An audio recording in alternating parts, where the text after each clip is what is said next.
A beautiful Sunday afternoon on Long Island, but beautiful might not be the word some of these golfers would use to describe the conditions here this weekend. Hello again, everybody. I'm Bob Costas. After playing tamely on Thursday and Friday, Shinnecock Hills Golf Club, with its winds, its rough, and its tricky greens, rose up yesterday, yielding only 3 rounds below par. One of those rounds belonged to South Africa's Retief Goosen. A 69 put him at 5 under, 2 strokes better than countryman Ernie Els, and also 2 strokes better than this country's current favorite, Phil Mickelson. Mickelson's 73 yesterday cost him the lead, but still leaves him in good position to make a run at his second straight major. How tough is the course playing?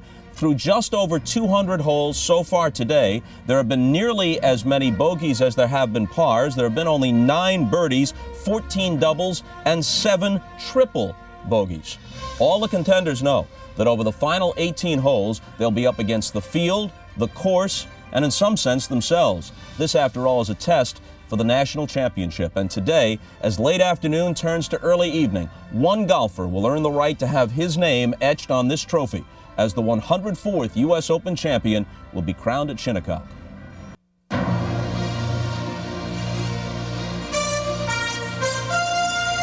NBC Sports and the United States Golf Association are proud to present a national championship. Today, live final round coverage of the 104th U.S. Open. Championship Sunday at Shinnecock Hills, the Grand Dame of American golf. A timeless venue which rings especially true this weekend. After a couple of days of somewhat manageable golf, Shinnecock turned nasty yesterday. Its classic rolling fairways and greens adopting that brownish tinge, which means hard and fast.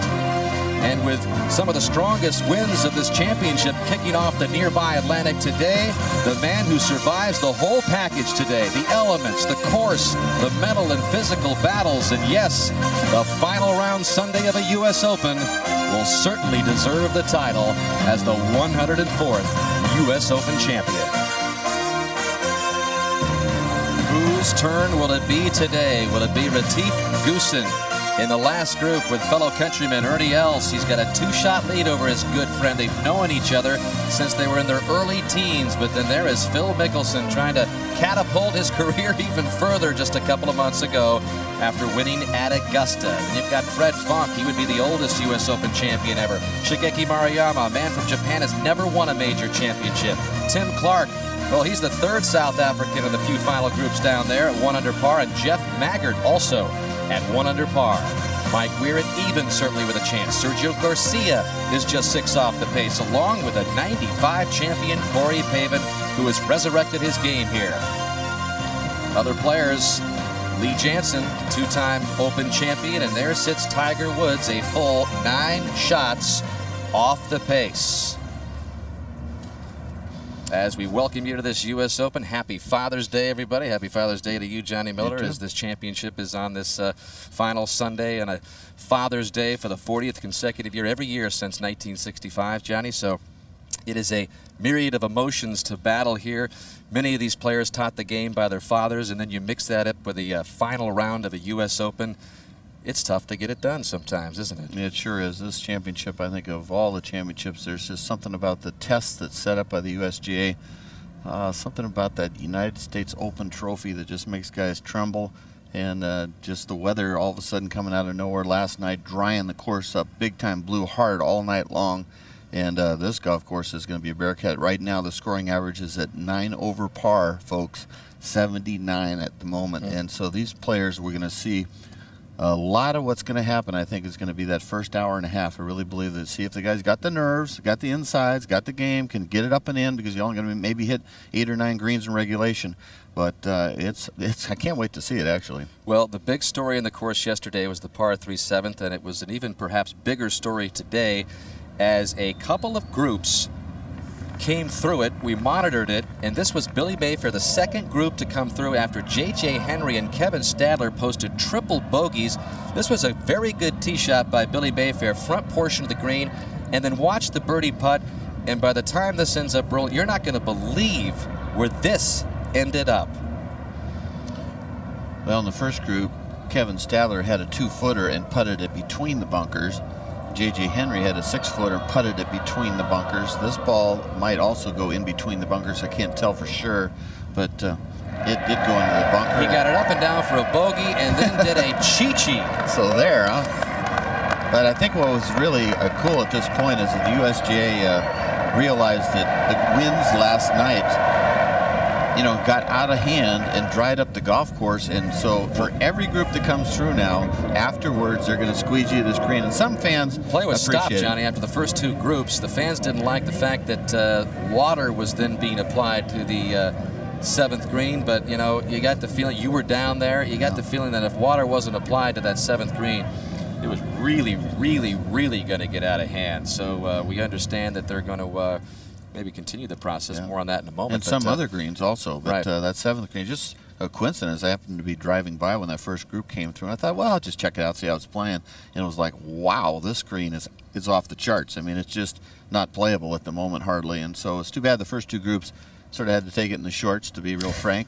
But after that, it's playing very fair. Well, earlier Roger Maltby talked to one of the USGA officials who was also on the scene at that par 3 7th. Thanks, Dan. I'm with Walter Driver, the chairman of the Championship Committee for the United States Golf Association. And Walter, really kind of an unprecedented move today after the first few groups went through and had train wrecks on the 7th green. Now we're going to syringe the green between each group today. Is that the plan? That is the plan, Roger. We moved the whole location this morning at 8 o'clock to put it in the most benign location we could find on the green.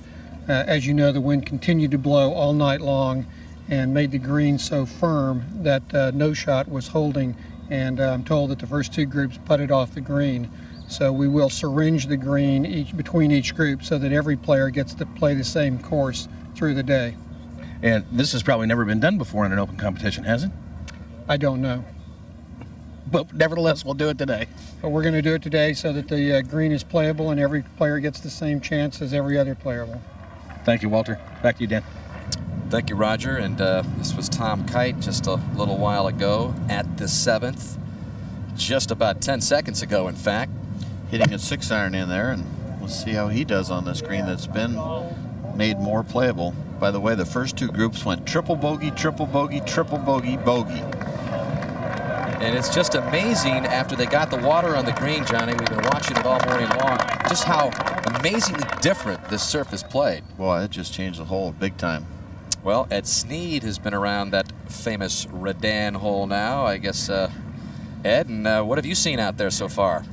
Dan, well, I've been here for quite some time, and that is only the 2nd ball that I've seen anywhere on the putting surface. Now, make no mistake, this is still most likely the most difficult hole on the golf course today. But it has taken some of that trickle factor out. If a player plays a very good shot, it will stop on the green, provided maybe that he's hit a cut shot and he hits up on the right side. But it is very, very tough. I've actually seen a couple of putts from the right side of the green stop short of the hole. So it is very playable right now, but still the most difficult hole on the course. Okay, now that we have reintroduced you to the par 3 7th and how it is playing today and what transpired earlier in the first couple of groups, let's talk about the competition here, Johnny. There is Tiger Woods warming up. Again, 0 for 7 in his last majors. A couple of years ago at Bethpage, the last time he won a major championship.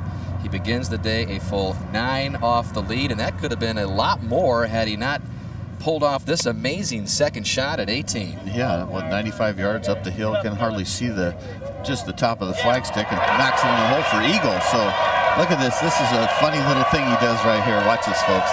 They didn't see it. So Tiger will go off in about a little more than a half hour from now at +4. He'll be playing with Tim Herron today, beginning the day 9 shots back. He's never won a major when trailing after 54 holes, Johnny. He's going to have to pull something off really special. Can he do it with the wind today? He says he likes it when the wind comes up. He's been hoping for this kind of day. Well, first of all, it's hard to believe that Tiger's never really been a guy that's come from behind. He's about due, you would think. He's not. He's a front runner. He's the greatest front runner in history of the game. But he begins the day, like you say, 9 shots back. He's going to need some help from Goosen, Mickelson, Els, and Funk, of course, Maruyama. And the bottom line is they've got to have some bad rounds, and he's got to shoot a great round like Tim Clark did yesterday, who shot 66, and the conditions are probably at least as hard today. But he could do it, obviously, but he's got to get the ball in the fairway, and it'd be great to see him post a number or someone that's back there and see how the guys respond. A guy like Mike Weir, who's level par for the championship, if he could shoot anything under par, he's got a good chance. I think, you know, even par could possibly win if everybody collapses in this tough test, but probably you're looking at 3 under par is the number. And if you remember, in 86 and 95, the winning scores have been even and 1 under par. So it's amazing how this place just kind of brings it magically back down to that level par. Yep. I've already heard from Roger Maltby, some of the other broadcasters here with us on this championship Sunday. Gary Koch and Bob Murphy out there on the towers. There's Roger out there with Mark Rolfing and Ed Sneed. And Jimmy Roberts handling the interviews. David B. Fay with us, the Executive Director of the United States Golf Association. Let's go out to, well, where else? The 7th, and see if Tom Kite can make a 2 here, Ed. He's got a very good putt at it, Dan. Up the hill, not much break. Maybe a little bit of break to his left. Big thing is whether he can get it to the hole, huh, Ed? Well, after all week.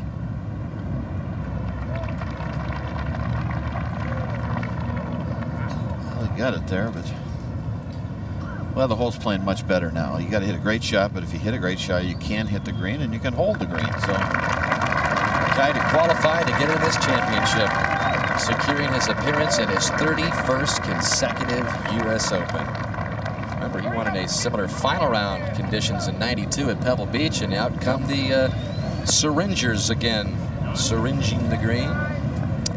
I think it's a good thing. They don't have to put much water on it. Just a tiny bit now. If they just put a little bit after each group, they've put enough in the last 45 minutes that I think it's going to hold its moisture if they just barely touch it. That guy with the hose is getting more airtime than yeah. Well, you can see he just the golfers out here. just barely putting a little bit of water, which is really smart. This hole was going to get crazy. There would have been 6 groups on this tee by the time the leaders got here if they hadn't have done anything. All right, so we'll probably be seeing a few more cameos from him by the end of the day, and another hole that has a slippery slope to it as the 10th, and that's where Gary Koch has been hanging out a little bit. Well, it is indeed, Dan. 412-yard par 4, and with it playing downwind, the players have been driving the ball within 60, 70 yards of the green and the hole location. Again, placed today perilously close to the front. There's a false edge on the front of the green. If you don't hit it far enough, it'll roll right back down to your feet. I've seen a variety of shots played this morning, some trying to come in high. They're having trouble stopping it. We've also seen some guys play some very Scottish bump and run shots, trying to run it up that hill, which is, about 20-plus feet above the level of the fairway. Gary, is this a 3rd shot or a 2nd? This is a 2nd shot. Wow. Yeah, good drive. He's going to go the high route. And that's got to stop. Watch out. Okay. It is very amazing that such short shots are giving them so much problem as we go to 5. And just a moment ago, Jay Haas blasting out of the bunker on the par 5. And you guessed it. Happy Father's Day. Nice eagle. Moves Jay back to 4 over par. Real happy. Son Bill is playing in the tournament as well. Well done. So there is some happiness around Shinnecock Hills. We'll be right back. Beautiful Sunday here at Shinnecock Hills in Southampton, New York. 104th U.S. Open Championship continues, and we go out to 5. Where just a moment ago, Jay Haas blasted in for eagle on this par 5. Pat Perez also for eagle. Wow. We've had 7 eagles all week here on this reachable par 5 and 2 in the same group. So I've got the happy end of the golf course.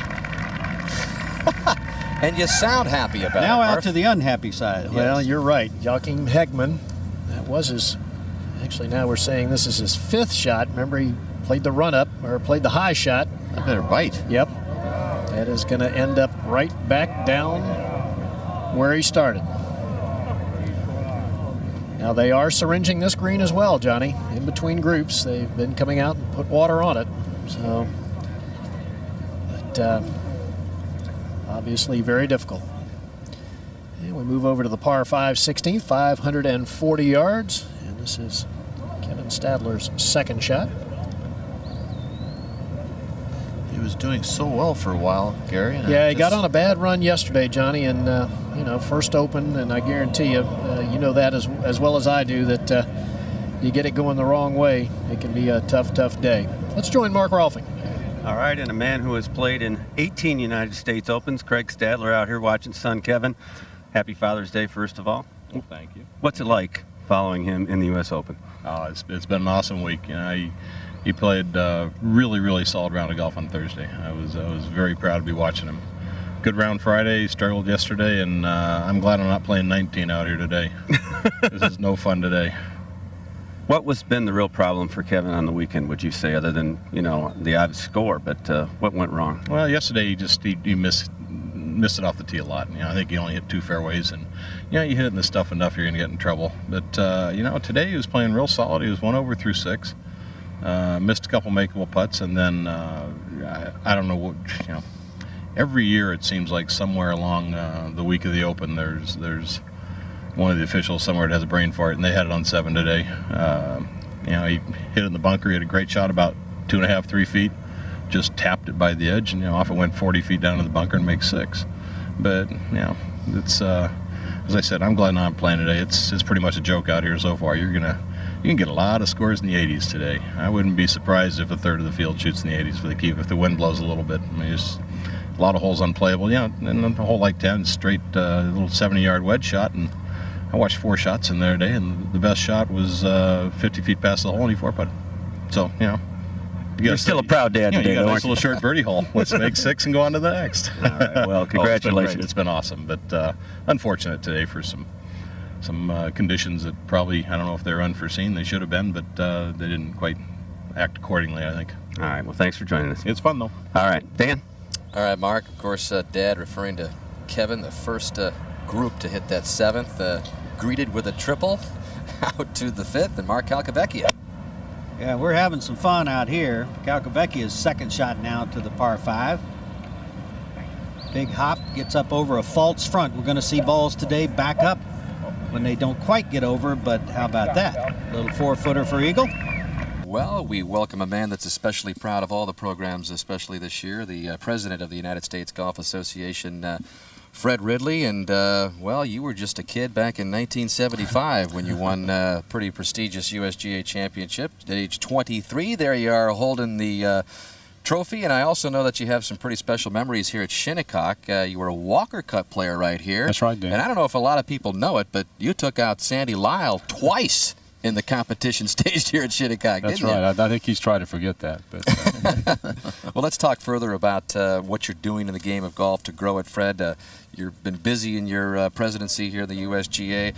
Happened last Tuesday, Long Island National Golf Club in Riverhead. Some 200 young golfers from 18 different golf programs in the area came to participate in USGA Junior Day. You were out there speaking. What happened out there? Well, Dan, Junior Day is a great way to kick off the U.S. Open. This is the 7th or 8th year that we've done this, and it's an opportunity to bring together kids who are a part of the USGA grants program into one place to participate in a clinic, to get some instruction, and to learn about the values of the game of golf. I think I got to maybe address a little bit of what Stadler brought up. As a little strong, some of his comments, but you know, when I played the Open, it was all about the rough was really, really tough, much tougher than it's been the last dozen years. No doubt about it. I mean, it was a 9-iron or wedge out of the rough, and the greens were much fairer as far as slower. Now it seems like the rough, you know, like Balderstrahl when Jansen won, it was only that long, you know, and then the greens seem to be more difficult and faster and tougher hole locations. You guys like that, or you think maybe you got to go back to the old way where you have to really drive the ball in play, or take your medicine, get it back in play, and then you got a little better chance on the greens? But we're getting a little bit borderline, it seems like, on some of the Opens with speed of the greens, because the modern game has got such fast greens and tough pins. And of course, if you get wind like we did last night, what happened? You guys sort of got caught by surprise had the big winds all night long that dried the golf course out. So, I mean, it's right on the edge right now, don't you think? Well, yesterday was the first day that we've really had a lot of wind here, Johnny, and the first part of the week was pretty calm. And the situation yesterday was a combination of a very difficult golf hole in number 7 that's designed for the ball to run away from the player to start with. And then when you combine that with firm and fast greens and then a wind that was a little bit unusual coming out of the northwest, it almost created the perfect storm. And that's what we saw yesterday.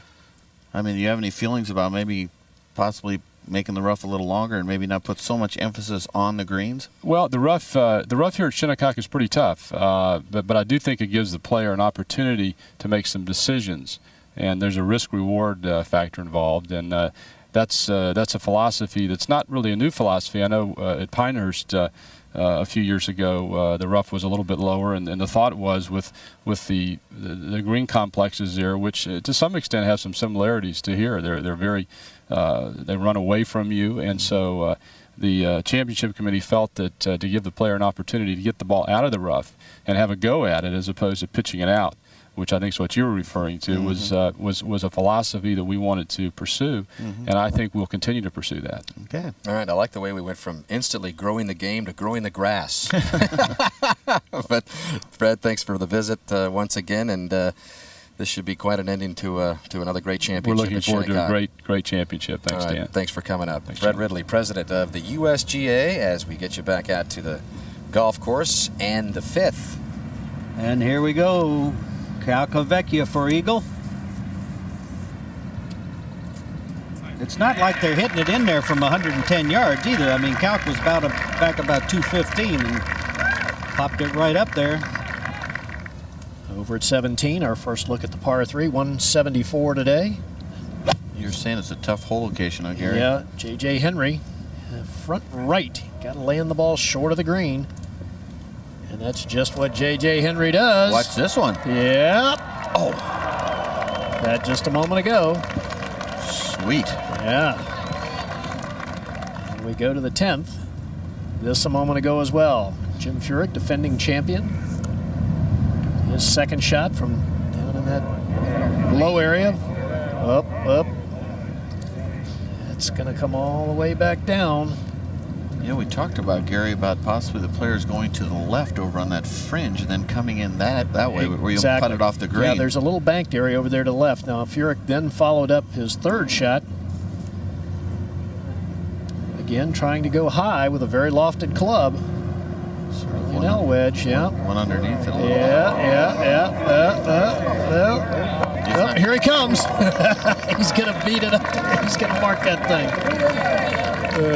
Me. Tiger Woods still preparing over in the short game area. We will be reaching the first tee in about 20 minutes. And Mike Weir, the little left-hander who sits at even par, arriving at the course. The final round of the 104th U.S. Open is underway. It should prove to be interesting. We'll be right back.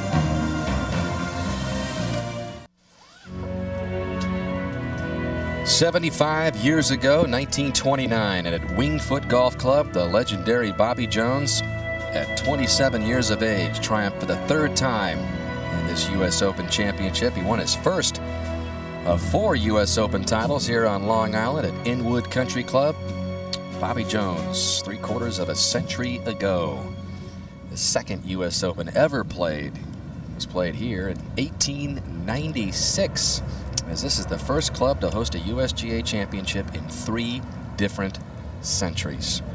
Quite a place. 17. And the birdie putt for J.J. Henry. Oh, there we go. Nicely done. And you know what? That is 4 birdies in his last 5 holes after going out in 43. Look at that. So there's some birdies to be made out here. I remember moment ago at the first from behind the green. This is Chris Riley's 3rd.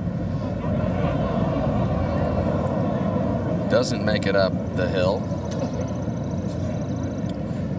Well, Phil Mickelson said nobody can make any birdies come in, so we've already seen that's... Look at this one goes through. I mean, and then it gets, you know, where the crowd is, I mean, it's just like a hard pan down there. Wow, that is really crazy there. And that is... It's still going. Crazy. He went on to make a triple bogey 7. As that ended up how much further back than he was in the second position there, about 20 yards or so maybe. Again, Goosen and Els, the final group, coming up in a little less than 2 hours from now. And earlier, Roger Maltby had a chance to catch up with Retief. Retief, you're out with Ernie Els today, a fellow countryman. Is that a good pairing for you, or is this longtime rivals? No, I'm looking forward to play with Ernie. We played together so many times now, and it's going to be a great day. Now, you won this championship, obviously, in 2001. What would it mean to you to win it a second time? Well, obviously, you know, winning any major, and especially a US Open, he's great. You know, I'm going to give it all my best today and see what happens later on. Your expectations of the course today? Expect it to be tough. It really started showing its teeth yesterday, and I'm sure today it's going to be really out there to try and get us. Well, thanks for talking with us. Best of luck to you. Thank you. Thank you, Roger. And it is a mirror image pairing.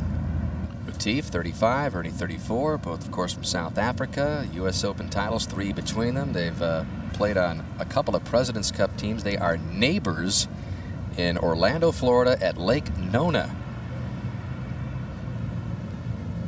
Out to the par 4 8th. And it is the short par 4. This a moment ago. Birdie putt for Daniel Chopra. He's at even par so far for the day. Up. Now he's 1 under.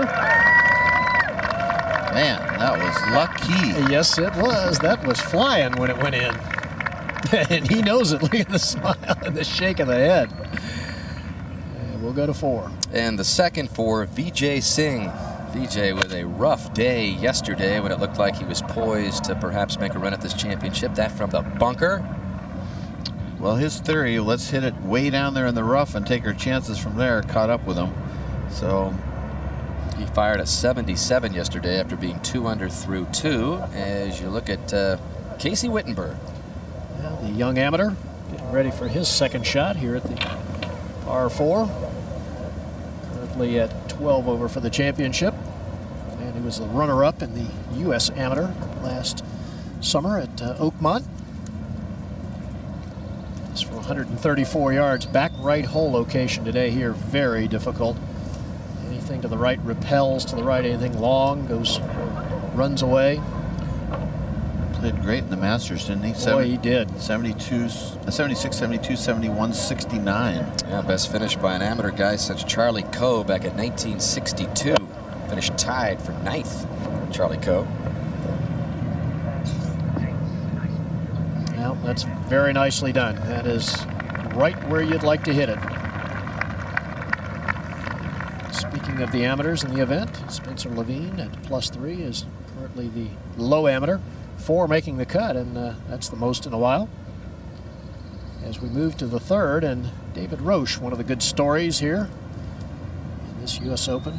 30-year-old, trying to make it playing professional golf, was thinking about giving up the game, but with putts like that, well, I bet he'll keep playing. He was talking about becoming a TaylorMade rep. Cried like a baby, Gary, when he told his family and friends that he had qualified to get into the U.S. Open. Just part of the other stories that are here. 6. Calcavecchia, 2 under par for the day. Here at the long par 4, 474 yards. This has been the 3rd hardest hole on the course through the first 3 rounds, and that's a beautiful shot. Leaves an uphill putt for birdie. Calcavecchia will keep firing at those flags. He doesn't care how firm the greens are or where the hole's cut. Well, here we go again. Number 7. Yep. For Dan.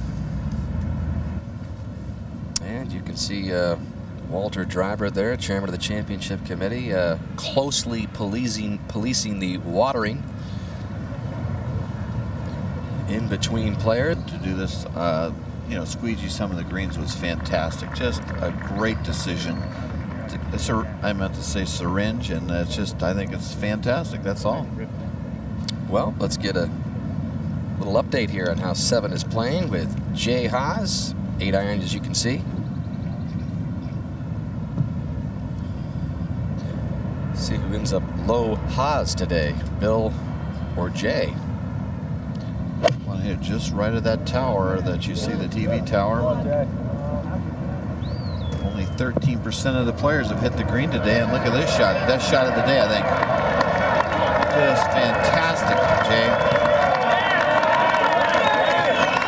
Jay with that eagle at the 5th, a birdie at the 2nd after the bogey start. 2 under right now, a chance to get to 3 under with that beautiful shot at 7. We go over to 6. Calcavecchia's birdie putt uphill, turning left, hit it. Mentioned his aggressive style of play. His best finish in the U.S. Open is a 14th place tie back here in 1986. Gary, that was the year he fired a 65, which tied the competitive course record. Playing in his 18th U.S. Open as we go to 7. At the par 3 again, Pat Perez playing with Jay. Hitting and walking. I don't know if that's good or bad. He expresses himself very similar to Craig Stadler did when he was younger. He has been known to show some emotion, and that emotion and the Redan, that would be quite a combination today. Hottest rounds going. We mentioned Jay has a chance to move it to 3 under today. Calcavecchia, Chopra, Allenby, Sisk, all under par. But we'll see if the winds get stronger as the afternoon goes on. The course average right now at an even 78. 8 shots over par. Goosen and Else about an hour and 45 away, and the Big Easy arriving. Looks like he's as easy going as ever as he strides his way into the clubhouse.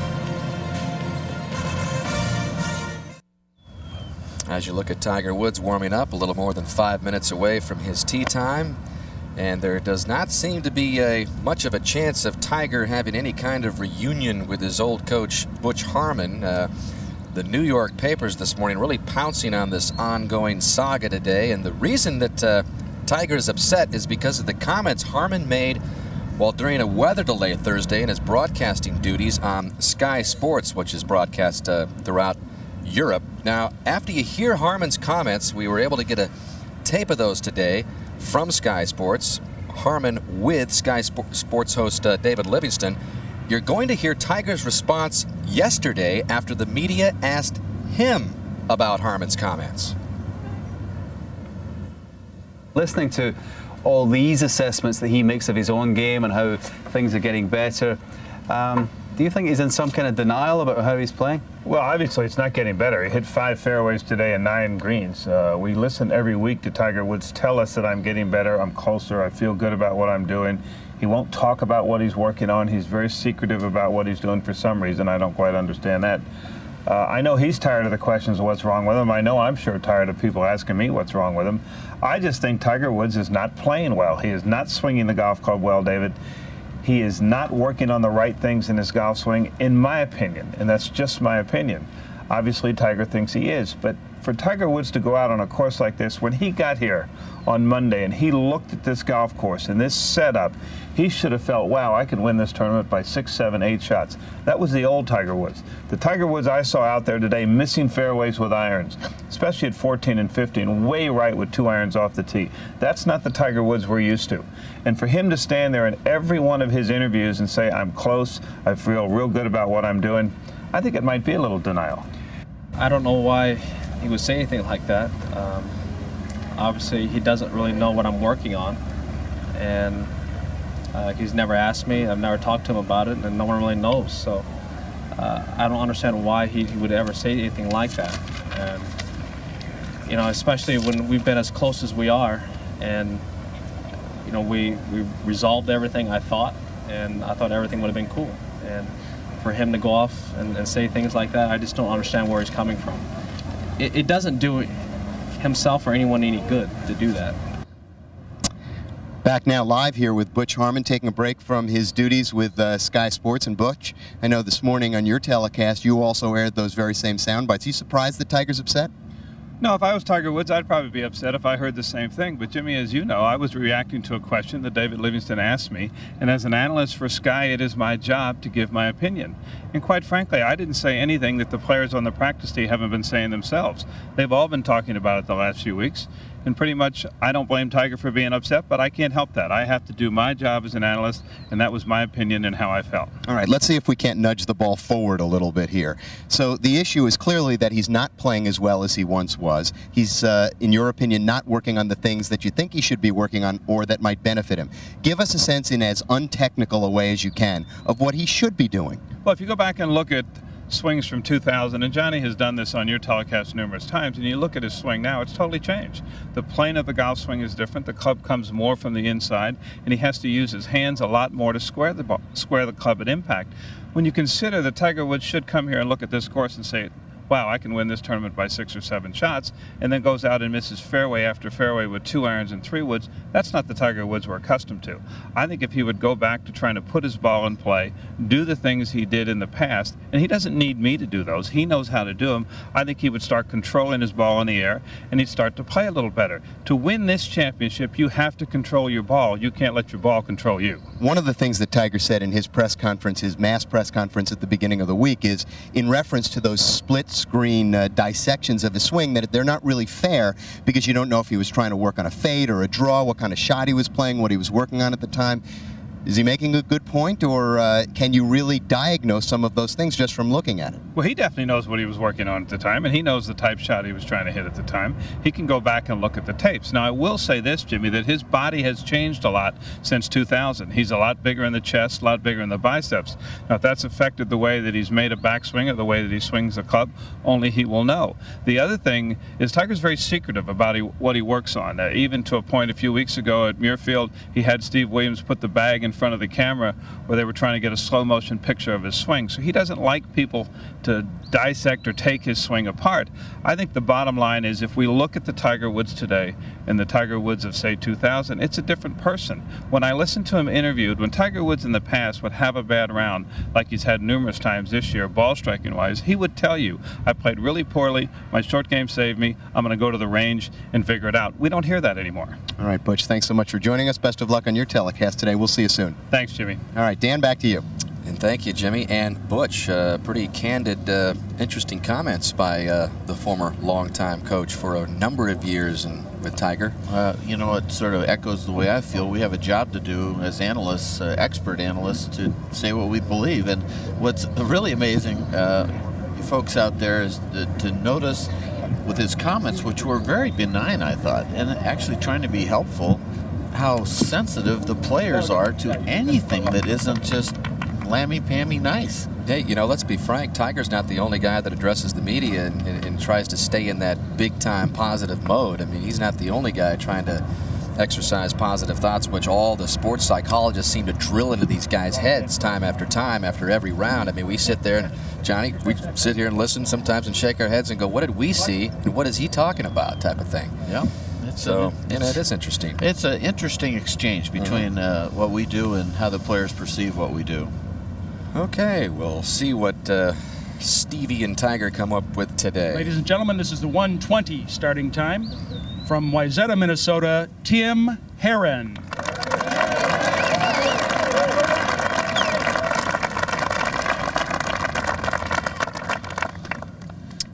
Mr. Lumpy plays with Mr. Buff. Quite a USGA lineage for Herron.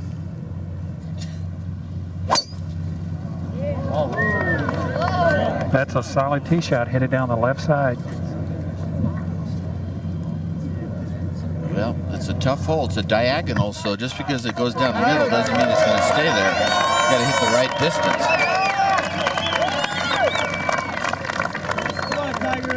And from Windermere, Florida, the 2000 and 2002 United States Open champion, Tiger Woods.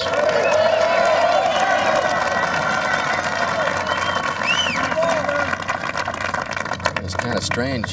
Tiger and Tim Herron played in the second to last group in the '99 U.S. Open Championship at Pinehurst #2. Tiger had a chance there.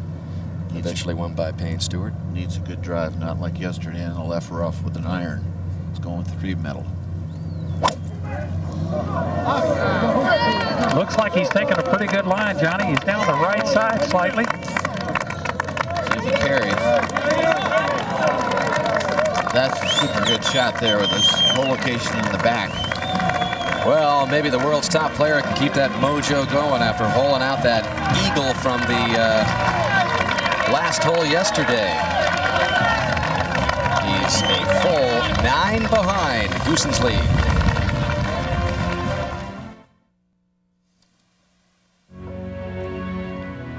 "65 years ago, 1939, at the Philadelphia Country Club, 27-year-old Byron Nelson held strong through 2 playoffs, because back then the tie after the first playoff just wasn't sudden death. You played another full 18 holes. And so in the second playoff, he finally beat Craig Wood to capture the 43rd U.S. Open, his first and only U.S. Open. That was the same championship where Sam Snead was snake bit again in another Open title. He triple bogeyed coming home to fall out of the lead again. It's not a good angle here Tim Herron has. The only thing good about it is maybe he'll play Ed to the middle right of the green and take out that back left. Exactly right, Johnny. Just 104 yards to the hole, but he's played a nice little bounce-up shot here. This is very well played. I think that's about all he had from this position. Talking about Herron's USGA lineage, his grandfather Carson Lee Herron played in the 1934 U.S. Open.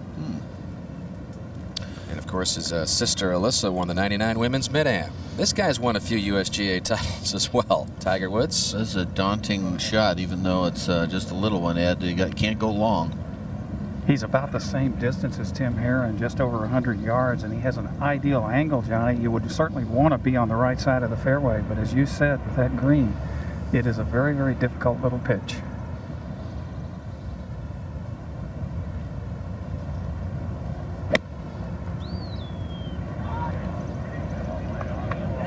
He's hit it up into the air pretty well, I think more than he wanted. That is a brutally bad shot for Tiger Woods. That's the only thing I can say. That's not a Tiger shot. Oh, we mentioned the Tiger beginning this final round 9 back, and a look at his largest final round comebacks to win.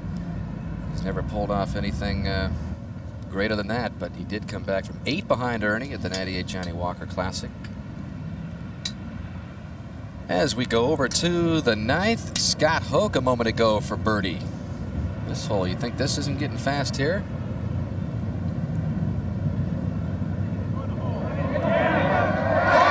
Curls in for Hoch.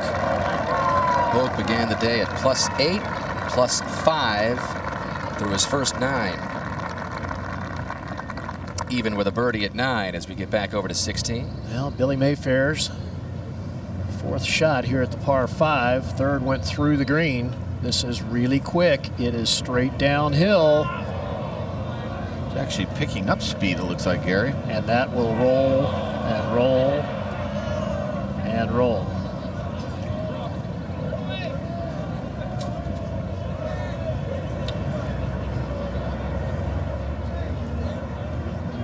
To the 11th. Check out this little par 3. Trevor Immelman making the first appearance on Bunker Cam on this Sunday. Tough shot here. He's hit a beauty. Yes, beautiful shot for the young 24-year-old from South Africa. That bunker's about 8 feet deep, so that was a wonderful shot. And at 18, Kevin Stadler. This for birdie.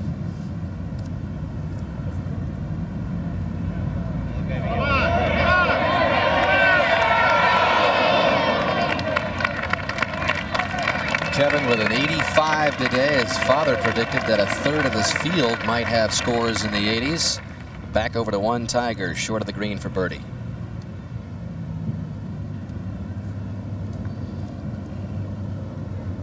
Not an easy putt to get close.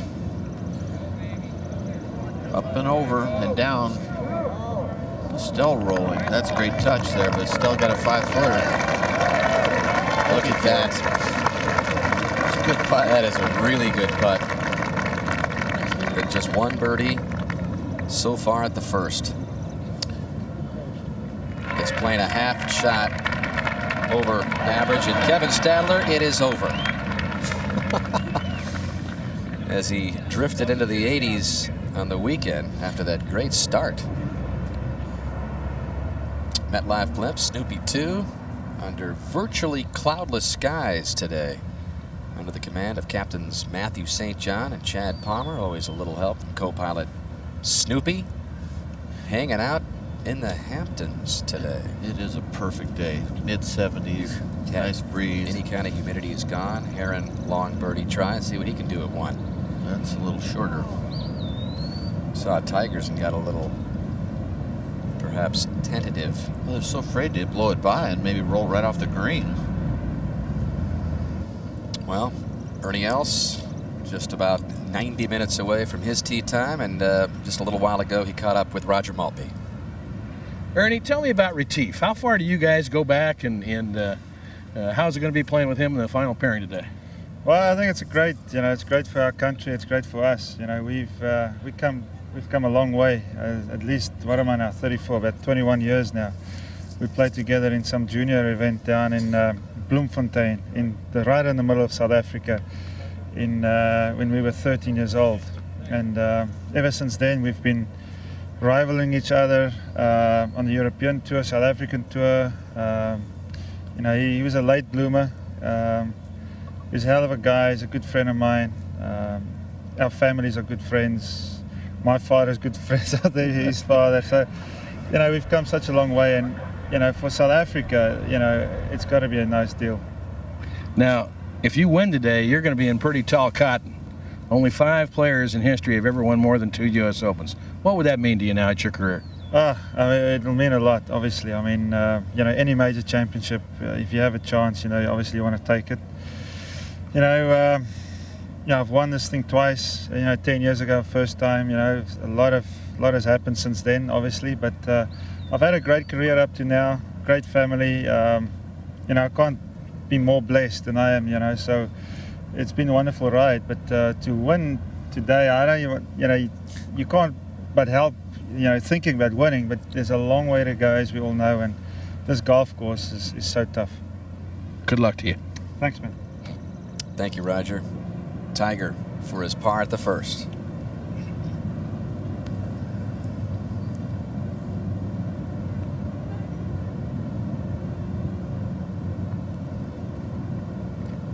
Okay, this time it's a par start for Tiger.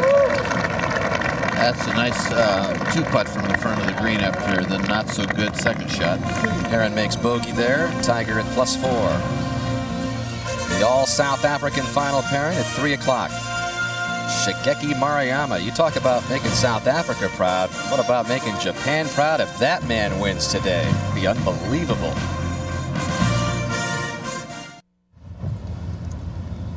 Back here at Shinnecock, Tiger Woods getting ready for his tee shot to this 214-yard challenging par 3.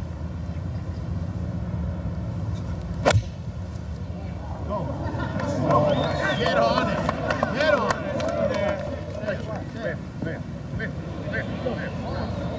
Well, just before that tee shot, which comes up well short, it started in the practice rounds. Shutterbugs, which his caddy Steve Williams has not been happy about at all throughout his tenure with Tiger Woods. There was even an incident earlier in this championship where a photographer accused Williams of kicking his camera. This time, Williams steps back into the gallery and extracts the camera from the man. And then you just saw the tee shot that Tiger Woods played after that. I mean, if there's any muscle man type of caddy on the PGA Tour, it's Williams, who is not shy about taking things into his own hands. As Heron tees off now. Obviously, he's been sanctioned by Tiger that's okay to do. Tiger must have misclubbed there, Johnny. Yeah. What's the wind doing out there now? It's into him, left to right across, but into them. Bob, he hit a 5-iron, and he looked like he hit it pretty solidly, but it just wasn't enough club. Well, you can see how well the wind is blowing today.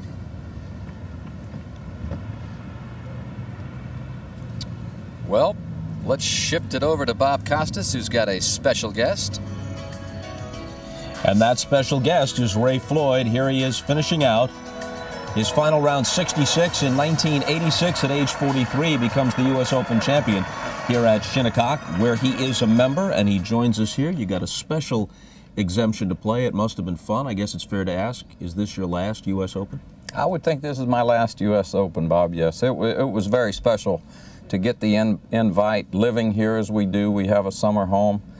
Being a member at this club is quite special, and to get that invitation was really nice. And I've enjoyed my walk around here for the week and the preparation, and it's been a special week.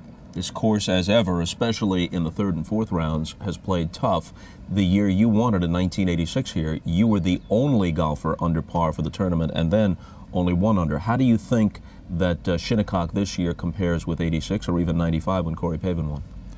Well, we had an anomaly the first two rounds to have no wind at Shinnecock for 2 days. I've been out here for 9 years, and you rarely see it happen for an hour or so. So you really had no winds. Compared to 86, we had on Thursday there probably as inclement conditions that I remember ever playing in anywhere. So that was different. Of course, the golf course was softer as a result.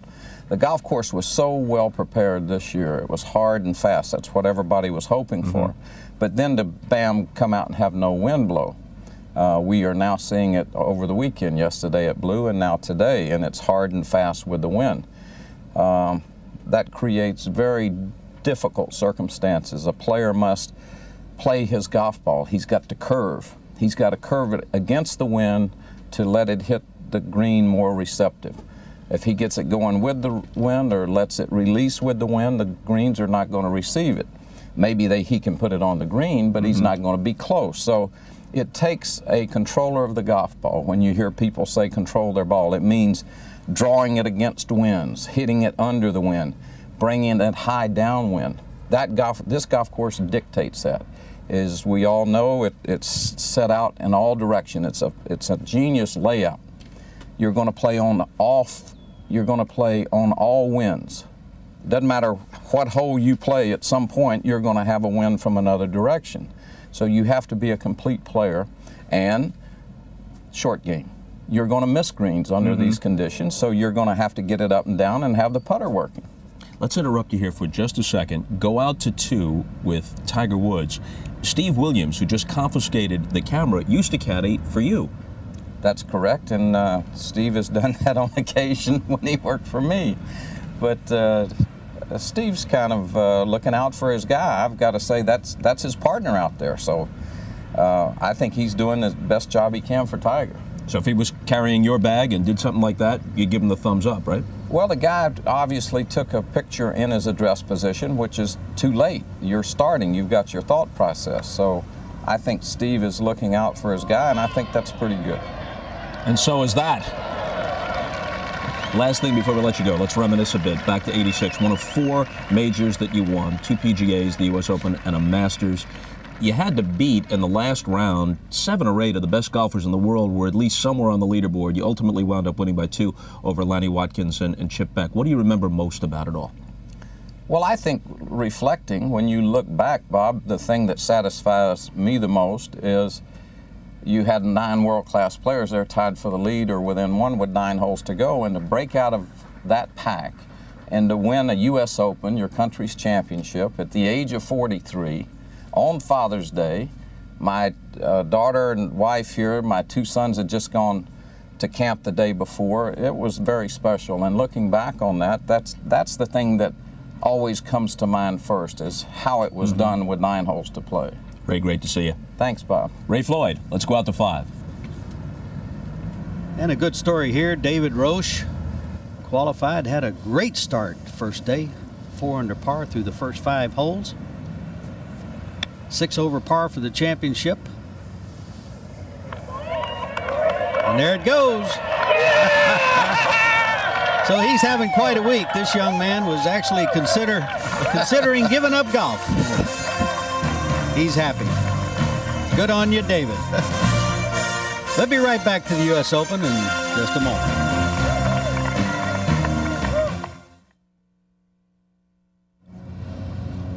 And welcome back to the 104th U.S. Open. Tiger Woods on the tee at the par 3 fourth, 478 yards, longest par 4 on the course. Playing from a new tee just for this championship, some 30 yards longer than when they played here in 1995. Took a lot of practice swings, huh, Gary?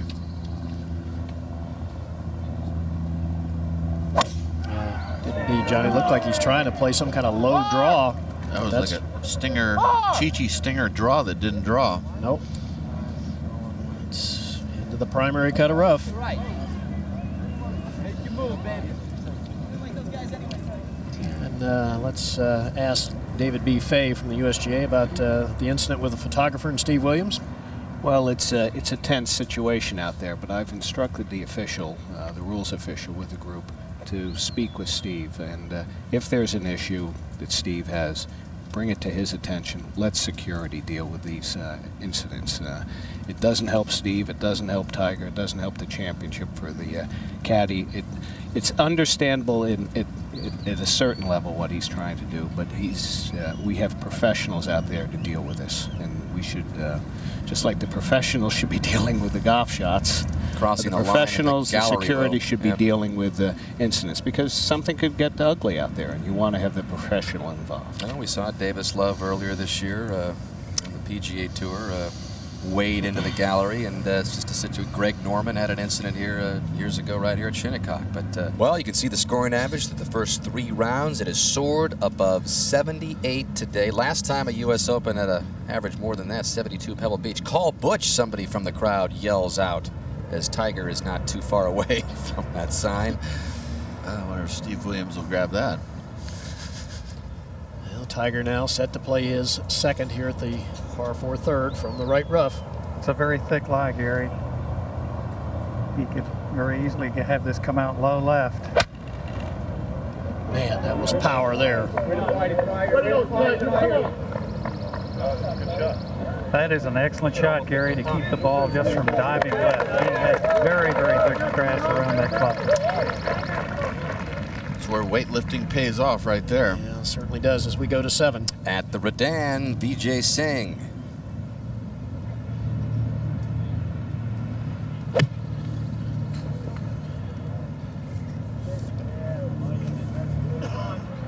Vijay hit one of the most, well, I guess you could really term it a perfect shot yesterday, John. Remember that high cut that he floated in here at 7 and still couldn't get it to hold. Yeah, that's true. He was going along so well the first 2 rounds at 68-70, but that 77 yesterday sort of derailed him. Here's the whole location you saw there at 11, and it is Hoke staring up there on the horizon. You can see the flag just below his chest.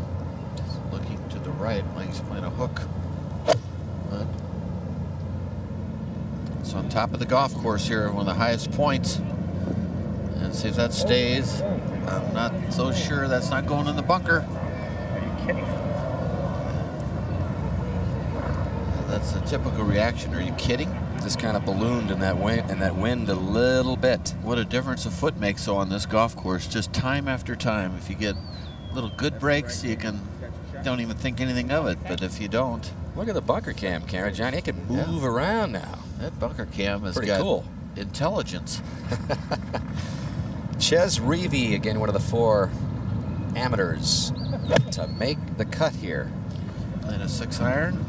Nice tempo, a little different backswing, but good tempo. And he probably doesn't worry about all of this stuff in his swing that Tiger does he? Had the only birdie of the weekend on number 7 yesterday, Ches did. Wow. Well, Wimbledon coming to NBC again next Saturday at 3 Eastern Time.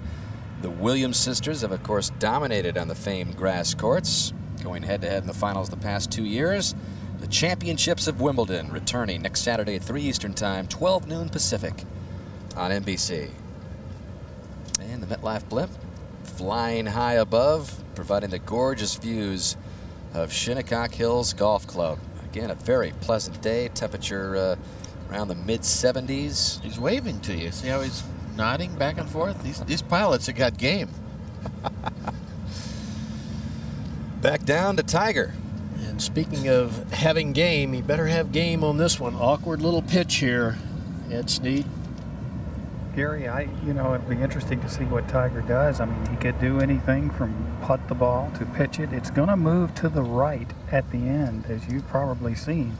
It's going to go pretty sharply to the right as it trickles and rolls out. But again, this is a shot that's not necessarily so difficult to execute. The conditions are so strict and severe that it's just hard to get close to the hole.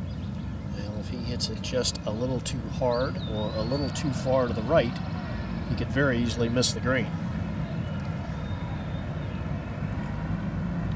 Well, when he takes this club and where he's looking to land it, he's going to hit sort of a low shot with this wedge or sand wedge, and he's going to make the ball skip once or twice. It should check a little bit if it goes according to plan, and then that will take some of the speed off. But that is not easily done. It's more easily said.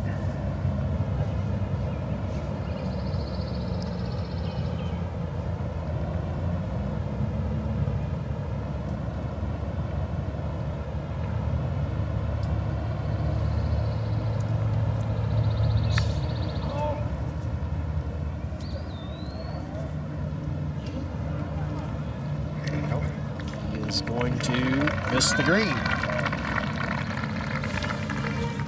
Incredible how difficult Shinnecock Hills is playing. Greens firm, fast, wind depth. Par is a great score. We'll be right back.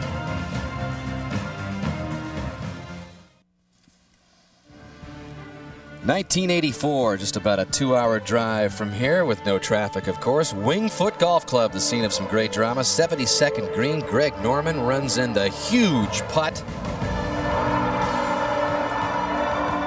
In the meantime, back in the fairway, Fuzzy Zeller, assuming that Norman's putt was for birdie, waves his towel in surrender, but the Shark merely saved par and forced a playoff, and the following day it was no contest. Fuzzy with a brilliant 67, the lowest round ever in a playoff in U.S. Open history. 8 shots better than Norman, as we look forward to getting back to Wingfoot in a couple years from now after Pinehurst next year. At the third, Tiger Woods for par. Uphill, moving right. So certainly not the start he is looking for. +1 for the day, 5 over now for the championship. To the 11th. Scott Hoke came up short and now dealing with bunker cam as a spectator. This bunker's 8 feet deep.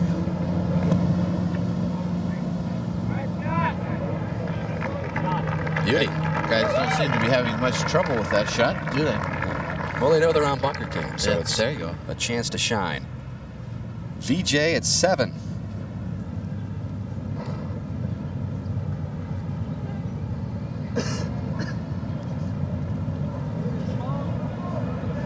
Very nice touch, huh, Dan? Beautiful. Again, if you just joined us, some of the fire taken out of this green because of officials syringing the green. They did it after the first 2 groups played it. A moment ago at the practice tee, Fred Funk kicking a ball and trying to intimidate his playing competitor Corey Pavin, who just stared it down and delivered his practice shot.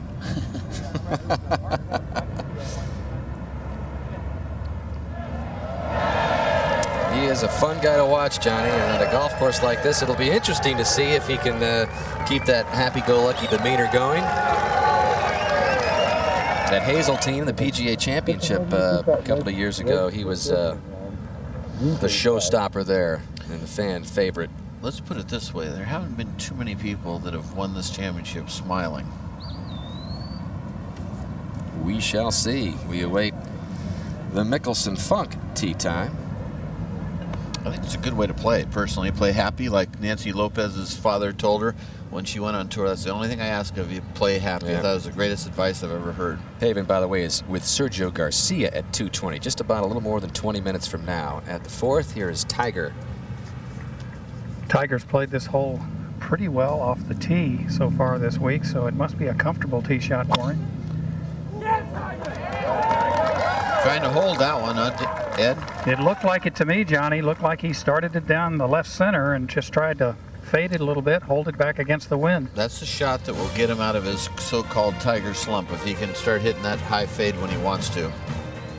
And as we go to break here, a look at some of the pairings. Sergio Garcia and Corey Pavin begin the day a half dozen behind Goosen.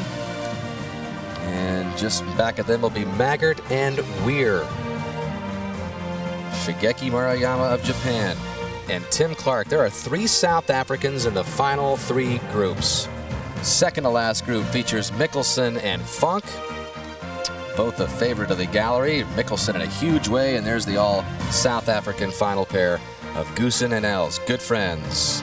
And speaking of Mickelson, he just showed up a couple of minutes ago. We'll see what happens for him on this Father's Day Sunday. No locker room for him.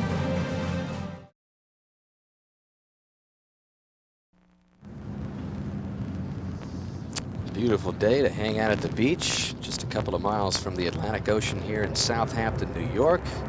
Gorgeous championship Sunday for the 104th U.S. Open as we get closer to the final tee times. Maggart and Weir in just about a half hour from now. And while we were away, this is the second. And the amateur Spencer Levine. Incredibly, our stats tell us he has not made a bogey on a par 3 all week. Very nearly made that. He made an ace as well, back to 17. And this is the hole he made the ace on. Padraig Harrington at 17. Taking it a little right. Looking for a bounce.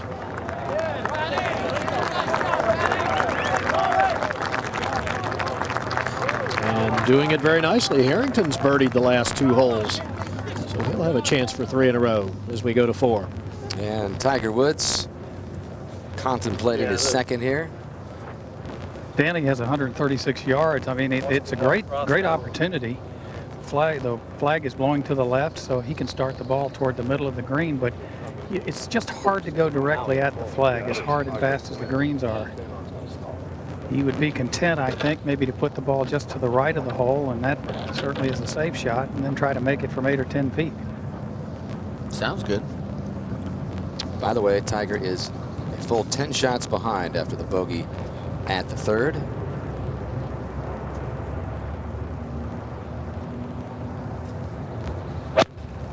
That's a hard swing there, Ed. Well, it might have been a sand wedge, Johnny. I thought it would just be a nice pitching wedge, but he has come up short again, and that's the second shot. He's sort of ballooned up in the air like he did at number 1. Those are just brutal shots. I'm telling you, the wind and him are just become bad friends. I'm telling you, he's become a wind psycho. 5. And just earlier, David Toms were just in front of the par 5. See if he can join the Eagle Club. Oh, a little bad luck. Gives you a good feeling anyway to go to the rest of the holes. Well, let's go down to Roger Maltby with Phil Mickelson. Phil, there's a real different sort of skills that are required to, say, win a Masters and win a U.S. Open. What are your thoughts about those differences and what it'll take today to win? Well, certainly at Augusta, you're thinking birdie, and you can make a lot of birdies. Here, you're thinking par, but there is a similarity in that the greens at Augusta have gotten in years past very firm, very baked, very fast, and might even be a little bit more treacherous than the ones we're seeing out here. Obviously, 7's an exception, but for the most part, the greens here are very difficult and very reminiscent of Augusta, and you have to position yourself properly around the hole.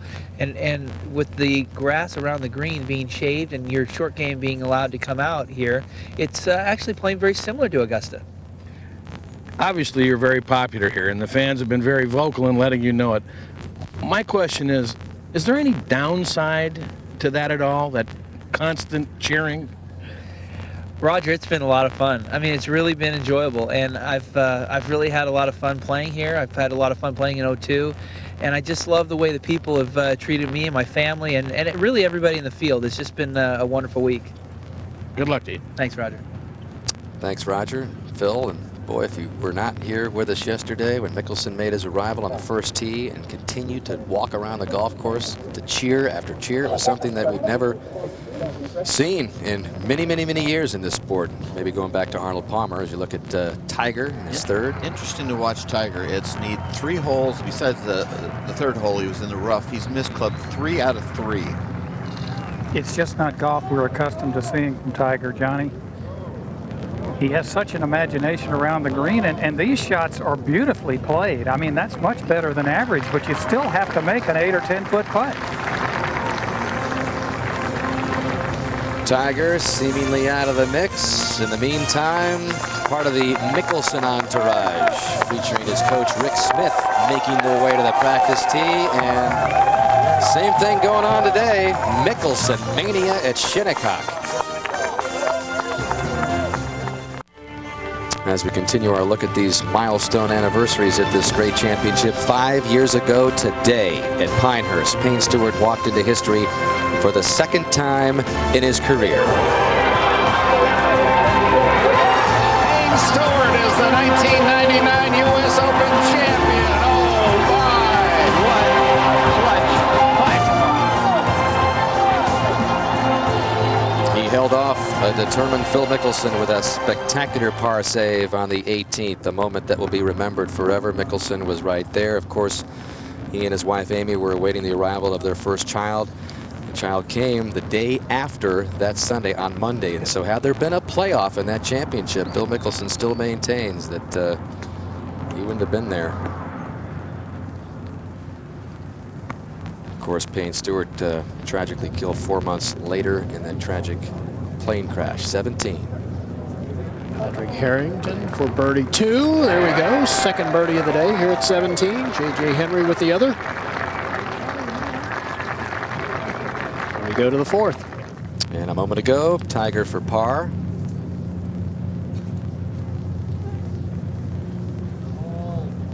Yeah. Tiger remains at +5. 16. The defending champion here, Jim Furyk. 2nd shot at the par 5. Good story just to be here playing after the wrist surgery in March. Made his return earlier than expected and has played reasonably well. As we move back over to the 3rd, this a moment ago, Stephen Ames. Nice little pitch up the hill, and that's like stealing one. Ames moves back to 4 over par for the championship. Boy, he's been playing some good golf of late. 6 top 10 finishes in a 7-week span. Well, you can log on now to NBCOlympics.com. We mentioned yesterday that it was 8 weeks away from competition in Athens, Greece. Tim Herron at the 5th now.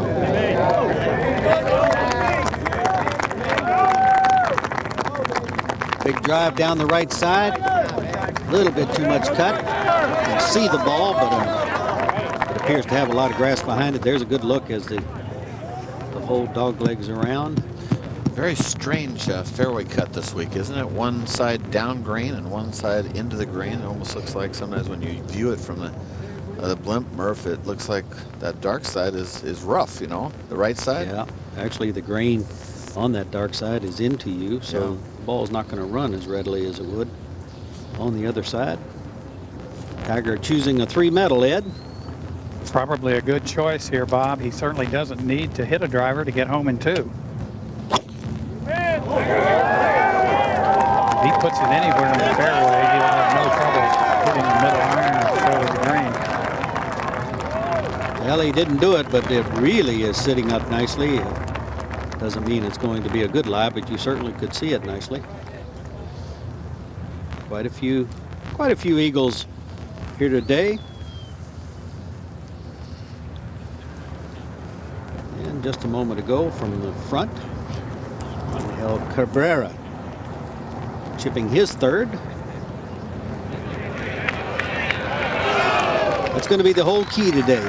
The winner of this tournament is going to be the guy that chips it the best, because we're going to see a lot of it with all kinds of clubs. Over to 16. And Jim Furyk with his 3rd from the green side bunker. Not much green there, aren't No, there really isn't, John. And first part of it, as it lands on the green, will be running away from Furyk. Can't get to be. There's nobody better out of the bunkers than this man, though. Nobody. He is awfully good. He is the best. The way he takes it out and drops it in. And this was Friday here at 16, his third shot. At +6, he was in danger of missing the cut. But that hole out for Eagle made it happen. Got through to the weekend. How many times have we seen Furyk jumping out of bunkers high-fiving, Gary, in big events? Quite a few. Memorial one year when he won. Of course, the World Series of Golf. And really a great story. After the wrist surgery in March, coming back earlier than expected. Played 2 very solid rounds the first 2 days, 72-72 to make the cut. And I think he's got to be very pleased. The putting really let him down. Yeah, surprisingly. It was one of the few things he was able to practice, the most. It was his short game. So, but he has hit the ball very nicely. Yeah, you would think with all that potential practice, he might have been making everything. To the 11th. And Jay Haas's tee shot. He's really overtaken his son Bill today on this Sunday. Again, both of them tied as they began play. Let's see where this goes. That's a popular bunker, isn't it, Dan? Yep. Haas at +6, Jay and Bill at +11. Bill getting ready to make the turn just back of his dad. Few groups nearing the final tee times at the U.S. Open.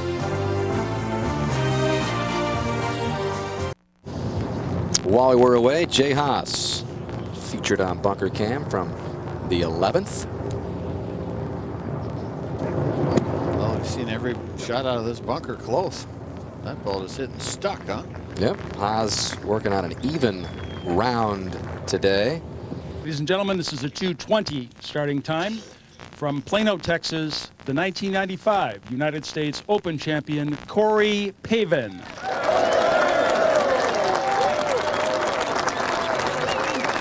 And considering the way things have gone for the 95 champ, you would have to think that Corey Pavin is ecstatic to be in this position today. Again, 5 back midway through the front 9 back in 95, so you never know. Great rounds of 67, 71, and 73 for +1. He's got to go probably under par today to have a shot. Looks focused.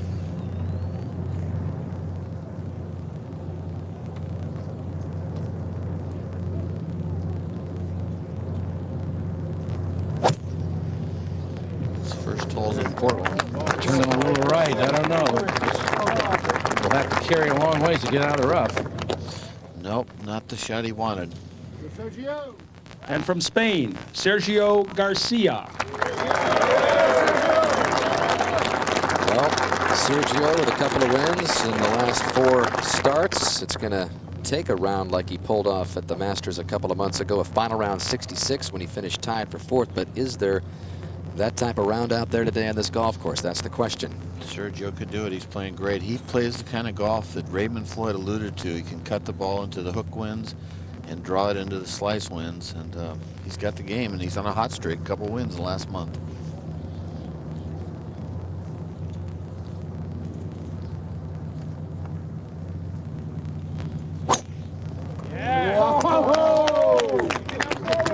Down the right side. Looks pretty good, though, I think. I don't know. It's always farther than you think down the right side.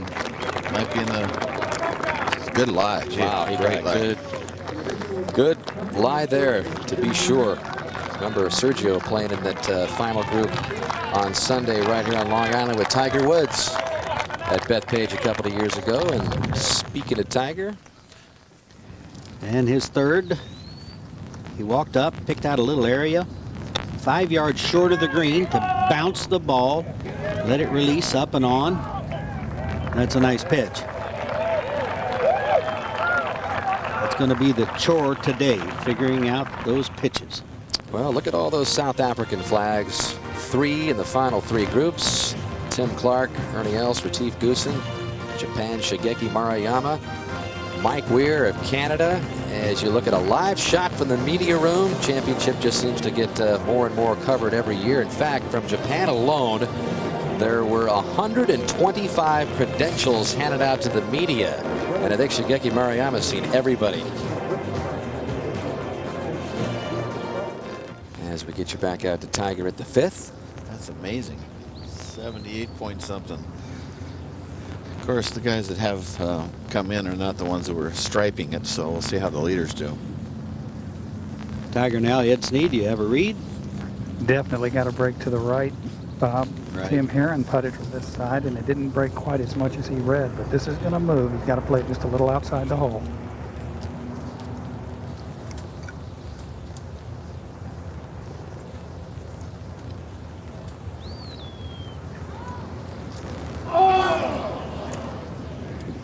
Just a little off.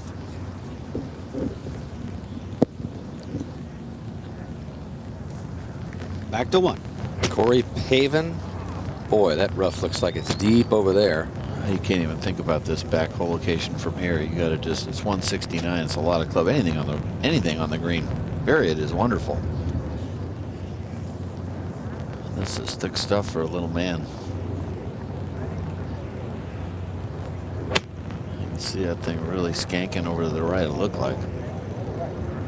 And that's the difference between Tiger Woods and Ernie Els and Goosen and the big guys that can just muscle the club through there. Well, scraped it up there, giving himself a lot of green to work with. Pavin just a very stylistic shot maker. Again, this championship being played under 7,000 yards at 6,996. It's brought the Corey Pavin type of player back in it. And now Garcia. Looks like the lie was pretty good. It's a great lie. He just in between clumps there and perfect angle. This is, it's not really a birdie opportunity, but he, as aggressive as he is at his age, he's probably thinking it is. Get it out of the way right now. No one has ever won Westchester and the U.S. Open in back-to-back weeks. Looking a little right at the hole. Maybe 15 feet.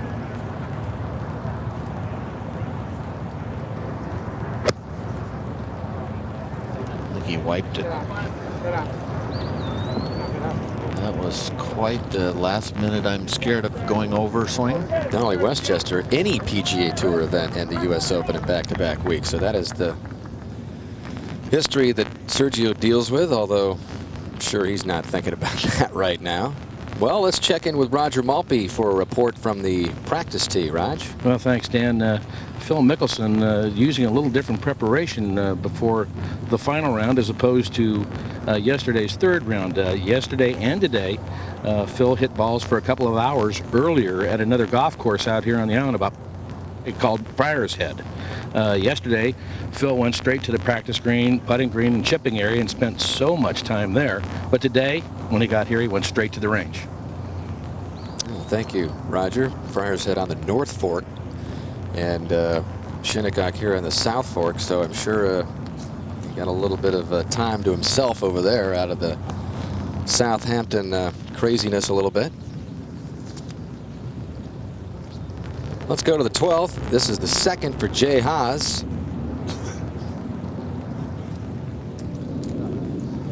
Perfect drive. He's playing a draw shot in there. Hopefully he's keeping it to the right. And it's going right at it. Ooh. Chasing it in underneath the hole. Jay with 3 straight bogeys. A good chance to get it back there at the 12th. Nice.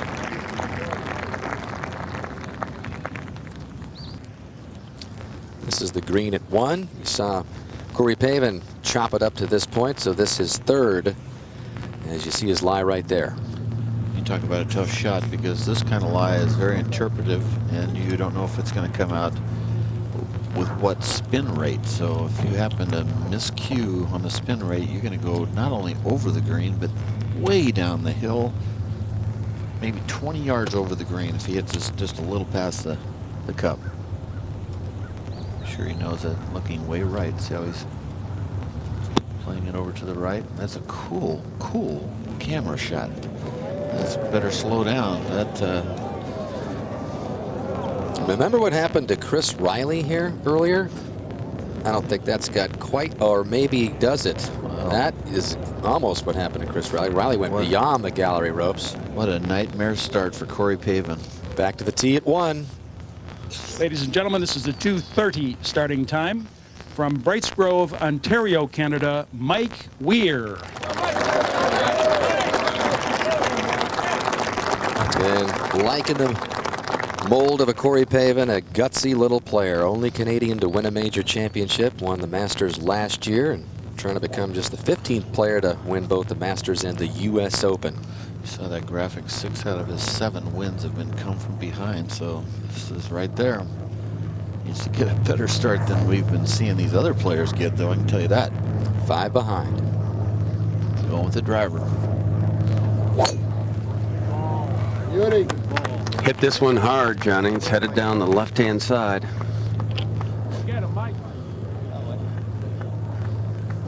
It will not stop.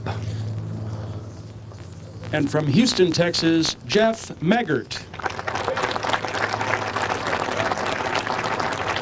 And the 40-year-old Texan continues to play well in these championships. 6 top 10s in 13 previous starts, and probably the most serious hunt for Maggart came in the back 9 at Congressional in that 4-man duel in '97.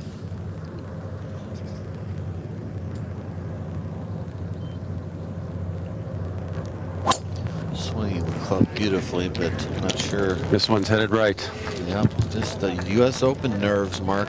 Well, and this hole is playing tougher and tougher by the minute because the wind's come up a little bit. It's just a hard shot right now. Ball looked like it was sitting up there, though, but spin rate, you cannot predict the spin rate on those dry lies. Almost like a pine needle shot of sorts. Even tougher. Up ahead, 3rd for Garcia. I'd be surprised if he gets this to the hole worrying about going long. Looks good. Remember how this race is?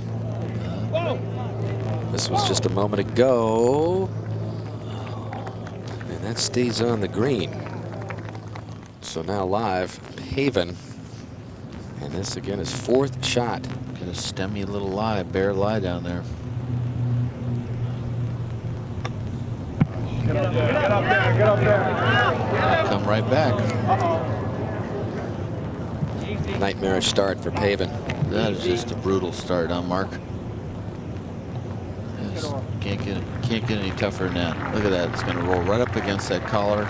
Well, not too bad. I got past it, but I've had this feeling, and it's like the back of the hairs, bottom of your nape of your neck are almost like standing up. Like, why is this happening? I had great thoughts about today. Yeah, it just kind of hits you with a cold, hard punch right out of the gate. Up ahead to 2. Yeah, and this is a cold, hard punch, too. Chris DiMarco just missed the green in the front. It rolled off the green down. Now he putts it up. And believe this. That far up into the green, the ball is going backwards. It will, in fact, go about 8 yards and back of where he just putted from. Wow. Back to 1. Okay, Corey Pavin, and the 5th. Uh-oh, that's not going to make it. Nice putt. There you go. Nice Go in the hole. Even with that fine play, it's going to be a double start for Pavin. And he's going to go from +1 to +3. Well, that was a great shot there. I wasn't sure he hit it hard enough when he hit it, but it's just the camera angle is sort of unusual. 16. Well, we talk about imaginative shot making. This a moment ago at the par 5. Craig Perry. Now look at this. Okay, pitch it up to the top of the hill and pray that it comes down.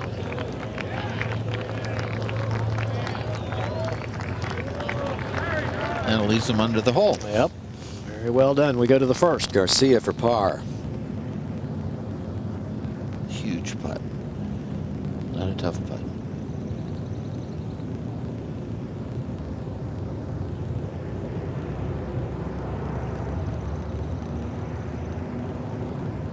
Just left all the way, overread it. So 3 shots lost between this pair at the opening hole. This innocent little hole. To 12. Jay Haas trying to pick one up.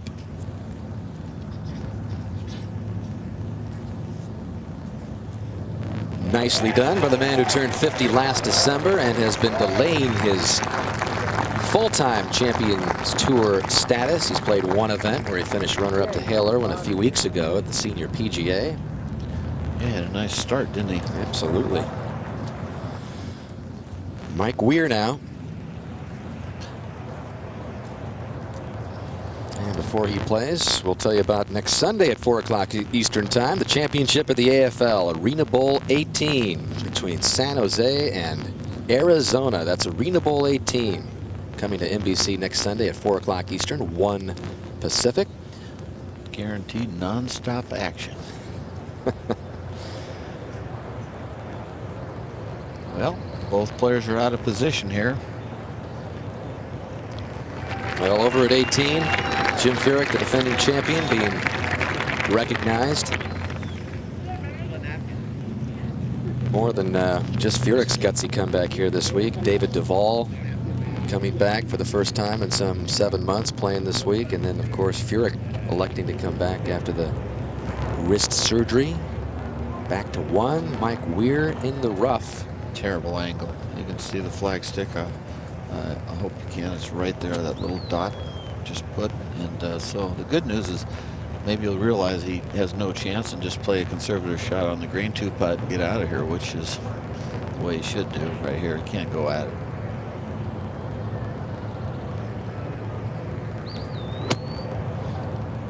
Look at that concentration. And that's a very wise shot, even though it doesn't look too wonderful. That's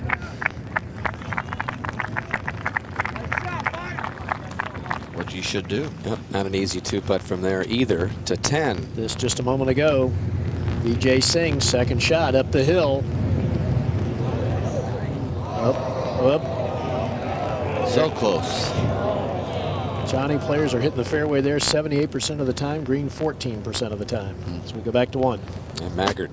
Boy, is this hard to get the right distance. Got to favor short, and I'm surprised it squirted right. One has beaten him up today. Only 1 birdie here today. It's playing a half stroke over the 4. It awaits Goosen, Mickelson, Else, Funk, Maruyama, Tim Clark. Only one's left to start. This is the 2:40 starting time. From South Africa, Tim Clark. So South Africa not only watching Goosen and Els, but this 28-year-old who turned in the round of the day yesterday, a 66, which could have been a 65. It was the best round by 2 shots. And like Ernie and Retief, trying to make the U.S. Open his first PGA Tour win.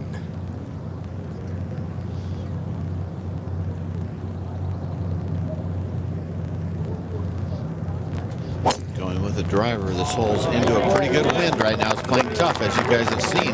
Took a good line there, Johnny, down the right center. Looked like it was fading just a little bit. He is very confident. If From Japan, we see the Shigeki interview. Maruyama. Well, getting to Shigeki, obviously he's had the spotlight on him all week, huh? Yep, we talked about the media crunch that has been following him every step of the way. And again, you add to that that no Japanese player has ever won a major. The only other one to win on the PGA Tour is Isao Aoki. He is here broadcasting. I mean, a lot on the shoulders of this Shigeki. Very talented player. Going with the driver. Short backswing. Very solid shot, Johnny. Down the left center. I think it's a good pairing for him, playing with a guy as small as he is. 74 yesterday for Maruyama. He was the first and second round co-leader. A 3-putt double bogey on 18 ended the 74. And up ahead, this is while we were away, the 3rd for Maggart out of the bunker. Checking it up nicely. Wow, what a shot. Is it in? Oh!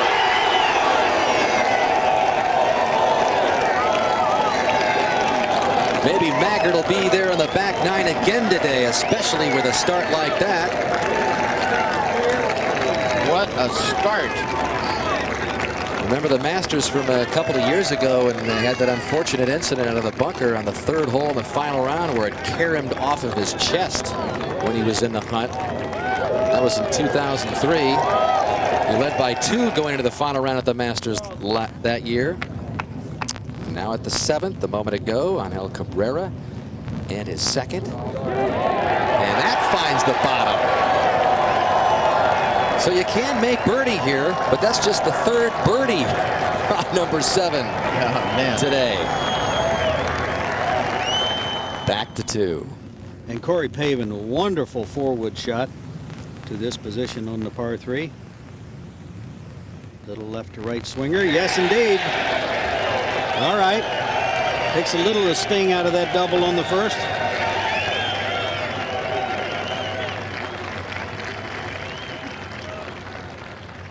Back over to 7. The Redan and the Tigers arrived. Well, there's nobody more majestic. Just the way he carries himself in this man. Even when he's struggling, there's something about him. 8 iron. A lot of extra wrist cock at the top there.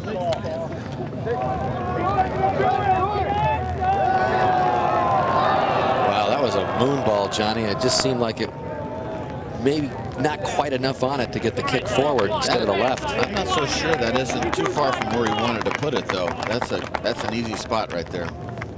Moment ago at the first, Weir for par.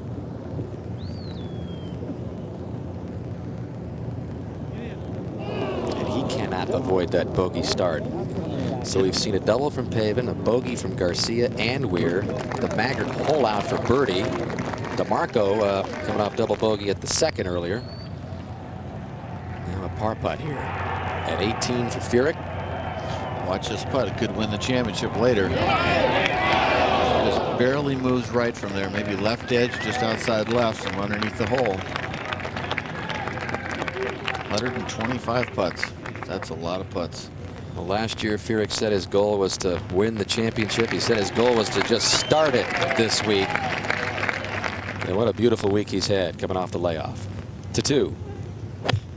And the 4-iron of Jeff Maggart, 214 yards up the hill. Way short. Well, that's what we've seen, a lot of that. Maybe he figures that's a good way to make birdie, like number 1.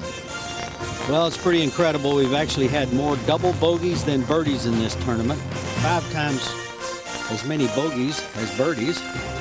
3 players under par today. So 2 players, I'm sorry. Holy cow. And here comes Phil Mickelson to the first tee. To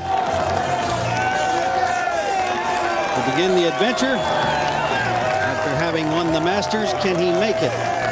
2 legs on the Grand Slam.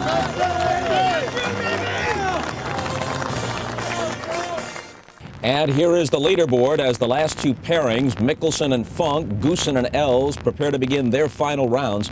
That leaderboard does not contain the name of Tiger Woods. It has not at any time during this U.S. Open. He is at +1 today and +5 for the championship.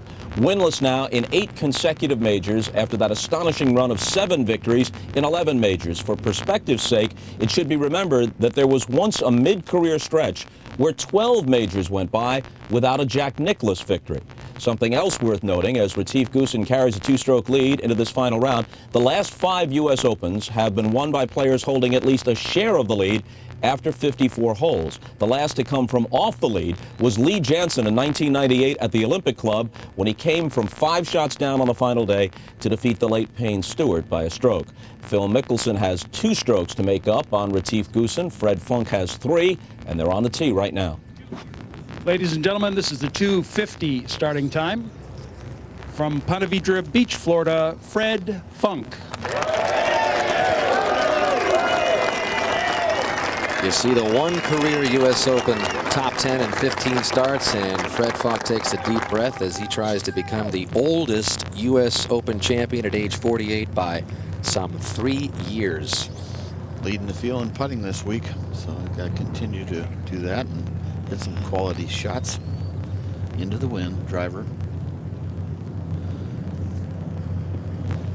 Just 393 yards. This one is headed straight down the fairway. See if that'll stop before that primary stuff. Nope, bad angle too. That's a very bad spot to hit it.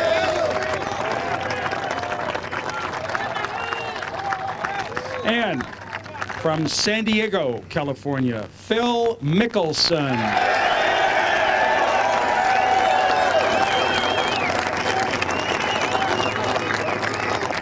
Mickelson trying to become just the 7th player to win the first 2 legs of the Grand Slam. Names like Nicholas Palmer, Tiger did it 2 years ago at Bethpage on the same Long Island. Ben Hogan.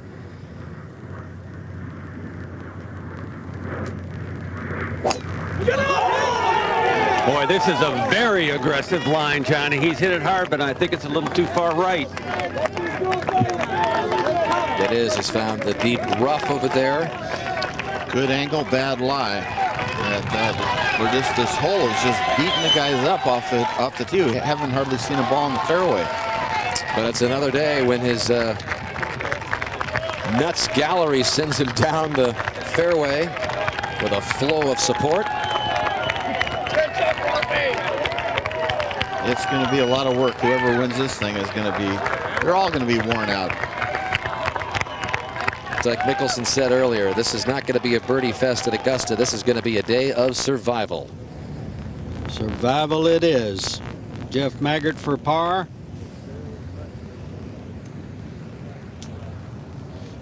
Certainly a missed club, Johnny, on the first shot here. The greens are turning purple. They are that. Let's go to one. And Shigeki. This for par. Tim Clark made par, but Shigeki's going to drop at least 1 here. This hole is just, it looks so innocent. You'd think it's got to be a birdie hole, but you got to hit the ball in the fairway, and only 1 out of 3 are hitting this fairway into the, it drops pretty dramatically from the tee, and then it's into the wind. It's tough to get that thing in play when you're nervous. So just one last group left to tee off in this 104th U.S. Open Championship Sunday at Shinnecock Hills. Hope you're enjoying what is going to be 6.5 hours of live coverage today. The Big Easy making his way over to the first tee. And out to the 6th. Spencer Levine's second shot here at the lone par 4. Have yet to see a birdie here today at number 6. Well, I'm going to tell you, that is the best second shot we've seen at 6, so he'll have a very good opportunity for birdie. And he has quite a lead in the race for low amateur. Continues to impress, does the 20-year-old, as we go back to the first.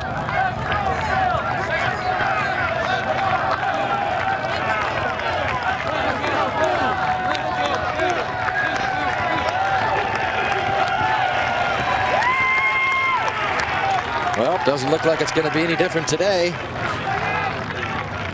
And that's a shot in the rough. It's like Arnold Palmer revisited. That is tough stuff right there. That's that when it gets swirly. That's one thing when it's standing straight up. That's another thing when it looks like it's been in a blender. Like an Ian Poulter hairdo. Yeah. A lot of that sticky stuff. Well, here's Fred Funk. Mark? 144 yards for Fred. It's a good lie in the rough. He'll have to play away from the hole location, though, with this angle. Real stemmy there, isn't it? It is. This fairway is so hard to hit right now, Johnny. Take your medicine, Fred. Get it on the right side of the green. Little 3/4 swing.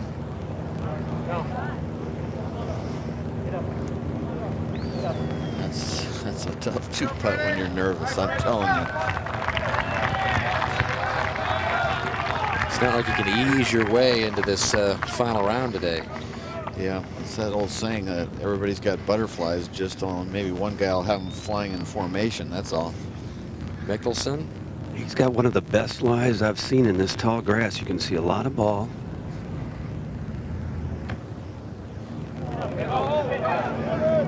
Gonna try and scamper it up there.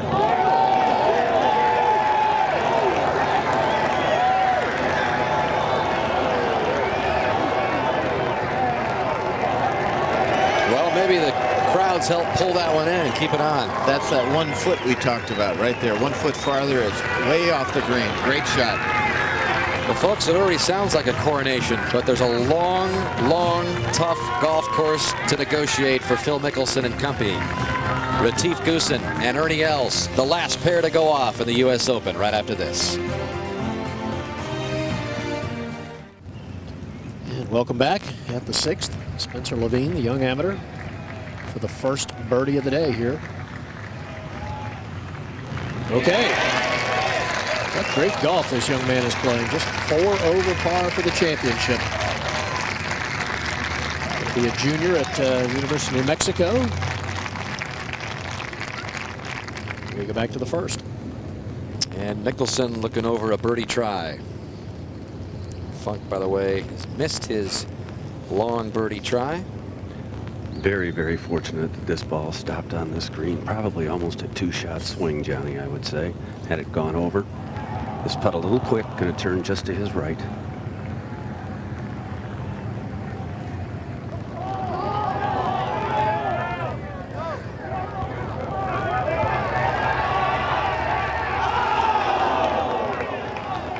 Agonizingly close. Nice touch. Oh, man. That's a good par. To the tee at 1. This is the final pairing for the 2004 United States Open Championship. Ladies and gentlemen, accompanying the players are Fred Ridley, President of the United States Golf Association, the observer Walter Driver, Vice President of the USGA, and the special observer, His Royal Highness, the Duke of York, Captain of the Royal and Ancient Golf Club of St. Andrews.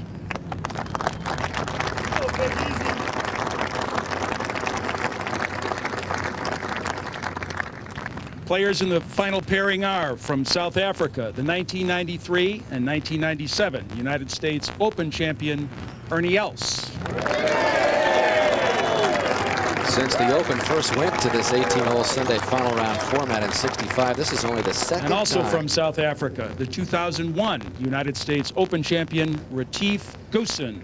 Only the second time we've had an all-international final pairing as they yell out goose to Retief. The only other Mr. time, Els has the honor. Play away, please. only other time there wasn't an American in the last twosome, 94 Oakmont when Ernie Els and Frank Nobilo. Wow, that's a good little stat. Needs a good drive here, though. Perfect shot is probably a nice power fade. Let's see if he's aiming down the left side.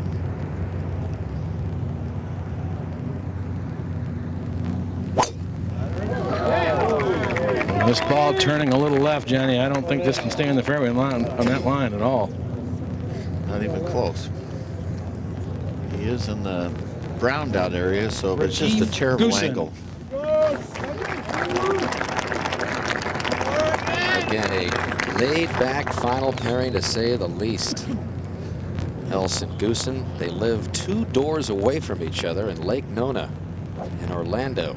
Known each other since they were 14 years old, and as Ernie told us earlier, family and everybody's good friends, the Goosens and the Elses.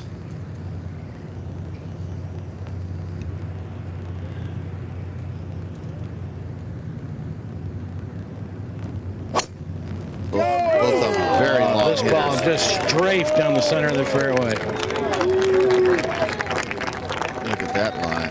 That's a perfect line. Just the best drive by far of anybody. Average drive length this week, 318 yards by Goosen, 321 yards by Els. Those are some bombers from South Africa. I remember when Retief won at Southern Hills in '01, we talked about how much he reminded us of Ernie Els. Well, it's going to be in the mirror image there today with Goosen and Els playing alongside. As you talked about earlier, Johnny, just a great draw for these two guys. Man, I'll say. Up ahead a moment ago, this was Funk's bid for par. He pulled it. He got away with it. So Funk and Mickelson with a couple of opening 4s. And we move ahead to 2. And Maruyama for his par.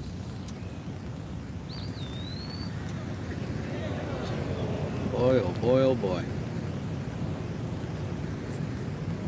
one player under par. Back to 3. Second shot for Jeff Maggart.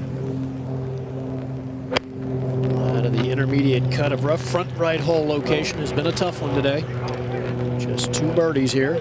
That's actually a very good shot. Can putt it from there, going up the hill. So we go back to 2. And Tim Clark for bogey. He missed the green short, pitched it quite a bit past, and then hammered this putt down the hill.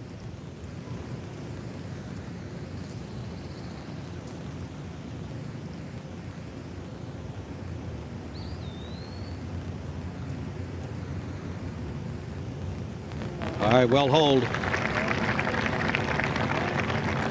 That was a good bogey. Don't often say that, do we?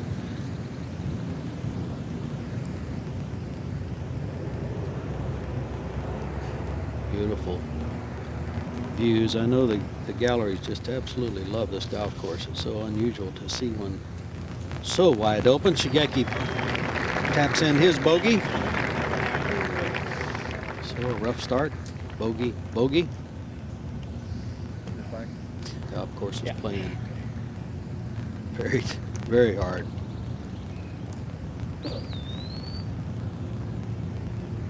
Now back on the tee, Fred Funk.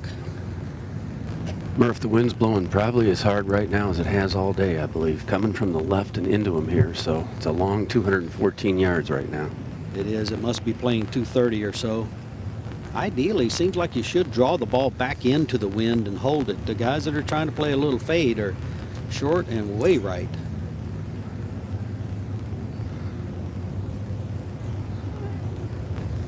Go Terps! Get up, get up. This one's headed perilously right. Left, a little. Oh! And that was a 90-degree kick to the right. Just did not carry it far enough on that line. Right and short, and that's a difficult bunker shot now because up on the green it goes downhill to the hole. Is into the wind, which helps. Back to 1. And Ernie Els stealing right away from the rough at the first hole, which has been piling some strokes up here. He's drawn a reasonable lie, Johnny. He's out where the grass is dry, but still, I don't believe he can aim it at the flag over there on the left. I think he's going to keep it well right of the hole. He's looking way right, 60 feet left, right or so. That's a flyer lie usually. Those dry lies, they just do not bite. Can you see that? It's just, I'm sure he knew that, but those things look good, but they come out hot as can be. Well, we're going to have to see that great short game that Ernie Els has been displaying through his hot stretch again to 2. And we'll see if Phil Mickelson's course preparation is in stead here. That's got to be a big 4-iron. Short, not quite enough hop.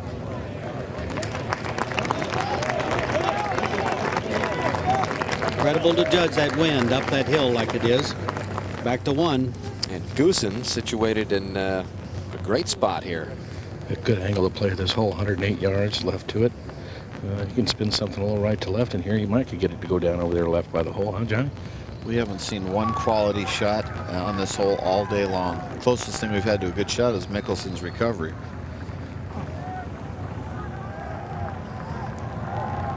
And he's got the best tee shot we've seen.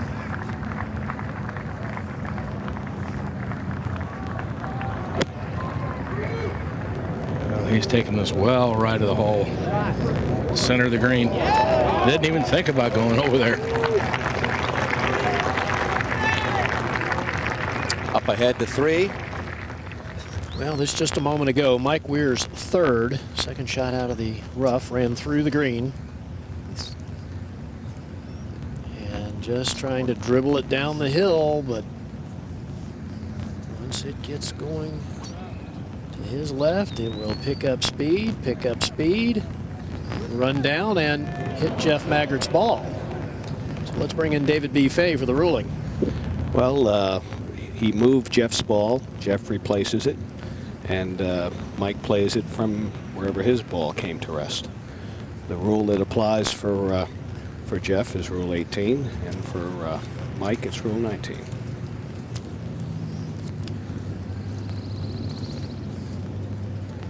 So Maggart with a very makeable putt now from the fringe, going back up the hill.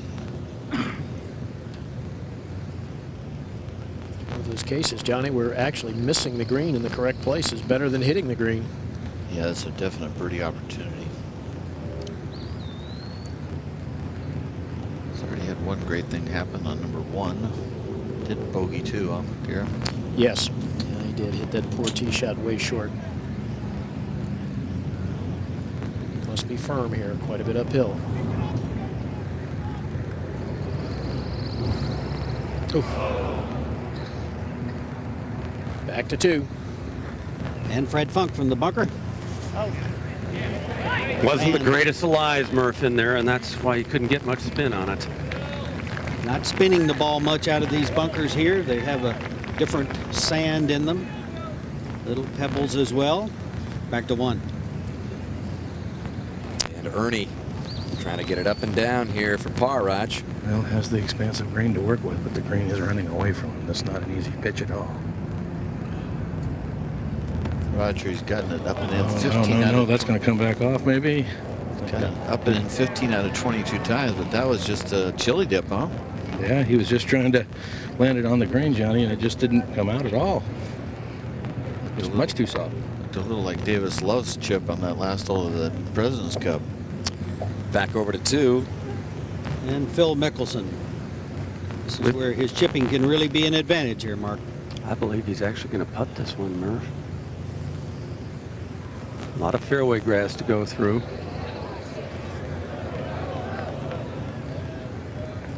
Pretty good judgment. Race that past the hole, it'll go right off the green again.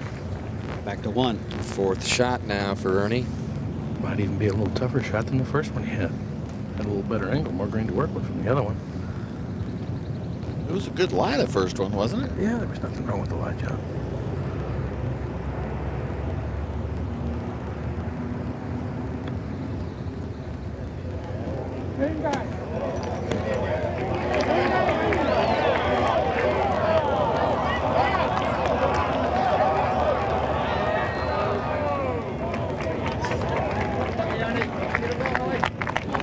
Has the appearance of a double bogey start for Else. Over to BJ at the 12 for birdie.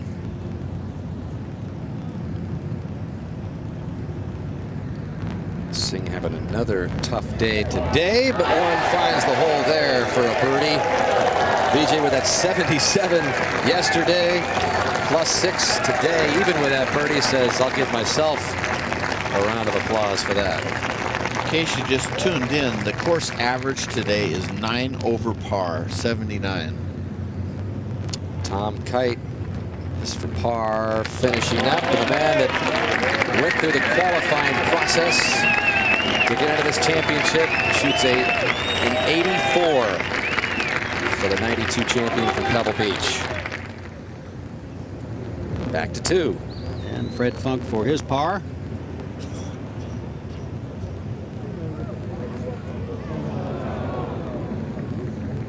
And you would pretty much expect to make a bogey from that bunker. Back to 1. Goosen for birdie. This 2 and downhiller, gotta be careful with the speed. Quick putt.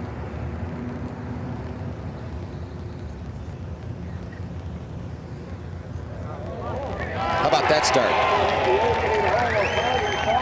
Wow. While everybody has just been coming apart at the seams at the first, Goosen drops in a birdie to get to 6 under. Only the 3rd birdie on the first hole all day today.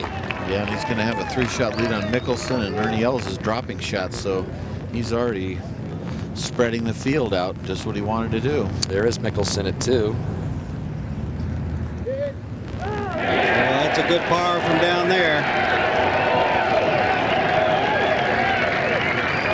Be making a lot of those today, hopefully.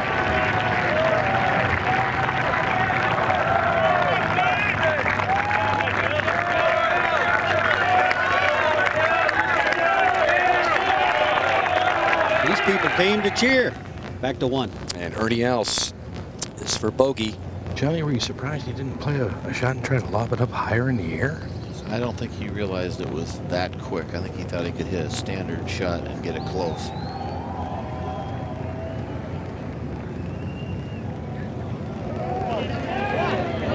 This is going to be a 3-shot swing. Wells is going to go to 1 under. And Goosen goes to 6 under. So after 1 hole, he's now 5 behind his fellow countrymen. Goosen with a lead.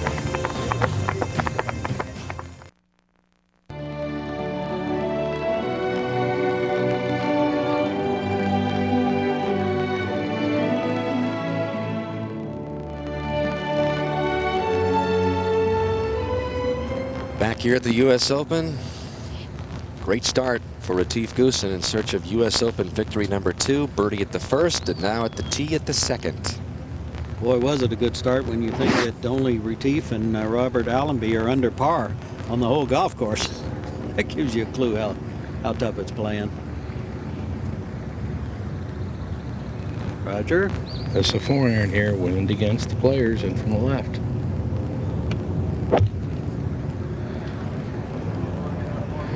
This ball drifting a little right. This is going to miss right.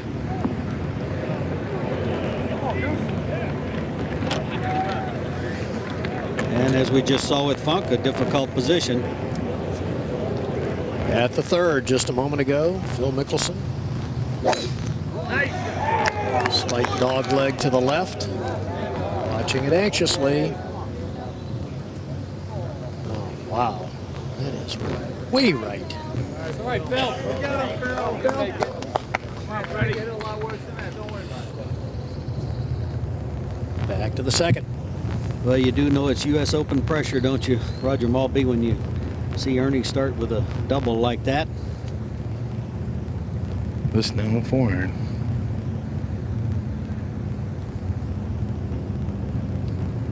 Needs to hit a good shot here. Needs to settle down, get into the rhythm of the round. This left of the hole at the center of the green.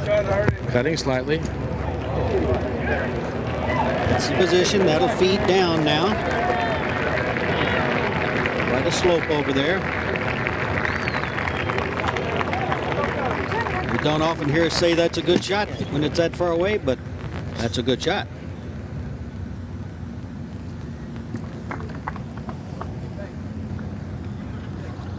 Beautiful hole perched up on the top of the hill. At the fourth, this is Jeff Maggart. And a tie for third right now at 1 under, 5 behind. Playing a little bump and run, sort of Scottish shot. I don't know if he caught it right. Like he put the sod over the top of it. So Maggart struggling a bit, playing with Mike Weir, who's began the day with 3 straight bogeys. This is going to be some hang on for dear life day at Shinnecock today, Johnny, where the course average is now 79. There have been 10 rounds shot in the 80s, the worst in 89 by Billy Mayfair. The best is a 74 today, as there have been 8 rounds in the 70s. So that kind of day, that kind of Sunday when it's all on the line. Imagine if this course would have played 4 days like this, which it could have done. The winds just didn't kick up until yesterday for the first time, and then they really blew. I mean, at about 11 o'clock at night last night, it was really blowing here at Shinnecock, and you might think that we've missed a hole out or something, but that's just Phil Mickelson walking among the galleries here to his ball, which was way off the mark there over at the third hole.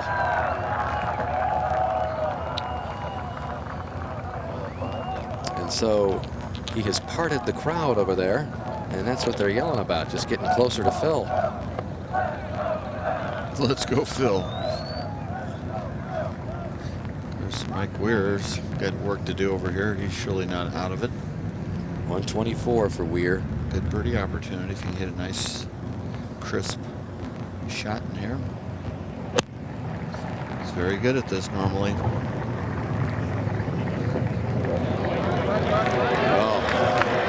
That's as good as you can do. There's a big hill there in front of the hole. You can't get close. That's the closest one I've seen all day.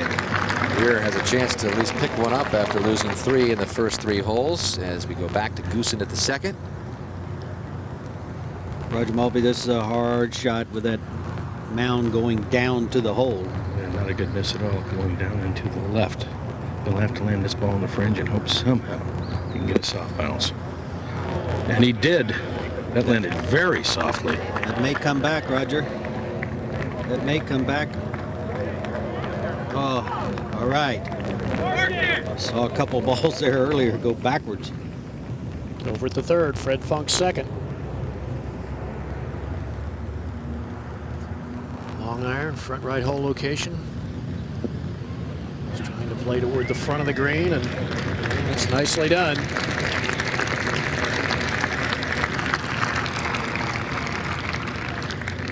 They head to the par 4-6. This just a moment ago, PGA champion Sean McKeel's third with the long par 4. He's going along nicely. He's parred the first 5 holes, and will have that shortcut to remain at 3 over par. So pars are good. And back at the third, Mickelson surveying the scene. What was the driver out for? I'm not sure, Johnny. Couldn't take him that long to get rid of it, unless he's trying to protect himself or Yeah. something. Mark, you had a chance to look at the live? And you can see the gallery is that's a wild looking. Made an opening, but it isn't real wide. And the opening is for Phil to hit a big hook. Yeah, if he decides to cut it, I think if I were on the right, I'd move back a little bit. You can see the ball there, and it's certainly in an area that has been walked down totally by the gallery. You got a good line on number 1, and again here in the primary stuff. 178. And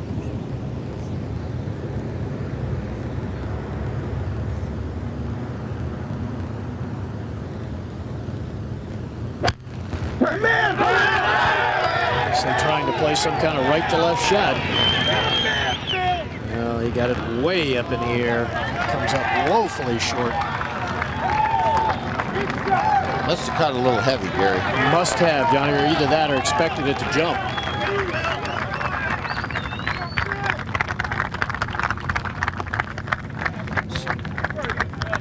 Go back to 2. And Goosen for his par. Roger Mulvey, you have a read for us? Well, it's right to left, and I would think it'd break pretty hard and I'll lose the speed here, Bob. Pretty good slope he's on. Yes, it is. Amazingly, it dies quickly the last foot. This will be for his 23rd one putt of the week. Short.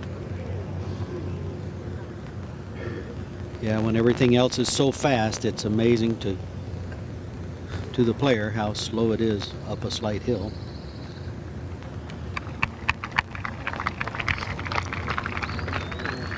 So, birdie bogey start for Retief. Just a moment ago at 5, Corey Pavin on the par 5, 240 yards. Wind left to right. Corey trying to play a little fade in there. And he does. Beautiful shot by Corey Pavin. Ernie Els did make his par at number 2. Well, the MetLife blimp Snoopy 2 is high above Shinnecock Hills in Southampton, New York. Snoopy is up there guiding the airship. I wonder if Snoopy can putt. Let's go to 4.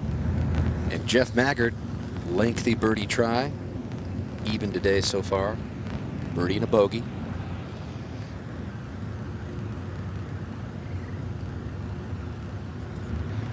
Just misses on the high side. Well, beginning next Saturday, 8 Eastern Time in Pacific and prime time on NBC, the dynamic duo, co-national champions Carly Patterson and Courtney Kupets lead one of the strongest American teams in years in the next big step on the road to Athens, the U.S. Olympic Gymnastic Trials, coming your way next Saturday in prime time. Mickelson now at the 3rd. Ready with his third shot, Mark Rolfing. It's a much better lie than the one he had on his second. Actually, it would be better if he were a right-handed player, but I don't think the primary rough will be a problem. Let's keep the ball left of the hole. Yep, there's so much slope there. What was that, Mark? Man, I don't really know. Obviously, he was trying to bump it up there, but just didn't really accelerate real well through the ball. I didn't. Do you think he was trying to keep the ball underneath the hole, Gary? And that. Well, I think he probably was, Johnny, but you know, either the ball landed in something funny, which it appeared, or he just didn't hit it hard enough. We go to 4. We're looking to get one back after the bogey start. And he gets one. Moves to +2. Yeah, if he can birdie the next hole, he'll get it back a little bit. To 3. Retief Goosen getting ready with his tee shot. Ideally, like to turn it just a little right to left. Do you think it's necessary for these guys, these bombers, to be hitting this big driver? Yeah. No, don't think so. 270 yards out, the fairway falls down, and it'll roll a good 30 from there. This ball leaking right. That's going to find the right rough. That's going to be right over where Mickelson was, well to the right. Wind blowing in that direction, Roger, coming across. It is. Now let's take a look at the hole they call Peconic as it runs toward the Peconic Bay. 478 yards, longest par 4 on the golf course. Drive slightly downhill, and right in there is that ridge we talked about, Johnny. It's about 270. If you hit it to there, it'll roll another 30 yards down the hill. Second shot played very slightly uphill to a very domed green, and we'll show you here with Green Grid where the balls roll, basically off the green in every direction, mainly gathering toward the front and off, but certainly fall off on all sides and even toward the back. So now Mickelson's 4th.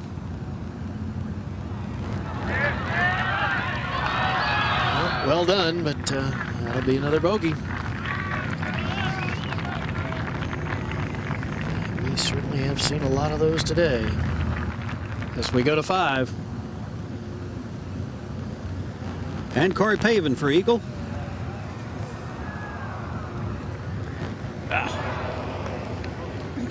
On the low side.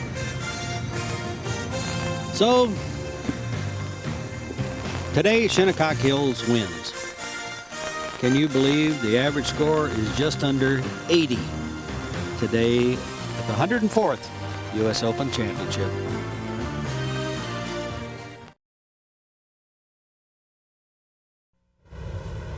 Welcome back to Shinnecock and the 95 U.S. Open champion, Corey Pavin, for birdie. While we were away, he missed that. This putt now for par is longer than his eagle putt he attempted in the first place. This also a moment ago for par.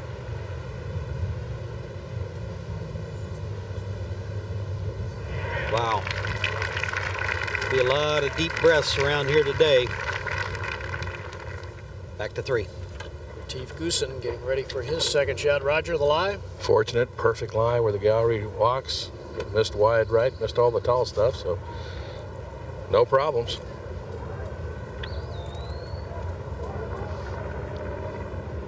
What's the distance, Raj? 175, John.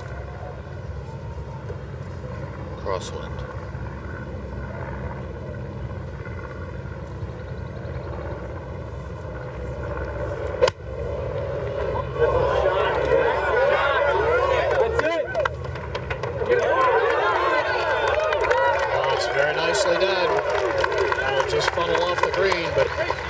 Position to putt from. Well, earlier in the group in front, we talked about Fred Funk having played a nice second shot. Well, he did, but he got a little aggressive with the putt.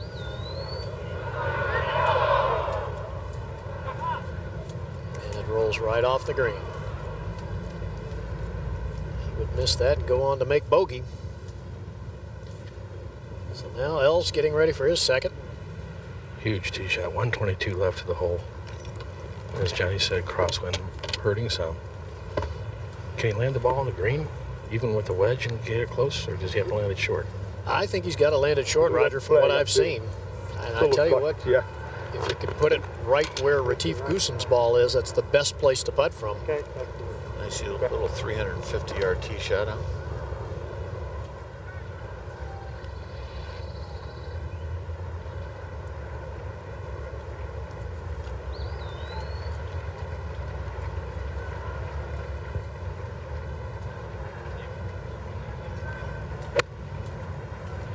Just flatted the ball down, a little left of the hole.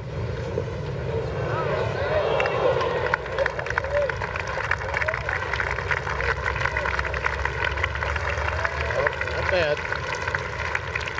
Over at 17, Jay Haas on the tee.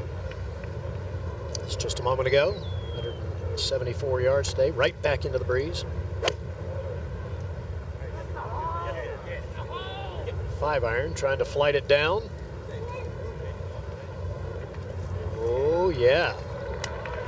Oh, yeah, look at this trickle. Here it comes. Here it comes. Man, does that show you the speed of these greens? Jay Haas with a beautiful shot there. And at 16 just a moment ago, Robert Allenby. How about this one? Look at the break here. Oh, yeah! So Allenby rolling in the long birdie putt. The only man under par on the golf course today. And we go to 18. Casey Wittenberg, runner-up in the U.S. Amateur for par at 18. Had that incredible performance at the Masters. And another fine showing here, one of 4 of the 8 amateurs to play in this championship to make the cut. But Spencer Levine leading the way on the amateur leaderboard right now. And Johnny, we've been talking all day long about how difficult this golf course has been. Let's try to put this into perspective. The last time a course average exceeded 79, you have to go all the way back to 1935 in a final round of an Open. We're talking about 69 years ago at Oakmont. The average score right now here is well over 79. It's going to approach 80. Who knows what it's going to end up by the end of the day. But this is a final round Open of historic proportions as far as the difficulty in which it is playing. Well, the scoring sort of tells the tale. You know, you look at these holes, and if you just make a tiny little miss, it gets magnified big time. Like number 1, hit 12 feet past the hole, down it goes, not only off the green, but down through where the people have been standing. And it seems like there's hole after hole that you got to hit perfect shots just to get 15-footers. There's the average, 79.3. There are just 3 players left under par. Ernie Els trying to stay in that red number range. Uphill birdie putt, moving to the right. And that's just the second birdie of the day at the 3rd. Moves Els to 2 under.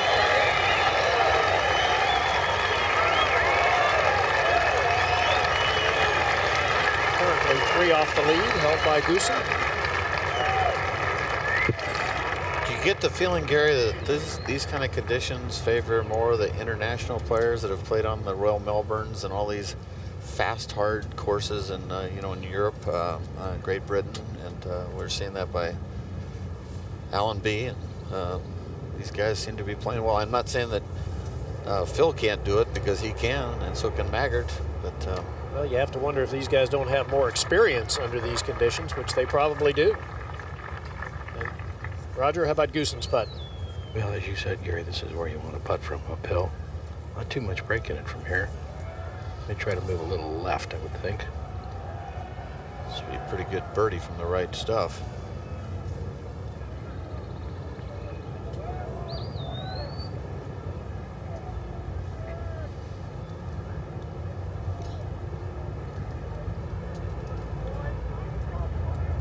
Firm enough?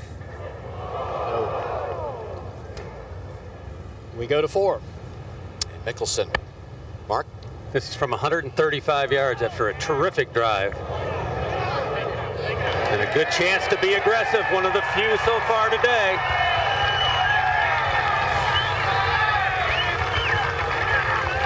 Just 3 left. There were 19 players under par round 1, 11 after round 2, 7 after yesterday.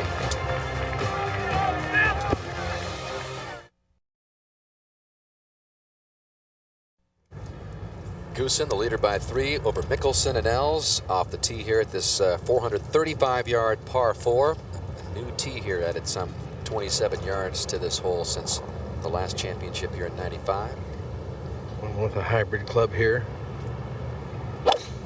Yes! Ball going down the right side. Drawing slightly, should be good. Was well struck. Up ahead to the 5th. Let's go, Ernie! Just earlier, Jeff Maggart from the bunker. And he's a good bunker player, this young man. Goes on to make birdie. We'll go to 4. And Mickelson, birdie opportunity here. And the fans cheer it in.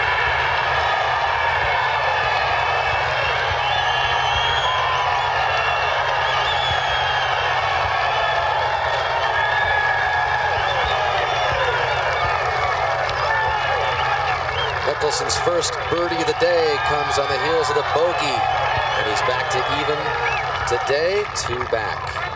It's a good start. Good start. Let's take a look at the crowd reacting to this. You don't think that gets a guy pumped up on a golf course, which is shaping up into perhaps the most difficult final round in U.S. Open history as far as scoring average goes? You need all the help you can get out here at Shinnecock today. This is the one hole on Murph that they can smile a little on. Yes, indeed. It's playing slightly downwind, left to right with the player, Tim Clark. 230 yards, Murph, from the left side of the fairway.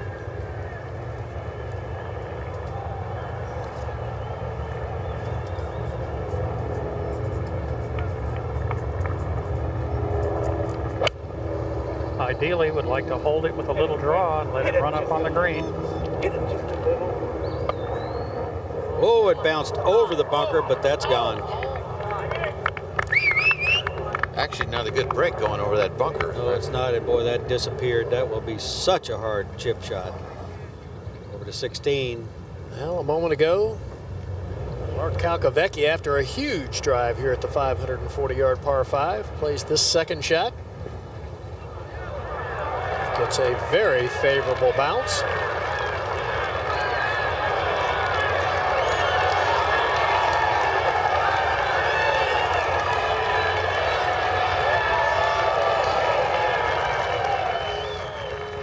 This was the eagle putt. So we've got the 5th eagle of the week here at 16. Mark Calcavecchia, we go to 5. The swing of Shigeki Maruyama. Beautiful drive, Bob, just 208 yards to the hole, but again, that's to the left and in that bunker. Yeah, that'll be a fast downhill bunker shot. It's amazing the thin line between getting it up on the front of the green as opposed to getting it bouncing into the green and straight over. So it's difficult. Back to 4. And Ernie Els dealing with a rough. I think wait till you get to the front. Get up on that front portion.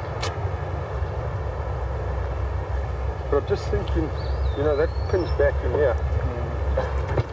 World Golf Rankings from 95 to 2004, and this is just testament to Ernie Els' longevity, the only player going into the 95 U.S. Open into the top 10 to stay in the top 10 this week as the championship is returned to Shinnecock. And if he wins and Tiger finishes lower than 6th in this championship, Ernie Els would end the streak of Tiger at the top.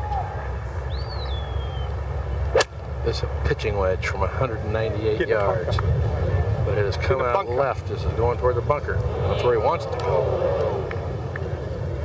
That's not a great spot. And by the way, Tiger is tied for 22nd. So if Ernie can get it done today, there would be a new #1 tee shot at 5.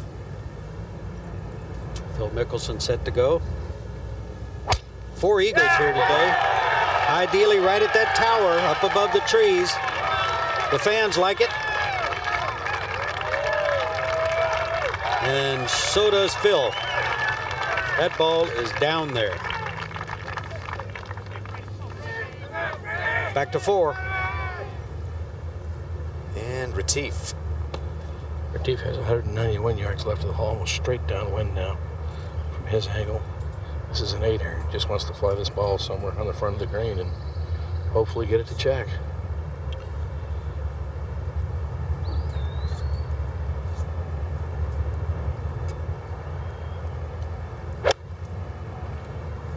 He's hit this ball very high, started it right. It is drawing toward the center of the green. Pretty good shot there. Just on the front edge. Retief Goosen began this day with an unlikely birdie, backed up right away with a bogey at the second. Even today, Goosen with the 2-shot lead over Mickelson, 3 better than his countrymen. And on a very difficult day, as you see the scores today at Shinnecock, Goosen in search of U.S. Open Championship number 2. Ernie Els trying to join that rare group with 3 titles. Mickelson trying to add the second leg of the Grand Slam. Ernie Els is 3rd at the 4th. Tough shot. Hill's kicking it to the right. See that thing going away from the flag. That's why nobody could get the ball close on this hole. Is that big mound. Good distance, Dan. I mean, but you only can do so much. Talk so much about the mental capacity that you have to compete in this championship, Johnny, and we're just seeing it on full-blown display today. 6. Second shot for Jeff Maggart, 205. Back into the wind. Must keep the ball left of the hole here. Fall off area just about 3 yards to the right. Well, is this any good? Yeah, it is a great shot. This course might be the greatest test of golf on the planet. In fact, I said that before this week, and now I really feel that way. Well, especially with this difficult scoring conditions that we've seen today on the weekend. U.S. Open on the line on this Sunday in Southampton. Again, the course average more than 79, and the last time it happened in the final round of an Open 69 years ago at Oakmont. Roger? Well, this lengthy putt breaking to the right and not far past the hole. If he hits this too firmly, it starts to run away. It could run off the green. Tough putt to get the speed on.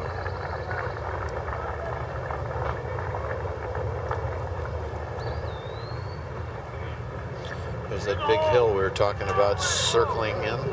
And that's going to be a fun little next putt, I can tell you that. That's no gimme. That's going to be outside right edge. See how stressed out this golf course is. The fairways, the greens, brown tinge, all over the place. To 5. Maruyama for birdie. Clark missed his birdie. Maruyama, good bunker shot to get to that position.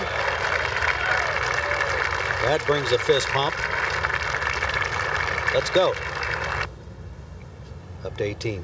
Jay Haas finishing up at the 66 in the opening round. And a good way to finish up there. Drops the putt for a 71, so that's the best round he's had since that opener at 66.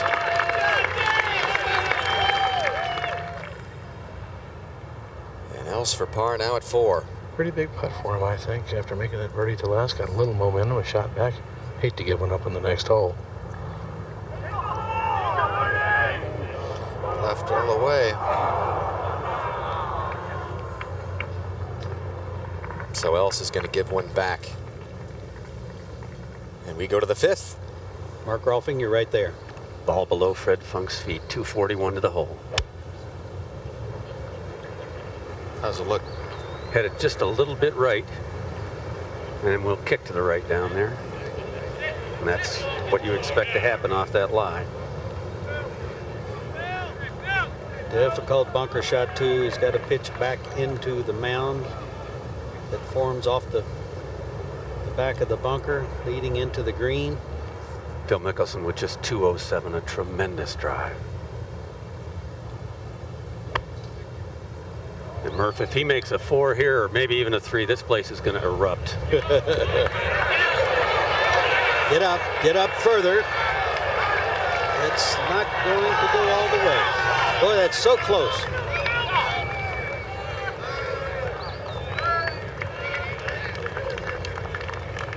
Back to 4. Goosen for par. Delicate little putt, drops in. Goosen remains at 5 under and remains 2 clear of Mickelson. Else, Maggard, Maruyama also under par at Shinnecock. Out to 5. And Retief Goosen on the easiest hole on the golf course. Going right. It took off right at that tower that's been the target. Boy, you don't want to miss this fairway. And up at the green now, Fred Funk. Very difficult bunker shot, Murph, on the downslope. Boy, what a miss, huh? Well, the margin for error is just so small right now. Yeah, but you can't afford to do that. Club just bounced right into the ball on the downslope, didn't it? This hole is on pace, Murph, to be the 3rd easiest hole in U.S. Open history since stats were taken 18 years ago. Wow. Ernie now.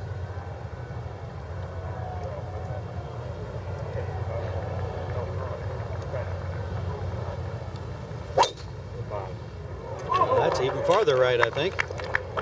It is, Murph. Too far right. Oh, and that's in the extra high. Those are 2 big misses, huh, guys?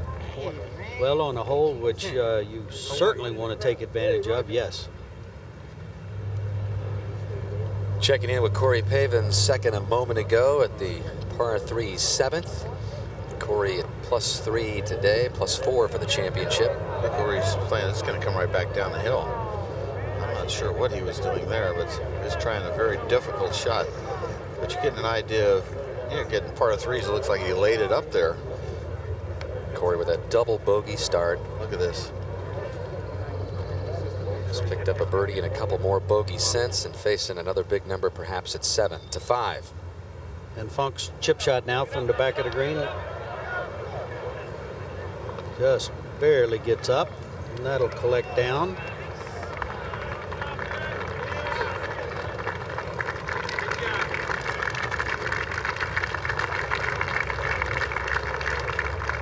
Phil right in front of the green. Excellent chance here, Mark Rolfing. Well, once again, and we've seen him do this a number of times this week, he's got the putter. He's probably got a good 8 yards of fairway to go through before it gets on the green.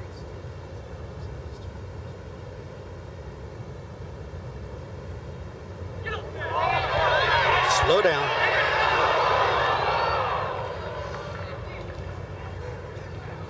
You can see him take a deep swallow there, guys. It's like, oh man, this is an easy hole. So hard to judge. Putting through all that fairway. At the 6th, Jeff Maggard for birdie, very quick. Down the hill, moving right, but I don't think it'll move that much. Look at the trickle. Oh, man. Just got it started, Johnny. Wow.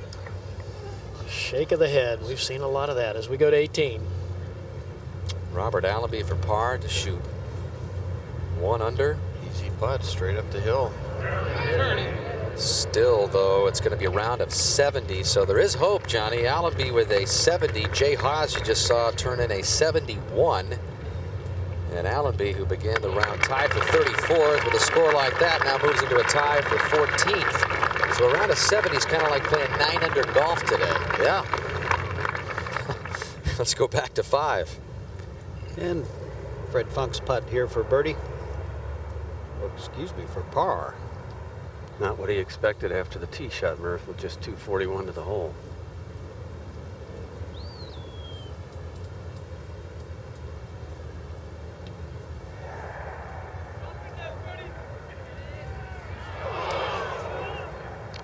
It just seems like every shot is hard right now. It is that. Up to 17. Bill Haas on the tee, the 22-year-old amateur, playing in his final event as an amateur, will turn pro and play on the PGA Tour next week. Good player here, Johnny. Just recently named Collegiate Player of the Year. Yeah, really good swinger. He couldn't turn pro right now, could he, and say, I want the money? No, could not. He took an exemption through local qualifying based on his amateur record of playing on the Walker Cup team. We go to 5. Mickelson's birdie putt trundling down. Big mistake on that approach putt from off the green, huh, Murph? Just a huge mistake to hit it past. It's so difficult then to make it when it's as fast as it is up above the hole. So opportunity wasted there for Phil. You hit it in the fairway. That's a bogey, huh, Murph, for him. Oh, gosh, yes. Let's go to 11. Check in with Spencer Levine, who's been tearing up the par 3s. This was a moment ago, his second shot from the bunker cam. Seems to have the whole game. It's not a pretty swing. He's getting it done on his way to low amateur honors. If he can keep it together, back over to 5. Roger Mulvey, you're right there. Well, both players have missed right here. I believe Retief Goosen's away, has 225 yards. Has the kind of lie that I don't know that he could reach the green, but it is possible that he could get a jumper to come out of here, carry the bunkers, and really run and scoot up under the green. But I would say that might be 1 in 6 or 7 chances. Try to chop down on it somehow and get it to squirt away. The danger, of course, is to get it going way left. Then you have almost nothing to work with to the left of the green. He's taking a couple of good looks at this, trying to figure out if he can just get it up out of there in a hurry.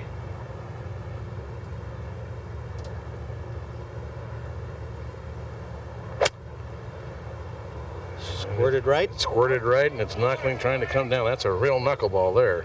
Oh, and that's dead. Very bad place now. Holy cow. Shigeki Maruyama's third shot here at the long par 4. Drove in the left rough. Didn't want to challenge the pond. Laid up to this position. Have a good chance to save par. That's what you have to do if you're going to shoot a decent score around here. So we go to 5. Ernie now, Roger. From 223 and the taller stuff, but looks like he's trying to make an aggressive play here, and I just don't think it's worth it. This one could go anywhere, too.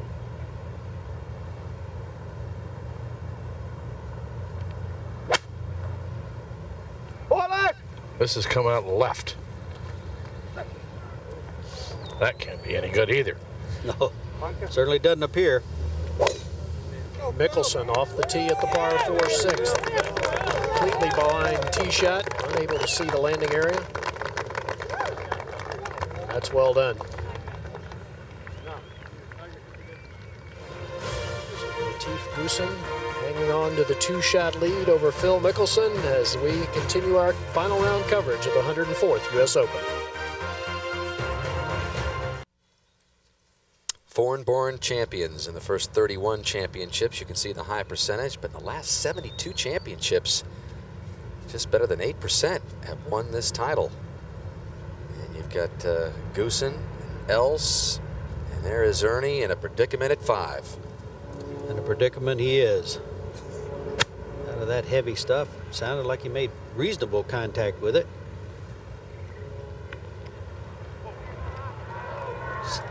Just stops short of going down in the bunker.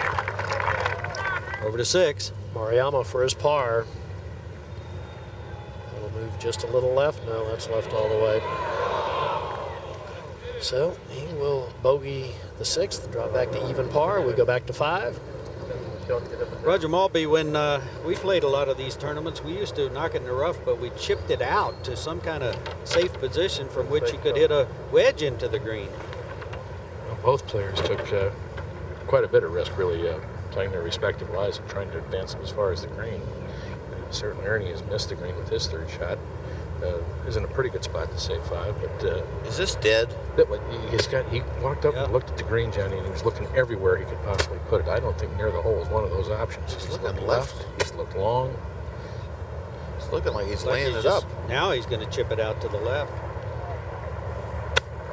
And how's that? That's a shot of 40 yards, and he didn't even try to put it on the green.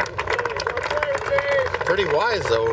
I agree with you, but that tells you just how hard a shot, how bad an angle he had, and how hard a shot he had. The second shot wasn't so wise, but that one was. Over to 6. And Fred Funk getting ready for his second shot here at the hole that has been the second most difficult on the golf course today. Part of the difficulty, Gary, is the length that it's playing today. 2 good drives here, but Funk's got 204 and Mickelson 197 to the hole. Well, playing back into the wind.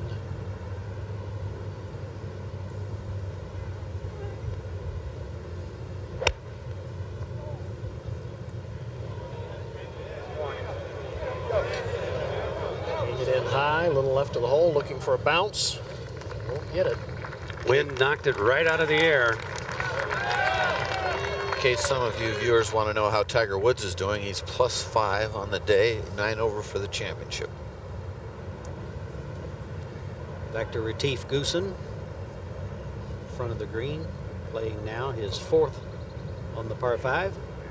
It's a good 20 to 25 feet off the green. Has a flat-faced club to chip with here. It looks like maybe a 5-iron.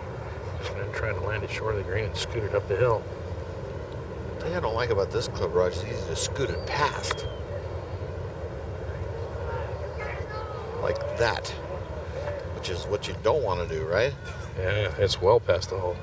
Mickelson's second shot on the way at 6. Bringing it in very low, Gary, and letting it release. Oh, what a well-played shot. Controlled the trajectory beautifully.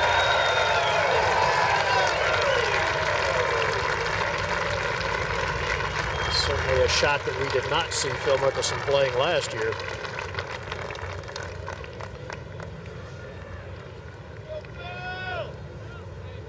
There's the pond that gives the hole the name Pond. One of just 2 water hazards on the entire golf course, and one of them not even in play as we go back to 5. And Ernie's getting set there, Roger. Got a good lie, just almost went in the bunker, but now you get the wedge underneath the ball, so we'll just flip this up in the air. Can chip it near the hole if he hits a good one.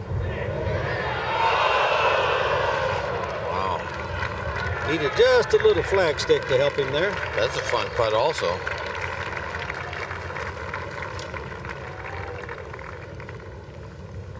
Take another look as the ball tries to get in the cup. Actually hit pretty much in the back of the left center of the hole. I'd like to be putting these putts, Raj. No, thanks. I mean, really, what do you just have to, like Phil just put the club on the ball, didn't he? And he didn't come close. Oh, yeah. Well, I mean, he just flipped it onto the front of the green, and it's just, they're so firm right now. This golf course is so difficult. I mean, going back to Retief's third shot, I can't remember the time last I saw somebody 30, 40 yards off the green, didn't even try to put it on the green. Right. He had no available option to get it on the green. What about this, Murphy? This Bob? is a hard putt. Retief has to hit this so easy. It's hard to imagine. And isn't this right where Phil was? Very close. Phil's ball just jogged off to the right. He's very unsure. He's taking a lot of time. Well, if this putt breaks to right, it's got to be a fooler because his ball was moving left to right on the way past the hole. Well, it didn't break to the right. He just sort of hit it out there, thinking it was coming back. He's playing it out to the right also. Exactly. That one broke. That one's going to go straight. That is some putt.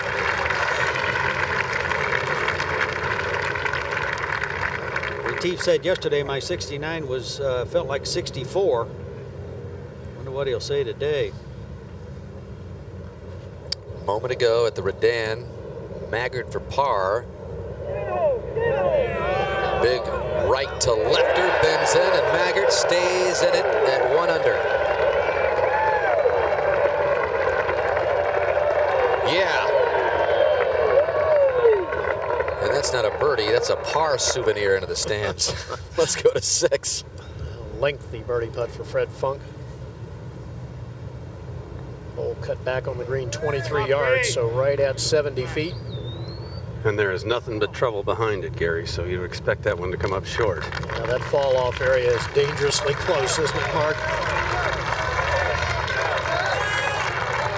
Back to 5. And else for his par. Watch out. And look at that ball go. Man. Now he just barely bumped the ball. Back to Mickelson at 6. A very legitimate chance at birdie. Mickelson was saying earlier in the week that he loved the greens here because they're the Poa annua greens that are very similar to what he grew up on in Southern California. Said he felt like he could read the greens very well. Mark, how about a read here? Well, it's a little bit up the hill, so he can be somewhat aggressive. It should, I think, fade just a little bit for him.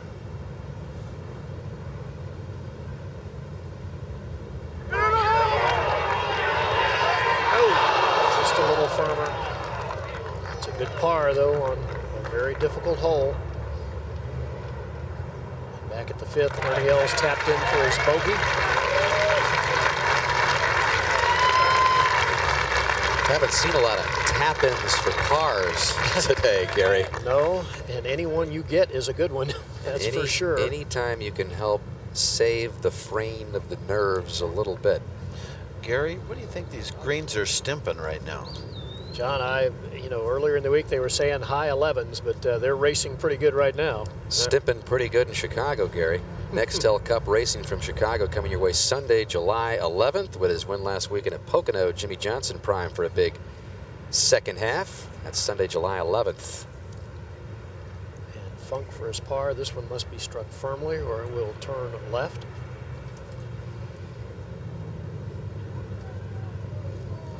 Okay, good 2-putt for Fred Funk, remains at +1.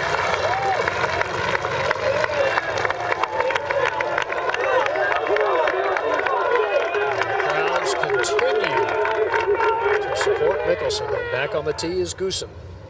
Totally blind tee shot.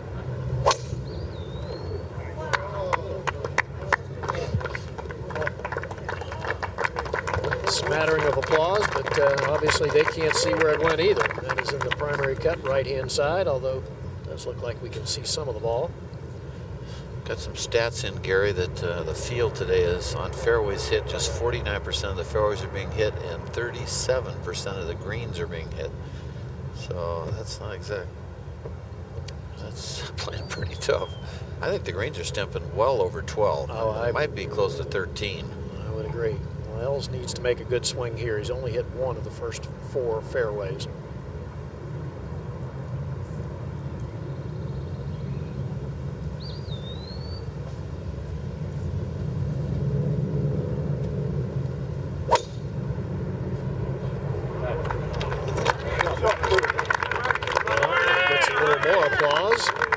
That is perfect. Long, right in the center of the fairway.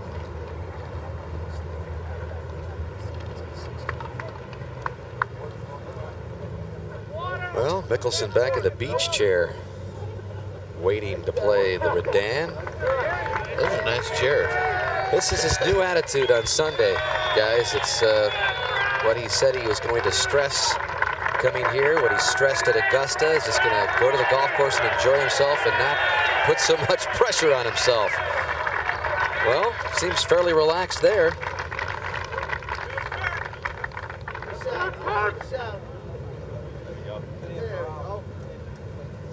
The Redan hole, number 7 here, and 3 green is over here. You can see how close those are together. So it's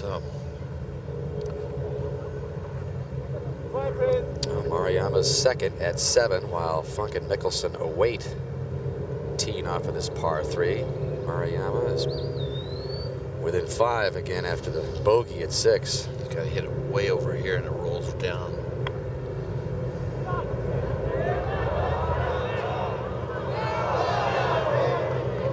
Very fortunate there, Johnny, for that ball to stay up.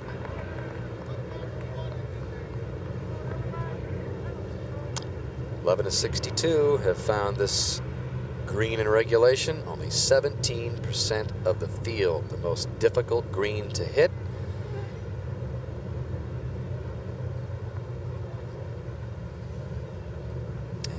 Look at Mickelson, the Masters winner a couple of months ago, trying to become the 7th player to join that exclusive club. Woods was in the same position after his win at Bethpage Black here on Long Island 2 years ago. He was the first to pull it off in 30 years. Palmer, Hogan, it is quite a feat just to get halfway there, much less give it a serious try down the stretch. This green reminds me of the late Sam Snead. He used to do a trick. I roomed with him at the British Open that I won, which was a great thrill. But he used to take his hand in a fist and throw the ball up and catch it on the top of his hand. And if any of you out there that can do that, write me a letter. Because I'm telling you what, that's what this green's like. Well, that is Tim Clark, who again began the day at 1 under. He's +3, +2 for the championship.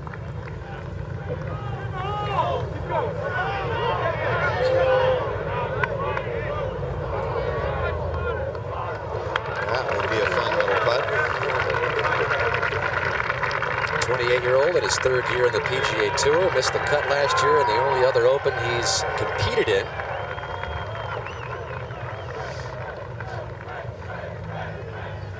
Well, let's go over to 6.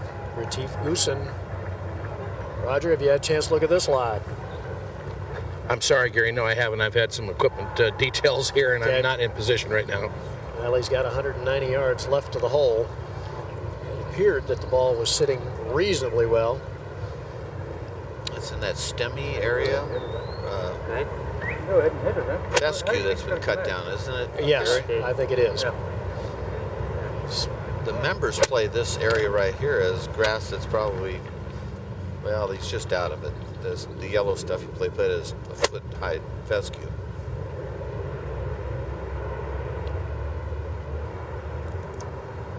What do you think, Gary? Well, it appears as though he's taken a fairly long club, so the line must be reasonable. I think just trying to carry the ball somewhere near the front of the green.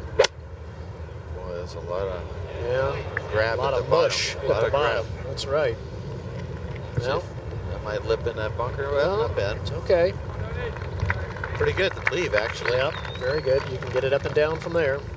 Up to 7. And Maruyama now putting for par. There's a little tiny break here, folks. It's about 20 feet.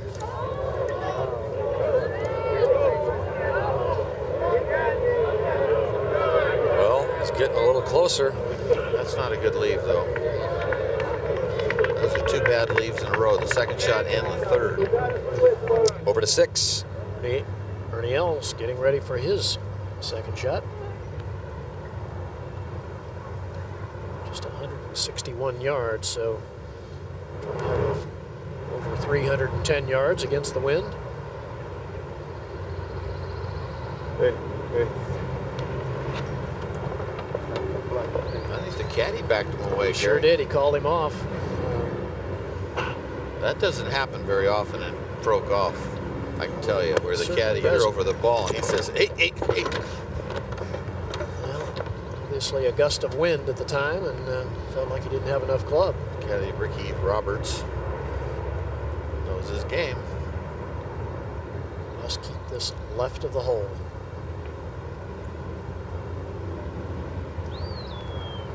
Come on, Ernie! Come on, Ernie! Come on, Ernie! All right, makeable from there.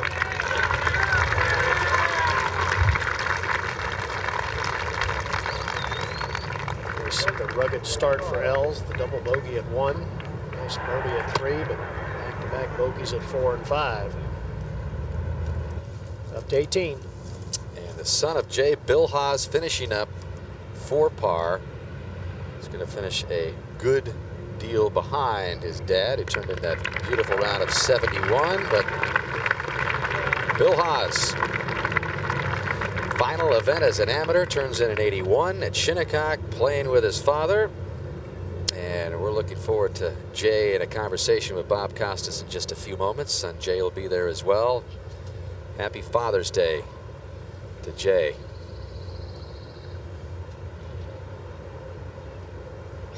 Back to 7 a moment ago. This was Maruyama's bogey try. Just a huge break. Looks good. Wow. That takes so much skill to play it out there 3.5 feet and get the right speed and line. Still, though, +5 the last 8 holes for Maruyama, who's fallen to +1. And why not a little animation here with Redan, Johnny? Yeah, I love this. You can see this tee here. Of course, as you know, it's 183 yards. It goes down. Most great holes have a dip in the middle of them, which this one does, and then back up to the green. And you can see how the balls just, not only do they roll off the green, they run off the green. And it's just nothing will stay on this green if it's dropped from a couple feet in the air. It's been very good. If you just tuned in, the USGA made a great decision to to water this green after every group and made it very playable. The high winds we had last night dried it out unexpectedly, and it's playing fairly right now. You got to hit a great shot to hit the green, but you can play this hole the way it's designed to be played. Tim Clark making par just ahead of this group, and now Mickelson, who is +3 in the first 3 rounds here on 7. This is an 8-iron for Phil. And it's ballooning to the left a little. And Johnny, interestingly enough, I did not see him put water on this green after Maruyama walked off before Mickelson hit. Phil hoping that 7 here doesn't turn into what the par 5 16th was 9 years ago when he was in contention in '95 when he played the 16th +6. Over to Goosen at 6. His third shot. Well, that's nicely played. Good lesson for the folks at home. Get that ball on the ground as quickly as you can. Just carry it onto the green. Let it run the rest of the way. So we go back to 7. And Fred Funk with a go at it, dressed in the Shinnecock flag red colors. Hopes he gets it close here. And nearly as popular with these New York fans as Mickelson is. That's saying a lot.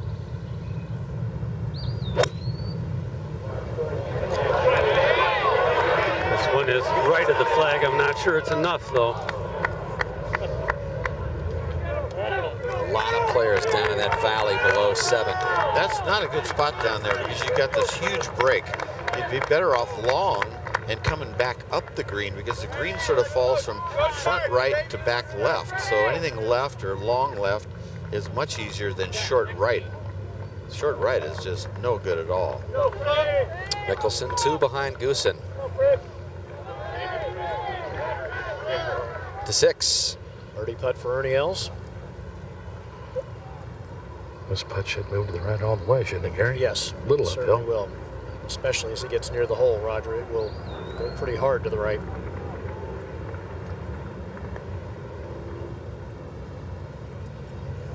Not firmly enough. They are getting outstandingly fast. All those little balls, when they break, they just keep trickling. It's got to be scary out there, Gary. I mean, I would think so, John. I mean, some of them are going sideways. I mean, they're fair enough, but they're just the ultimate test right now. This golf course, if you were going to just push it right up to the red line before your engine blows up, that's what this course is on every shot. Back to 7. And Mickelson hearing it again.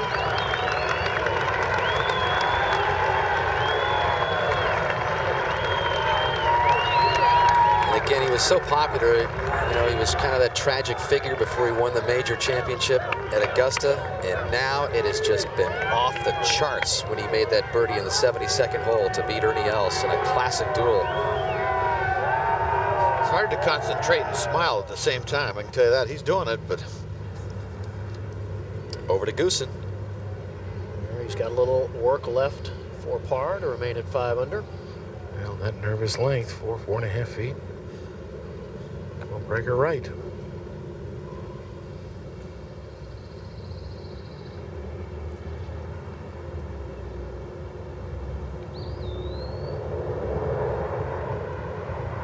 Yep, nicely done. That was the club that really won in the Open in 2001. Went into the playoff with Mark Brooks. Had like 9 one-putts in that playoff as we go to 7. Fred Funk is down in that valley down there. Good luck. I'm sure the players have had more success than that, though, from there. What's going on with these chips? We've seen a bunch of little pitches today. The guys have just totally chili dipped them, Mark. Johnny, I don't know. I think the pressure is just so intense right now. The crowd is so loud and just lots of distractions. And, you know, it's almost like they're feeling a little smothered, I think. It's a tough shot still.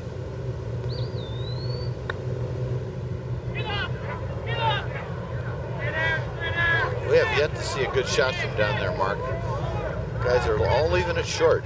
Well, I think the one thing you want to do is knock it over the green, if anything, Johnny. Off the tee, they want to be in the left bunker where Phil is, or left long. Mickelson's got a perfect lie in this bunker. It's uphill lie. It's really not that hard a shot, I don't believe. The only disadvantage Phil has, he puts cut spin being a left-hander, and the fall is to the left, so it will, you know, exaggerate the left turn. Oh, he hustles up to see it because he knows it's good. Oh.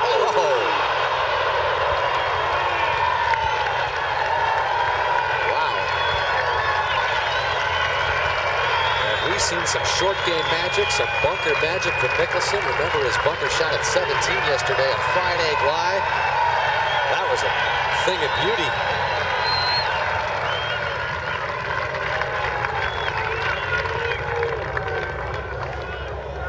Textbook cut across action, plays the break.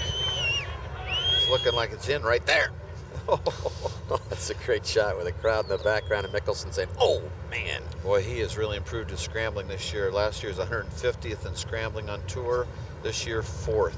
It's an amazing transformation, Johnny. Yeah, that's a huge one there. After the dismal 03 he had. Now Funk for bogey. Aiming it way over here.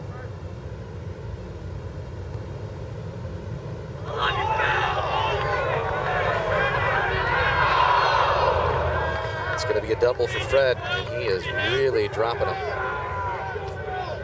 6 shots in the last 6 holes to 8. This a moment ago. Jeff Maggart's third from the bunker, and he would go on to make a double bogey 6 and move to 1 over par.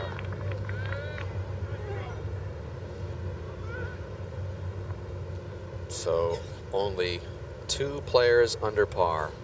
Goosen and Mickelson. As Els is back to even. Els is +3 today. Mark, there's been more fun 2.5 footers than this, hasn't there? Oh, absolutely. There are no gimmies today. It helps being left-handed on this putt. At least you can keep it up more comfortably. By the way, Els made his par at 6, and there's that new putting routine that Phil goes through, well off the ball. In for par at 7. So a little revenge exacted by Mickelson at the Redan after going bogey, par, double bogey. And remains 2 back. Remember 3 years ago at Southern Hills, Mickelson trailed Goosen by 2 going into the final round, and on that day, he was 5 over, ended up tied for 7th. But the crowds weren't with him in Tulsa like they are here in Southampton. And look at the stretch coming up for Phil. Bogey free on this 8 through 16 stretch this week. Well, let's put it this way. If he does that today, he might win this thing. Back to the 7th. It is Goosen. I'll tell you what, Retief Goosen, though, he's like, he makes Ernie sometimes look nervous. I mean, that guy, I don't know what it is down in South Africa, but these guys are Mr. Cool. Got the tea in his mouth. I don't even know if his nose is there. It's gone par, par, par on 7. There it is. This is quite a hole. I'd like to get a blood pressure monitor on this one. You think Phil wasn't thrilled with that 3 he just made? Did you see him? Roger, are you working? I am up and working, John. Great. Really has kind of slowed up some, certainly in the area of the tee. We still see it's moving right to left up at the green. Retief has selected a 7-iron. Wind's doing what right now? It's helping in from the right. Which is a tough wind if you don't cut it, right? Absolutely. And it's been 3 groups since this green has been syringed, so it could be a little firmer than it was just back. We haven't seen anybody of note hit the screen. Well, he's holding it against that wind, going at the right side, but I don't know if it's going to get there. Yeah, it's going to climb on up. Solid shot. Wow, that is great stuff there. It's a tough putt, but it's getting better by the minute. That is a big break that it's falling down that hill. Mickelson kind of craning his neck to see the action over there. And that's the best shot Goossen's hit today, Roger. Wow, that was really a good-looking shot. I mean, he just carved it against. Mickelson on the tee at 8, 398 yards. Went from an iron to the 3 metal, Gary. This fairway has been hit the highest percentage of any on the golf course, almost 68% of the time. That's a beauty. It just hangs on. Just into the intermediate cut of rough, but a good angle with a back right hole location. Go back to 7. And Ernie Els, who is 5 behind his fellow countrymen. Again, beginning the day 2 back, but it's been a struggle for Ernie. Bogeys at 4 and 5 with a double start. Time to get it going. This is not a hole you can get it going. You just try to hold on for dear life. Par is almost a birdie. This is a 7 iron as well, guys. There's 2 more at the hole, just right of the flagstick. Oh, takes a hop, sharp hop left. Watch this, just rolls off the back, actually almost gathers speed at this point. It's just hard to believe these greens. Look at this. Unreal, absolutely unreal. Unreal day at Shinnecock. Course average continues to hover around 79. Goosen clinging to a 2-shot lead over Mickelson. 104th U.S. Open Championship. You talk about a test at Shinnecock today.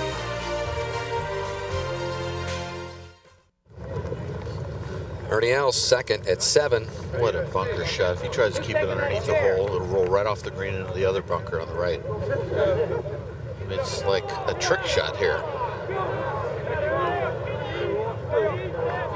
Oh, it's coming back a little bit. What an exercise here today. But remember, the last champion here, Pavin, was 5 back midway through his first 9 too, as Els is 5 back. So on a day like today, you just want to keep your head down. To 8. Mickelson ready for his second shot. Good angle from 137. Dangerous hole location in the back right, though. Oh, easy. That needs to sit. False edge there. Look out. This little hole under 400 yards is playing to a stroke average of over 4.5. You're kidding. Nope. Just 2 birdies here all day. It's quite a hole location, obviously. Yeah, unbelievable. So we go back to 7. Els trying to stay at even. Uphill doesn't do much if he hits it firm.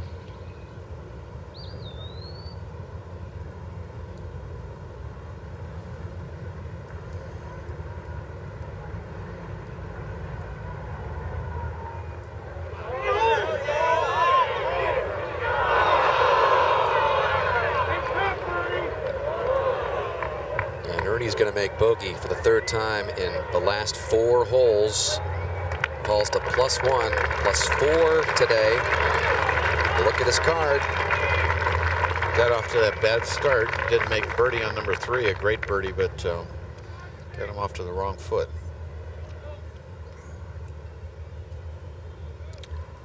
Let's go to the 9th. A moment ago, Jeff Maggard for birdie here. Coming off double bogey at the 8th to drop to +1 and just charges that one home. And Maggard is out in 36. That was very fortunate there. That would have been way past, and he knows it. Yep. He's in third place by himself at even, as Els has dropped behind him now. And we go back to 7, and Goosen has this, well, this is just one of the best birdie looks we've seen all day. Well, but Still it's going not to one you're trying to make, though.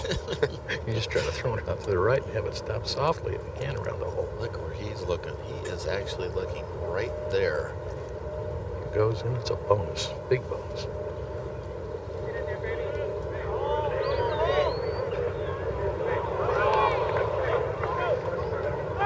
Look at that.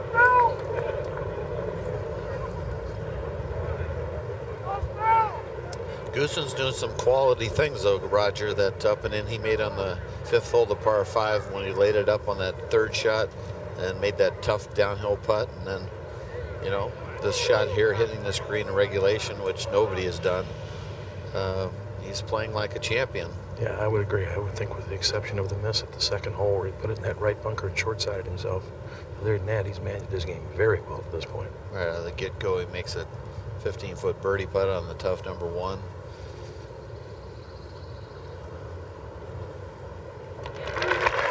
So Goosen strings another par. That's 5 in a row after the lone bogey at the 2nd, and we go over to 8. And Mickelson getting ready for his 3rd, and once again choosing the putter mark. Up the hill. Goes up and over, up Gotta here, go. and then moves to the right.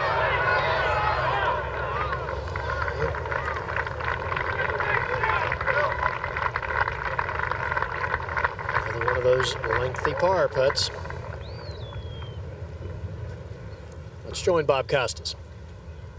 And here is a true Father's Day story. Jay and Bill Haas, only the 2nd father and son to make the cut at the same U.S. Open in the history of the championship. The first, as you all know, Joe Kirkwood and Joe Jr. at Riviera in 1948. You were here with me after your 66 on Thursday, and you said the greatest Father's Day present Father's Day present you could receive would be to play on the same day with your son. You got it. I got that, yes. Bill didn't have such a great day today, but just having him here, having my family here, the rest of them, it's been an unbelievable day for me. Yeah, your dad schooled you a little bit today. He was 10 strokes better than you were today, Bill, but it had to be a thrill just to make it all the way through. It was nice to make the cut. Like you said, disappointing day for me, but his 71 makes up for it. 71 is darn good play today, given the conditions out there. It was probably better than my 66 the first day. I think if you look at the scores, the way they're going to be by the time everything's said and done, Robert Allenby shot even today. I don't think anyone will be under par. 1 over, I'm pretty proud of that round. We're going to interrupt Jay and Bill for just a second here, go back out to 8 and Phil Mickelson, and then rejoin them in just a moment. And it'll be Mickelson putting for par to try to remain within 2 of Retief Goosen. Well, these are the ones, Gary, that just fray your nerves if you have a bunch of them. He hasn't had a lot of them yet. But it definitely was a mistake on the 2nd shot to put it where he did. The trouble with these putts that are so fast, Gary and Mark, is that they break way more because you're just touching them, you know, and it's so hard to read them properly. You almost always underread them. This one is quite a bit back uphill, Johnny, so is it? Yeah, it is certainly one that he can strike firmly. In fact, if he doesn't, it'll break quite a bit to the right. Have guys not been making this putt? Surprisingly, no. We've seen a number miss right.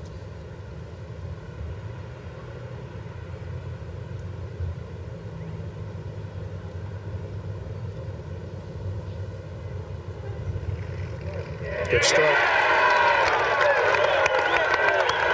That new routine, he doesn't spend as much time over the ball, Johnny, and it appears to me to have really freed his stroke up. That was a great putt there.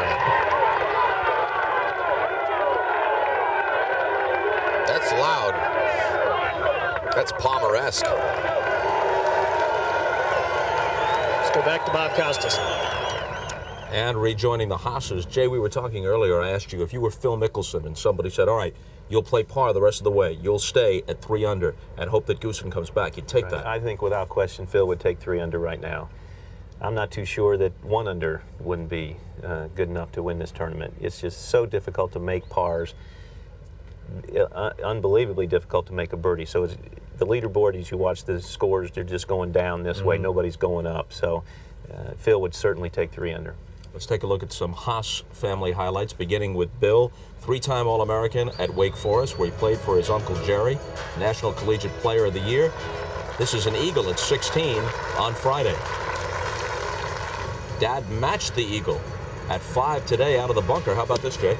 Well, it must have been the shirt. I guess I borrowed Bill's shirt there, but yeah, this got me going today. Obviously, it was a pretty exciting shot for me and kind of got me on top of things. I'm waving to my wife and 3 daughters over there. And this is a satisfying way to finish up a long par putt, fairly long, at 18. It looked very long to me, I tell you. Anything over 1.5 feet was extremely difficult out there. The greens were tough to putt, but yeah, I'm happy that one went in. It really is a family affair. Wife here, 3 daughters here. Right. Jay Jr. not here. I'm sure he's watching on TV. I'm sure he's jealous that Bill's up here. So he's been playing down at the Gateway Tour in Myrtle Beach and trying his hand at the professional rank. So hopefully he'll do well too. And another Father's Day angle, your father-in-law, Bob Goalby, won the 1968 Masters. That's right. Bob's been very influential in my game and my brother and his great nephew, I guess you'd say. So I'm sure he's watching too and real proud. Phil Mickelson tees off at 9. Jay, I would wish you a happy Father's Day, but I know it's already been that. Bill, congratulations on making the cut at the U.S. Open. Jay Haas and Bill Haas, and back out to the course. Well, that was an interesting shot by Phil Mickelson. A very smart shot, actually. Lofted, maybe it was a 3-iron off that tee. It's coming back down into that bottom area, which I think is like 175 yards from there, somewhere in there. That I can't tell for sure. But he's in the fairway. That's the main thing. Even come back there, too. This hole is playing dead downwind, so you want to be hitting it out of the short stuff. Ernie at 8. Getting ready for his second shot, Roger. 159 yards.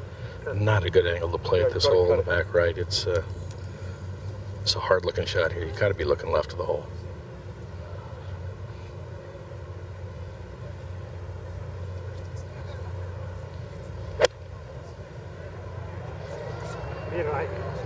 Soft. Soft. Oh.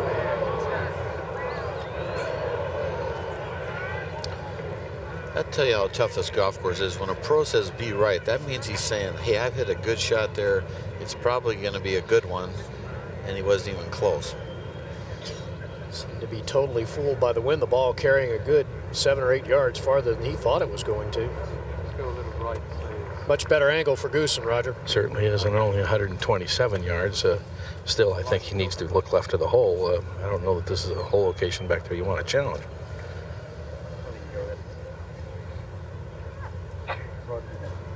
Tell you what, this golf course right now would spook anybody with the most resolute players. It's very few opportunities to play at a flagstick today.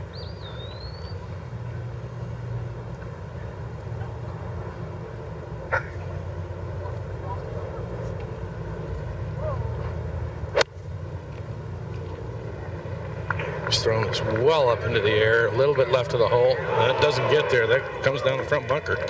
Wow. Not even close, right, John? That's like 2 clubs off. Yeah, and the wind's just coming from the right. It's not hurting. That's playing tough. Just got news. Tiger Woods just bogeyed. He is plus 11 now, 7 over for the round. Goosen made double bogey 6 on this 8th hole in Thursday's opening round. So an innocent-looking little 398-yard par 4 is wreaking havoc today.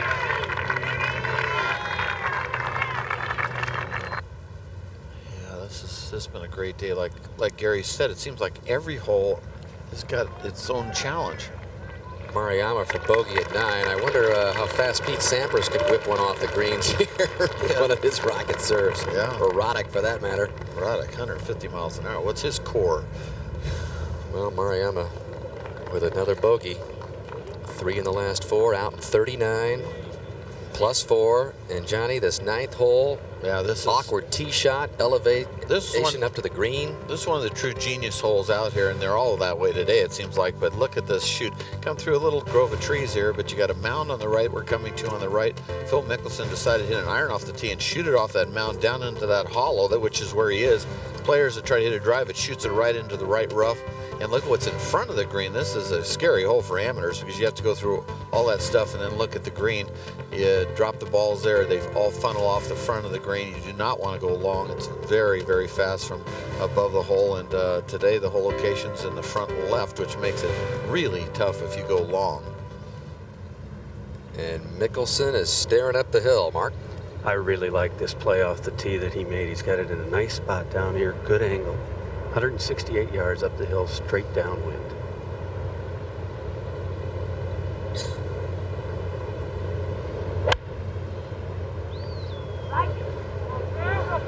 It is just right of the flag. Yeah, getting better. See if it comes back, because that is one quick putt. It might come all the way back. This green is so crazy right now. And this is with the wind blowing away from the hole. So that'll give you an idea. If this wind was going the other way, that ball would have been stiff. At the 8th, Goossen's third from the front bunker. See how deep that bunker is. Green slopes severely from right to left. This hole might get another one. That's a good coming up there. It's still going to leave a tough putt, Johnny.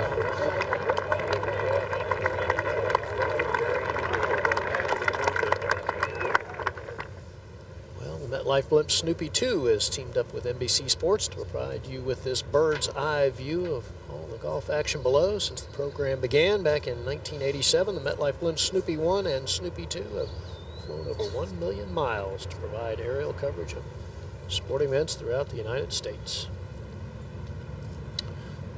Well, it's opened my eyes to what championship golf could be like. Gary, I don't know about you.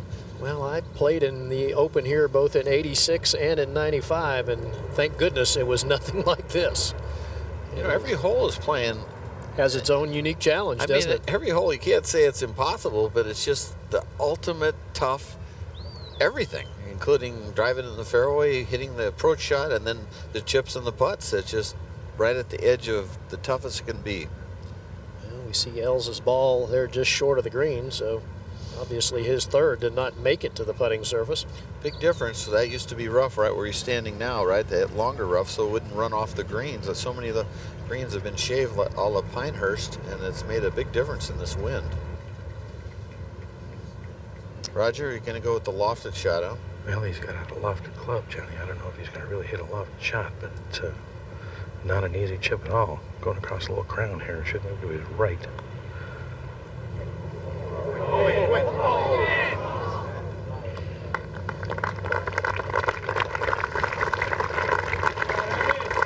Sort of the same shot he hit at number 5 on the 5-par and scooted it by. Remember, Gary? Yes. Let's take a look at his attempt at the third out of the very thick rough. Actually trying to play some kind of low bump and run, and it just never came out. Get right up to the edge and come back.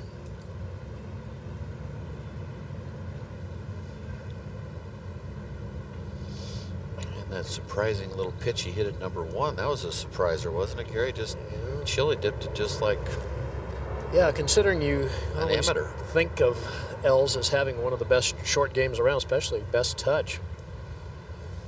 All right, Goossen's putt for par, Roger. And this up the hill looks like it wants to start moving a little bit to his left, maybe straighten up in the area of the cup. Just about every shot being played out here is a defensive shot, though now. I don't see many aggressive shots at all.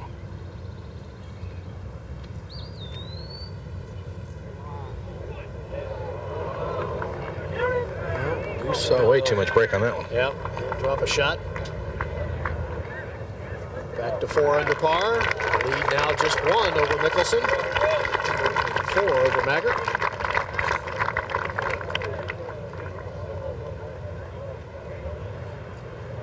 Well, Johnny, I remember at the beginning of the day, or close to it, you said maybe it's going to be around even par.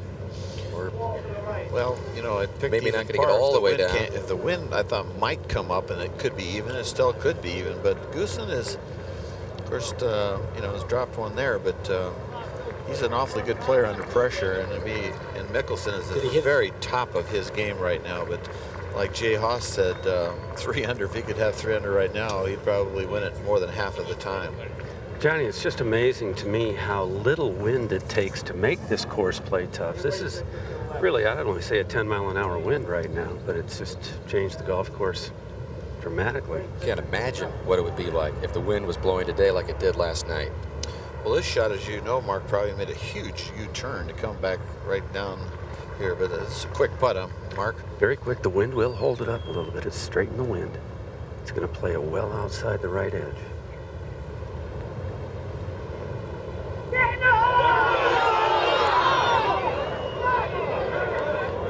Boy, he played 2.5 feet of break, and that was way too much.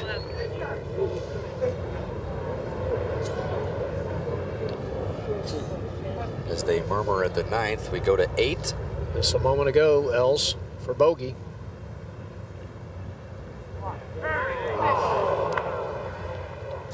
So Els will make a double, drop to 3 over. Maggart for bogey at 10.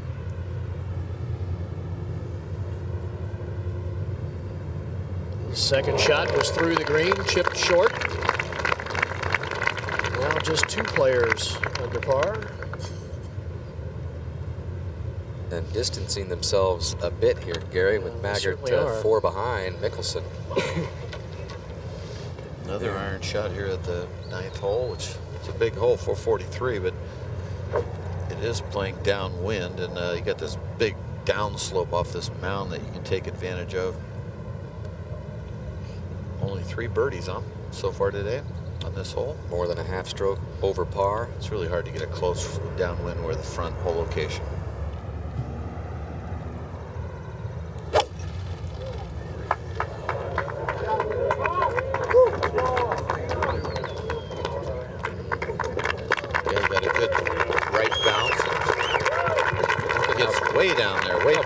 Those fairways are becoming seemingly by the hour just more. I'll tell you how tough this fairway is. He hits the left rough and ends up in the right rough. 16. Just a moment ago, Tiger Woods for par. Actually had it in the green side bunker in 2, hit it out of there over into the other bunker, and then got it up and down. So, and gets some applause just for a par on a par 5. 3 bogeys on the back 9, so struggle for him today. 7 over par as we go back to 9. And a little delicate par left for Mickelson. We got a little help from Fred Funk there because Fred was on his line. In fact, Phil had to move his coin over. This for an even par round through the first 9 here at Shinnecock, which is a heck of a score today. He's probably a little bolstered by the crowd noise here, too. It sounds like they just saw Goosen's bogey posted. Not too much break here, is it, Mark? No, I think it's inside the hole.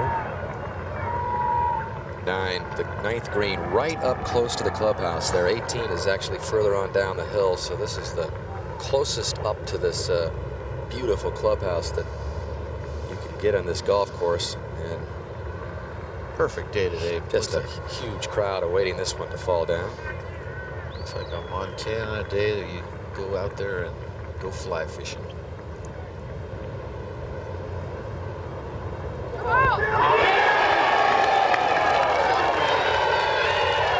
It's a solid first 9 for Mickelson. More than solid, outstanding on a day like today. Even par 35, 1 behind Goosen. And as Mickelson walks by the first clubhouse in America here at Shinnecock, he'll be propelled over to the tee at the par 4 10th. Quick look at his card, bogey and a birdie. They came back to back. Other than that, all pars, and he smiles his way over to the 10th. That looks like a scene that's been reserved only for Tiger Woods through the years. The phalanx of security around him. His popularity just exploding over the last couple of months.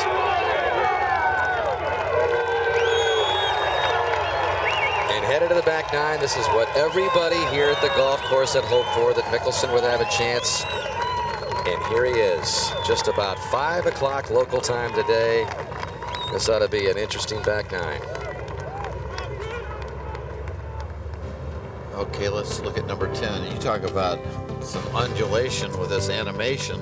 Look at this. You come up this hill. You can't see anything from the tee. You just see that sort of the top of that hill, and then you go through this dip. And this doesn't count here because really at the downslope of this hill, you're talking about maybe 220 yards or something. You hit the downslope of this hill, and it just shoots it down into this bowl. Huge collection area. It's a land of many divots. All the balls are in this area right now, and then you rise dramatically up 23 feet to the green to a front hole location. It looks like it's impossible to get the ball close. And this is a disaster hole right here. This hole, anything can happen. You can have a guy 50 yards from the green and make it 7. Well, we see that 66% have hit the fairway, just 20% have hit the green, and Johnny, the stroke average right now on this hole, just over 5. We have seen numerous players hit it over the green and then pitch it back down across the green and back down the fairway. We've seen balls come up short, roll back to their feet. Phil's got a fairway medal right now, Gary, which actually seems like a lot of club to me. The wind has picked up. It is right behind him. We saw him hit the iron off that 9th tee. Maybe he wants to try and get this one actually up on the upslope a little bit. I've got a hunch this hole could determine the outcome between the exchange between Mickelson and Goosen.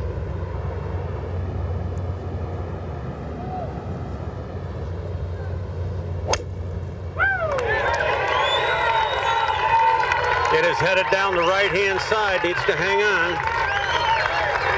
Oh, I got a good bounce, Mark. That'll be fine. Right down in the bottom. Just don't go in a divot on Gary. Yep. Well, there are a lot of them down there, even though the USGA had the whole area netted off in the practice rounds. So we go back to 9. Here comes Goosen up the hill. Roger? 140 yards just off the edge of the fairway. Good lie. Ball just a little bit above his feet. 131 to cover the front, but the wind helping. Have we seen anybody get it close to the hole here? I can't imagine how you could get this shot close to the hole. No, but it's a perfect lie, good angle. Couldn't be in a better spot.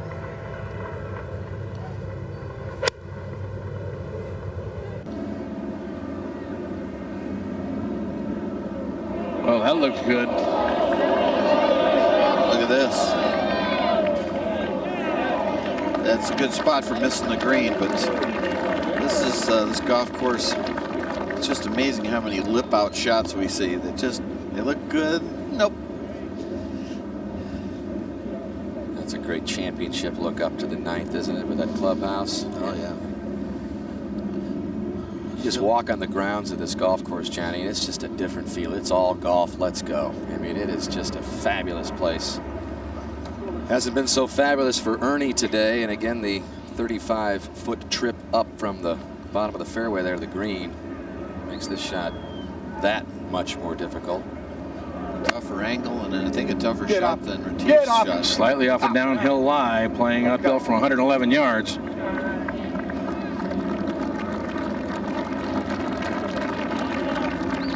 Fortunately, Ernie is seeing this opportunity for a 3rd Open title slip away here. With a double at 8 at +3, a full 7 behind Goosen, and right now it's turned into a Goosen-Mickelson duel instead of an Else-Mickelson duel, which was staged last April. I can't believe that Els is 6 over after 8 holes for the day. At 11, Jeff Maggart, solo 3rd, +1. Nice sounding strike.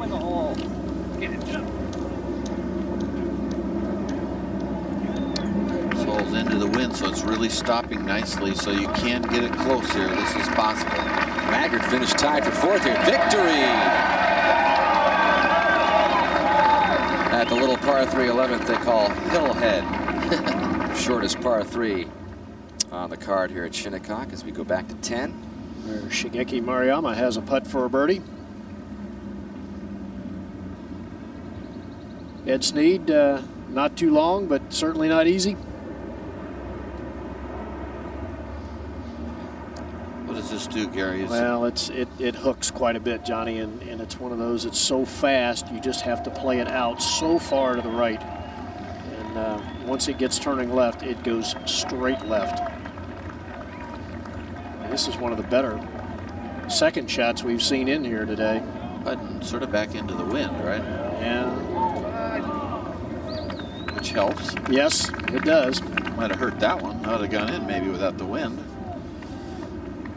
All right, it's a good 4, though. That's a full stroke below the stroke average that the hole is playing, so it's like a birdie. Up at 17, Tiger Woods for par. Missed the green and the bunker that you see behind him, left. Pitch to this position. His worst career U.S. Open round is 77 in the 3rd round back in 1996. He is right at that number today, +7.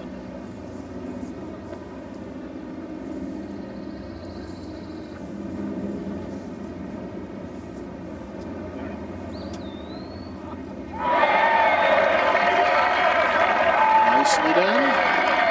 We go to 9. Coming down the windswept green is Else. He needs this.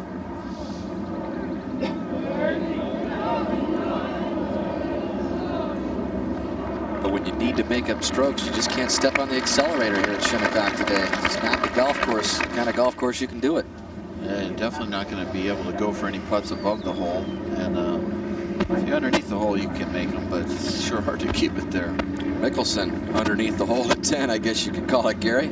He is. We see the graphic there, 23 feet from the bottom of the fairway up to the green, and a lot of discussion going on here, Johnny. You and I have talked about it. You can play right to the very left edge of the green, and the green kind of comes in from that side, but very few players have even thought about it. It looks like he may really try and bump it a little bit, but you know, you stand down here, you look at this shot, it's like trying to pitch a ball over the windshield of your car and get it to stop on the roof without going down the back window. Very tough. Just 60 yards. He's going to bump it. He's got to go. Okay, now will it hold? Will it hold? Will it hold? Oh. That is amazing. That stop there. It is huge.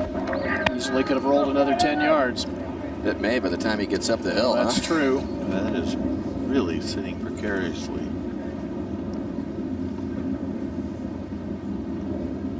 And I'm sure Fred Funk was excited to see Mickelson's shot and how it turned out. He's got just 55 yards.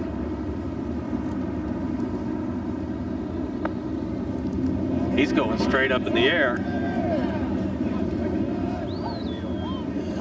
I don't think that one will stop. Nope, it will not. And there's what we were talking about. Mickelson's ball within a foot of doing that. Back to 9. Goosen, boy, would this be a big 3 if this could somehow roll in. He can be a little more aggressive.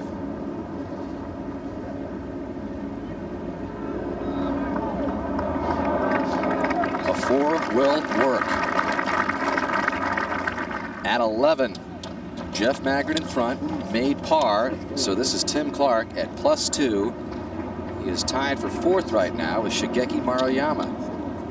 6 behind Goosen, and it's now Clark from South Africa instead of Else, who's the closest to the other South African, Goosen, right now.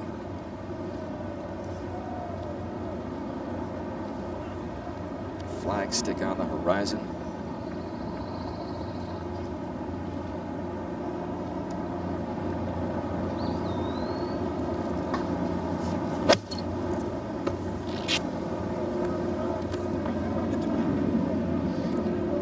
You can see that 6-iron and flared it out to the right. It's back into the wind on the sand shot, but not a lot of green to work with. It's a very deep bunker, a lot deeper than he is tall. So now the man he's tied for 4th with right now, Maruyama, has been just all over the golf course today. 5 bogeys and a birdie in his front 9, coming off the par at 10. I'll tell you, anything's possible.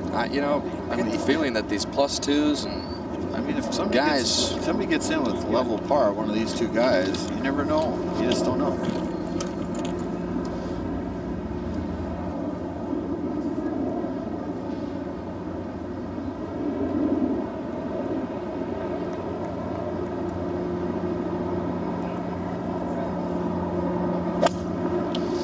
Cut across, curl under, hold shot, face open, and it's a very cool shot. That was a very sophisticated swing he made there. And a little bow as he heads up to stroke the birdie. What he does, he got a beautiful backswing. He's very neutral in the backswing. Everything is perfect right over his right shoulder. See, right over the top of that right shoulder, fires. But when he goes through here, he actually reverse curls on his follow through his hands, and with that reverse C, which you don't see anymore, but he keeps that face from turning over too much, and that's a pretty good swing to copy, especially when you want to hit a nice cut. This guy can swing it pretty nice too.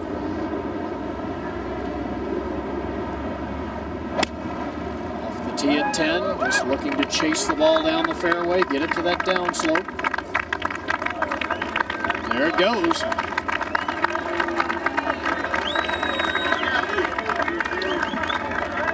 That thing roll. It's like a little funnel down there, Gary. It is. It's a bowl. Dan goes. Oh, maybe a lip out divot, maybe in. At the green, Mickelson, and I can't tell you how quick this is. We've seen players from this position knock it back down the fairway. In the hole, Phil. It's carrying a lot of speed. It's got a lot of speed.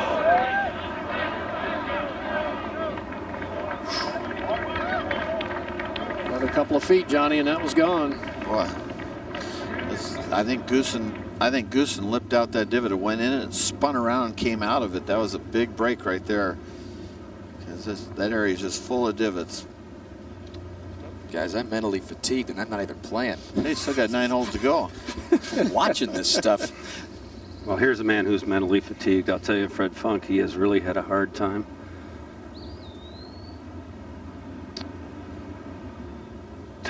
Tough putt here.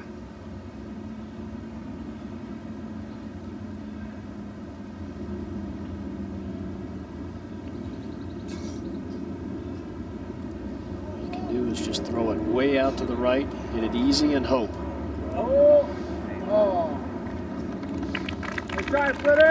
Just the mentality of lagging for bogeys doesn't seem to make sense. Moment ago, Kirk Triplett for par, and it can be just a relief to get off of this golf course. After Triplett dropped in the par to post a 77. Take that, Shinny. I'm out of here. You may be historic, but you're looking good in the rearview mirror today. Back to 10. Mickelson with yet another one of these testy par putts. It's from about 7 feet back up the hill now.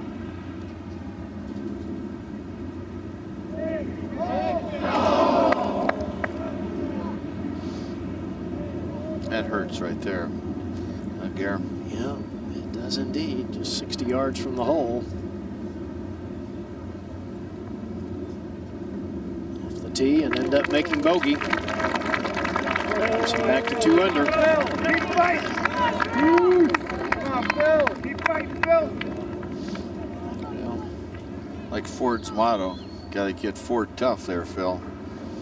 Up at 11. Shigeki for birdie after playing that beautiful tee shot in here. It's right to left, Dan, down this hill, and the wind blowing toward the front of the green. If it starts to break left, it's a kind of putt that could get away.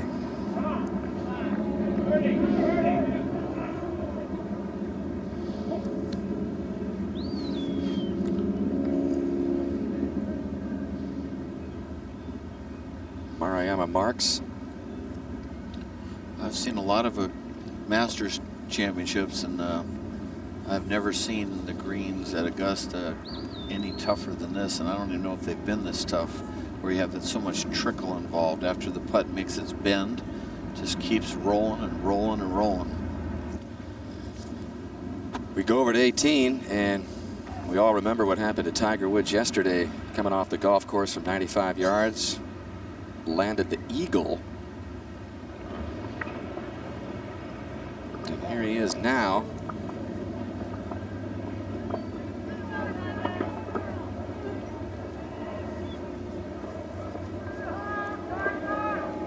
Tiger plus 11, as you can see, plus 7 today.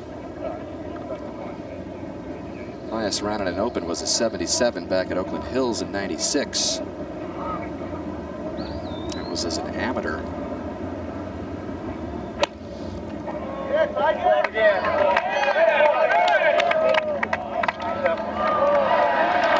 was a gorgeous golf swing right there. That's just his 36th green in regulation in 72 holes, so half the green's an important shot here, Gary. That is Goossen's second at 10, and it's gonna stay. Okay. He'll be faced with a very similar putt to what we saw Mickelson have down that hill with a big break. He'd be a great poker player, wouldn't he? Yeah, he certainly would. He doesn't show much, does he? And now else. Roger, what's the story here? He looks like he could throw it on the green. It's probably 20 feet up from here, though, huh? Oh yeah, sure. It's way uphill. And downwind. That's the tough part. Well, with it being so much uphill, it takes the trajectory off the shot, doesn't it, Johnny? Sure does. Comes in hot. And that ball might not stop. Nope, it's gone. That kind of day for Ernie. Just sort of a nightmare, really. Yeah, you work so hard to get in that position to give yourself a chance. It has got to be extremely disappointing. Well, he was so used to growing up having his way, really, with Goosen, and Goosen's coming onto his own and sort of, you know, challenging him.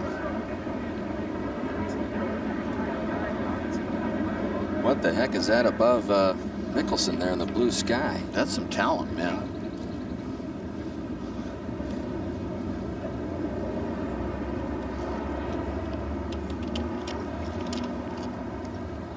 Well, let's get back to work here, and at the 11th. Back to job one here. We want to get this thing a good quality shot back into the wind. By the way, Clark made double just ahead of Mickelson here, while Maruyama made his par. 172 yards up the hill. This one going to be just a little short. Hit it very high up the hill into the wind, and the wind just knocked it right out of the sky. Unfortunately, it might be in the start of a rake stroke, which it would be not a very good break if that's the case. A moment ago at 18, third for Tim Herron. Herron playing with Tiger. Herron having a decent day. Look at this play.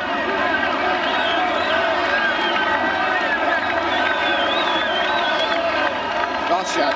Yep.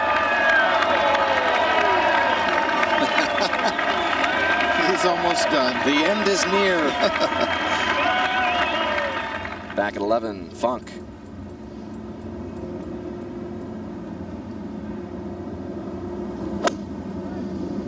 Very simple swing.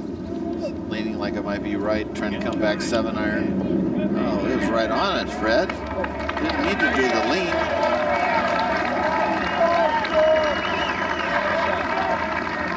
Back over to 10. Nails his third. I think he's going to try to bump it into the hill. Does that require some skill or what, that shot? Yes, it does. That's a nightmare shot from there. You chip it right back down the hill, right? Yes, I've seen a number of players hit it right back down the fairway. Players like David Toms, and I mean really good players. So we go back to 18. Tiger Woods trying to finish up eagle birdie. Only 4 birdies in this entire championship for Tiger Woods, and none today.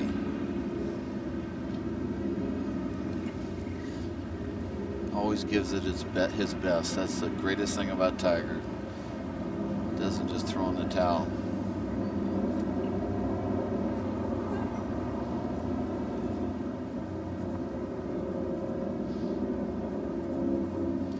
Pretty easy putt, really. Can't get a better spot.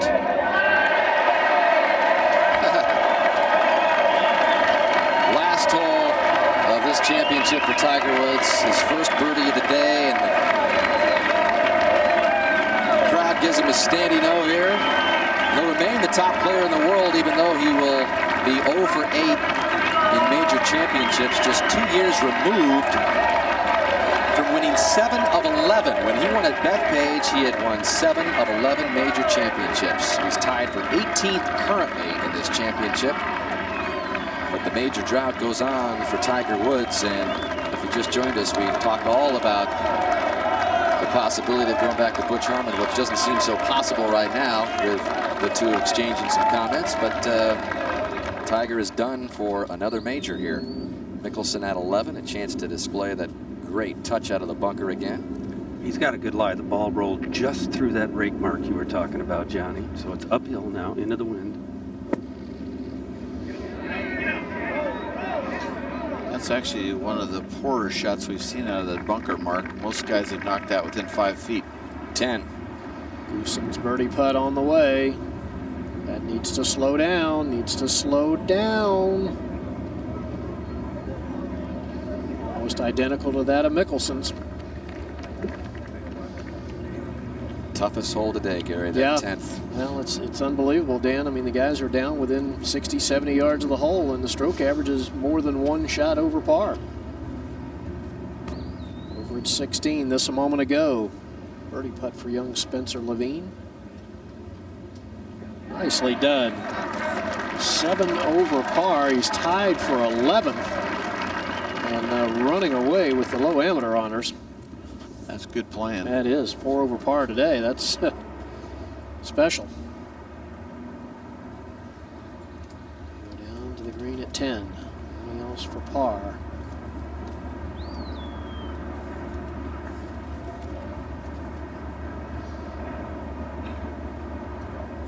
You just have to hit these putts so defensively. I mean, to hit it at that speed to make it, you'd have to play 10 or 12 feet of break. Yeah, just to actually slow the first 2/3, and then once it releases down the slope, it picks up speed. Funk needs this at 11. Huge break to the left on this one, and the wind's going to push it left also. He's due. He's been putting great this week until today.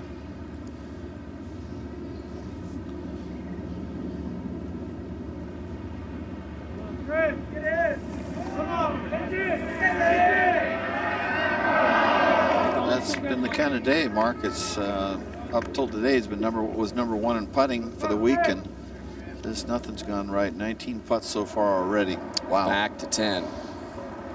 Goosen eyeing this uphill putt for par and taking a very long look. Roger seems not be too sure about the line here. He's kind of moving all over the place. Well, I would think it would have to move a little bit right in the area of the hole. That is a good call. That's exactly how Mickelson missed it. Putt just broke slightly to the right. Got the wind at his back. That's always tough, huh, Gary? Yeah, very difficult to stay steady, especially with the right-handed player.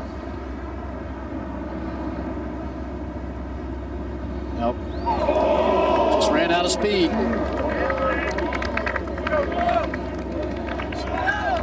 Goosen takes 3 from the edge. Mickelson takes 3 from the edge. Bogey the 10th. Lead still 1. So we go ahead to 11. Can Mickelson cling to that 2-under spot as everyone in this championship, including Goosen and Mickelson, continue to trickle down closer and closer to the even par number? And he could hear that big groan from the 10th green, so I suspect he knows what happened. It's a very slow putt.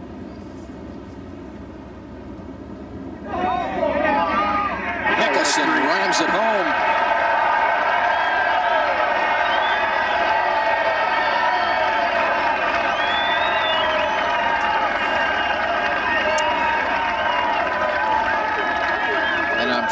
Goosen thinks that's for a birdie, huh, Mark?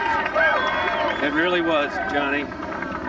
If he goes on to win this championship, I think he may look back and think that that was the most important stroke. It's so loud out there, it's hard to hear what I had to say to Mark, but just a moment ago at 10. It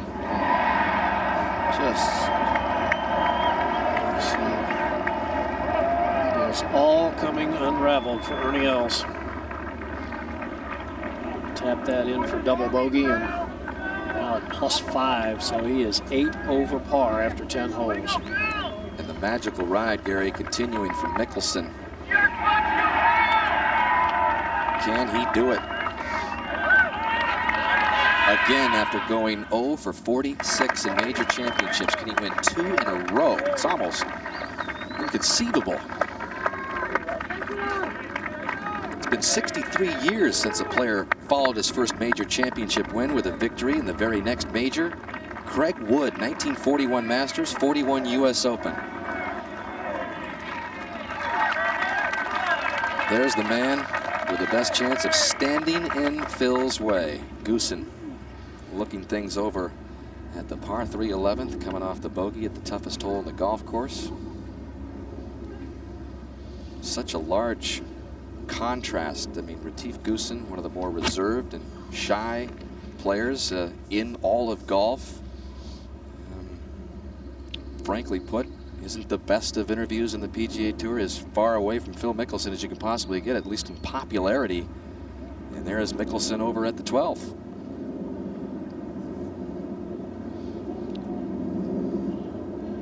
a very exposed area right here on top of the golf course. The winds howl up here.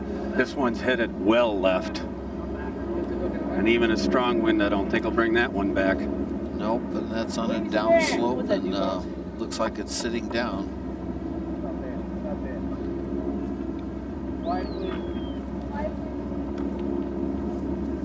Back to the 11th. Well, a good deal of waiting and trying to figure out exactly the direction of the wind and the force of the wind. That wind is quite what? a while to check his club here. What's that, John? The wind's into and left to right? Yes, mostly from the left, but into some. He's got a 7-iron out as of now. Left side of the tee gives a little better opening into this right hole location. You can see that flagstick going left to right. Sets up perfectly for about a 10-foot hook, which should be about a 10-foot slice wind, and end up going dead straight, I would imagine, Roger. But very small target. I mean, really a small target. You do not want to go long.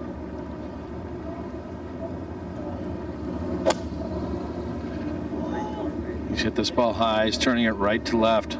Left of the hole. Wow, that's a quality shot. That's the best shot we've seen. Look at this shot. Man, what a shot. Goosen off 2 bogeys in the last 3 holes, right back with a great chance. And that's right there about as much as you're going to get out of Goosen. And he knows how great a shot that was. Maggard at 13. And the second shot on the way, 113 yards.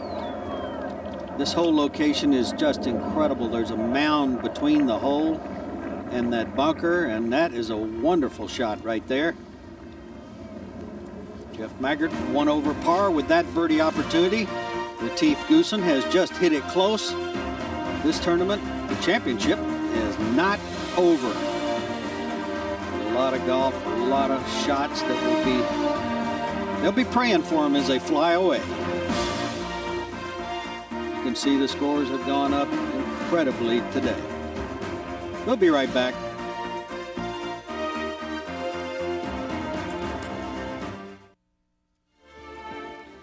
Happy Father's Day as we get back to this 104th U.S. Open Championship. Lots of dads out here taking their sons and daughters to the golf course. Since 1965, 40 straight years, this Sunday marks the Sunday Father's Day, the same day at a U.S. Open. So many dads are the first to put the golf club in the hands of their youngster. That's a great shot there, isn't it? And there's nothing greater than being a dad.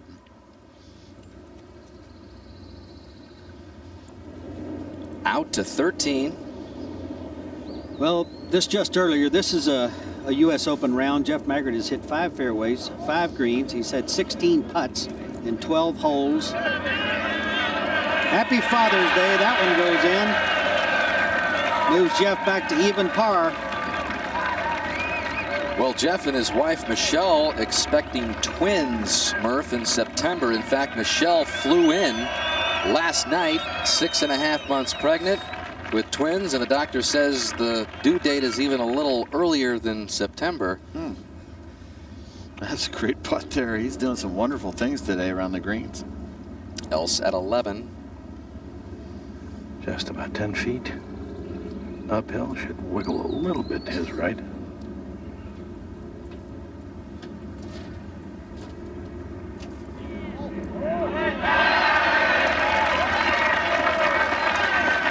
Else with a much needed birdie gets to +3. And over to 12. Mickelson. Very poor tee shot here. Not only was it crooked, it was quite short. He's got 205 yards. The lie is decent at best, but it looks to me like he is going to try and gouge it out and maybe run it up just short of the green or even on. This is a dangerous shot. Got some stuff that he's got to thread the needle here. No, he got a lot of club on the ball. What a shot. Stop, though.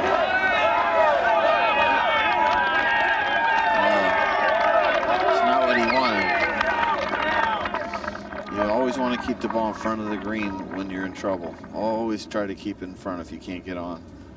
Who knows what kind of swing it could be. This for birdie for a 2-shot lead with 7 to play. Mickelson in trouble a little bit over at 12, so could be a bigger swing than just one. Who knows? Roger? Well, it's a short putt, but not an easy putt. It's got movement to the right in it, and if you come out of it a little bit or power it, you could miss this putt without that much trouble.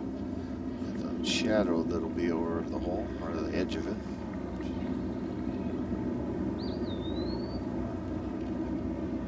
Well done. He is the coolest of players under pressure. We found out about that at Southern Hills, especially with what happened, Johnny, at the 72nd hole. And the next day after that, well, it can only be described as bizarre. What happened, the 3-putt, when it looked like Goosen was going to win the championship. Sink involved in that. That could have ruined his career if he hadn't won that playoff, literally. You don't usually get a straight up pillar, 2 putts to win the Open, and have that happen. Well, here comes Spencer Levine, the amateur, up 18, is second, currently in a tie for 12th. And Levine, whose dad, Don, said he was just absolutely striking it coming into this championship, turned out to be a prophet because Spencer has indeed. So this is a nice little Father's Day deal going on here with Spencer and his dad at the U.S. Open. Last top 10 by an amateur, 1971. Mike Spencer carries 1 wood in his bag.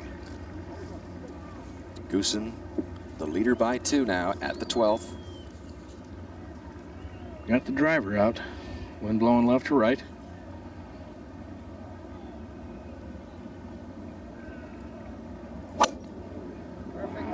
This ball starts down on the left, cutting toward the center, right center, and it should be good. He's swinging really well, Roger. He really is hitting a lot of quality shots, John. At Southern Hills, where he won, his right elbow was a little bit more flying away from his body and would trail coming down, and he could double cross it. But now he puts it right where he's supposed to, halfway down in the downswing, right into the slot. Up behind the green, Mickelson. You can't afford to make too many bogeys unless he's going to birdie some. Pretty sure, Johnny, he does not know that Goosen birdied back at 11. This is not a bad lie back here, though. There's very little green. He's going to have to play this ball through the closely mown area, just short of the green. You almost have to pretend in your mind that that's not fringe, that it is green. You know what I'm saying? You almost acts like green, that part of the grass where he runs it up. But it'd be easy to come up short here.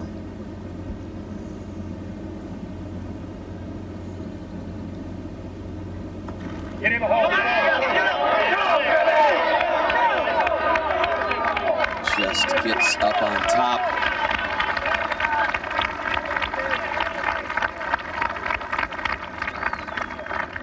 So Mickelson a chance to stay at that 2-under number. This was some touch here.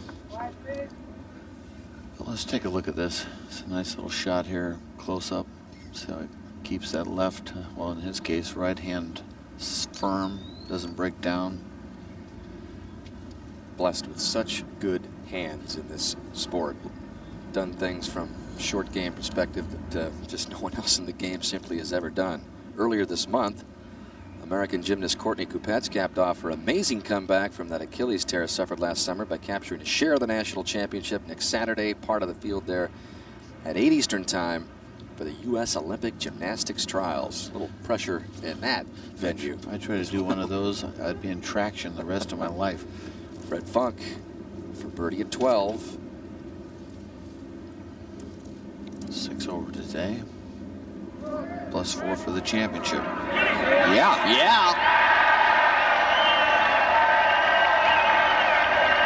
Finally. You know what? This is really quite a story, even though Funk's going to come up short here today. A former golf coach at Maryland in the mid-'80s. Not probably. You look at that leaderboard, he's the most unlikely name on it. He's a player, I'll tell you. Boy, you think he couldn't sell that 3 to Phil Mickelson right now? Jeez. Yeah, Fred Funk, you know, he's got the kind of game that's perfect for the Open, though. He has very simple swing, sort of like a halo, and keeps his right elbow right against his side, and it's just a simple swing. But this is an important putt. Mark? It is. I think he'd like to have gotten it past the hole, so he was putting back up. Not an overly difficult putt, not a lot of break. The kind of par putts in U.S. Opens that win championships.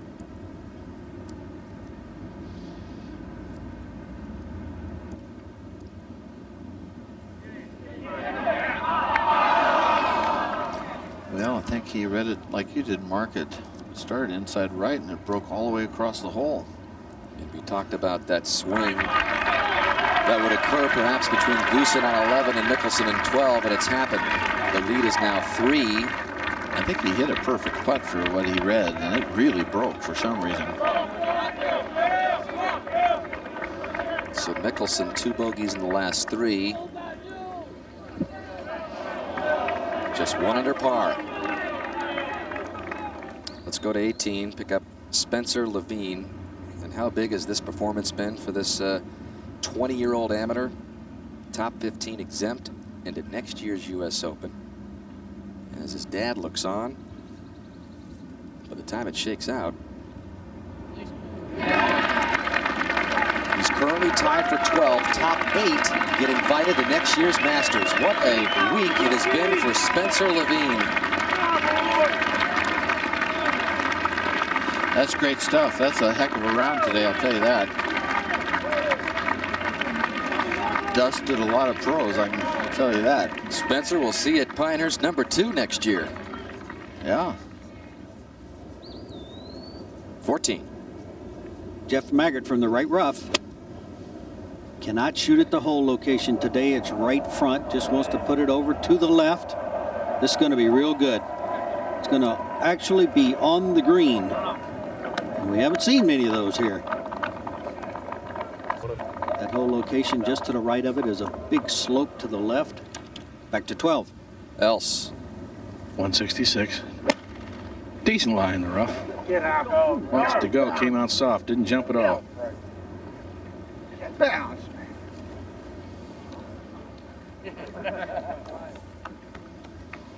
Ernie has played a lot of golf, hasn't he? He's hopscotched all over the world. This is the 6th straight tournament he has played. Some have been critical of him playing too many golf tournaments around the world, but well, maybe he emulated his hero, Gary Player from South Africa, who traveled more maybe than anybody in history in any sport. I think it's pretty safe to say. Well, frankly, fellas, I think the golf course flustered him a little bit today. I think the golf course got under his skin some. This now from 159. It's almost a birdie shot, huh? It is. He's drawing this ball against the wind just right of the hole.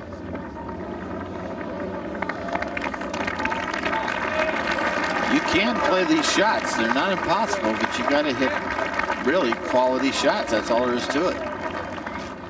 Well, no rest for these guys. Just still battling this golf course. Goosen's lead, biggest of the day at 3, a chance to add to it. Slice putt, Roger.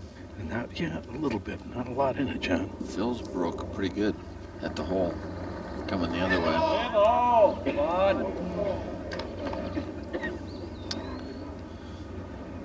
There's that break at the hole, but he saw a lot more than Roger and I saw. Par and in from here is going to get it done. Most cases. Maggart. For a birdie. He's made 3 bogeys and a double today. Still even par. Still in the tournament. To 16. Well, this a moment ago. Steve Flesh's second shot here at the par 5. It's been the second easiest hole on the course today. Chases it up through the opening.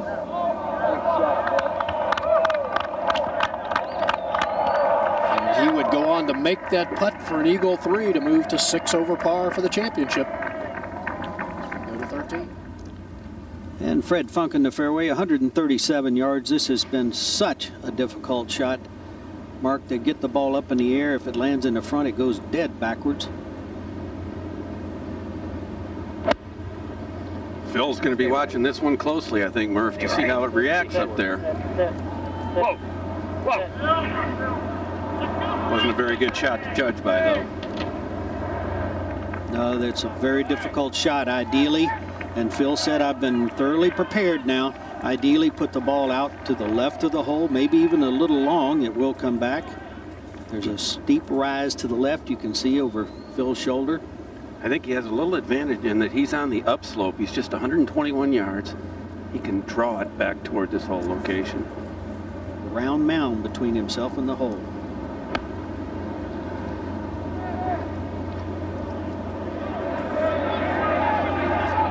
That's a good play. It hit right in that mound. Well done. He did his homework.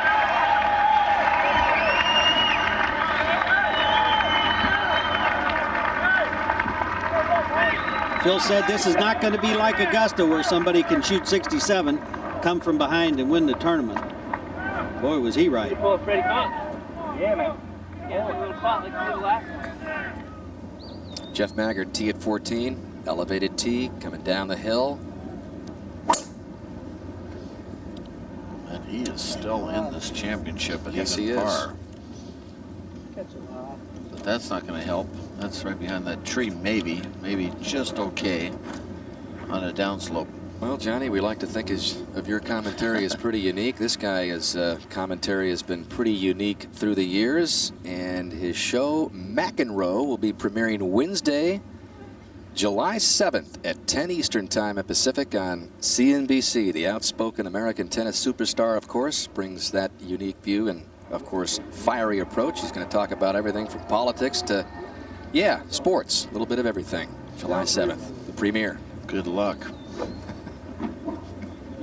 He could be really outstanding because he'll tell you, he sort of will tell you like it is, and that'd be refreshing in itself. So, but that's a tough job. It's one thing to talk about tennis, another thing to talk about politics. But he'll be interesting to listen to. 13.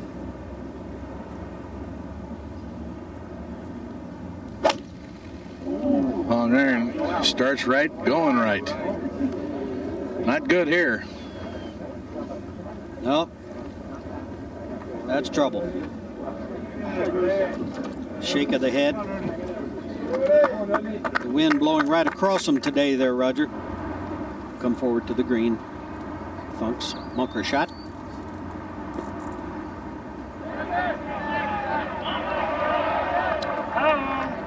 Is that a rock probably, Bob? I'm telling you, it's amazing, and this is going to just continue to go. I don't know how far.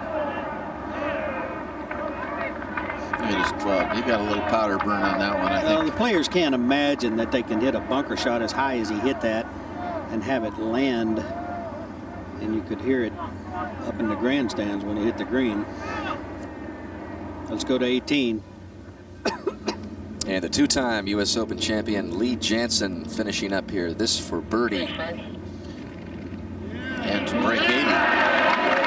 Last man to come back and win this championship at Olympic in '98. He broke Payne Stewart's heart that day and won for the second time. 5 behind Payne Stewart. I tell you what, it's nice to make that birdie to shoot 79. MetLife blimp, Snoopy 2, high above Southampton, providing the beautiful shots of this 104th U.S. Open Championship, approaching the 6 o'clock hour on a beautiful day on Long Island. While we have a chance, let's go to Jimmy Roberts. Dan, thanks very much. And as we have mentioned several times, Father's Day, and a couple of people who were lucky enough to spend the day together, Spence Levine, his dad Don, his caddy today. What a remarkable performance for you. 8 over par, 75 today. Have you ever seen a golf course this hard? I mean, I know you're only, what, 20 years old? That was easily the hardest golf course I've ever played today. It was quite a bit harder than the first 3 days. It's almost like it was a different golf course today.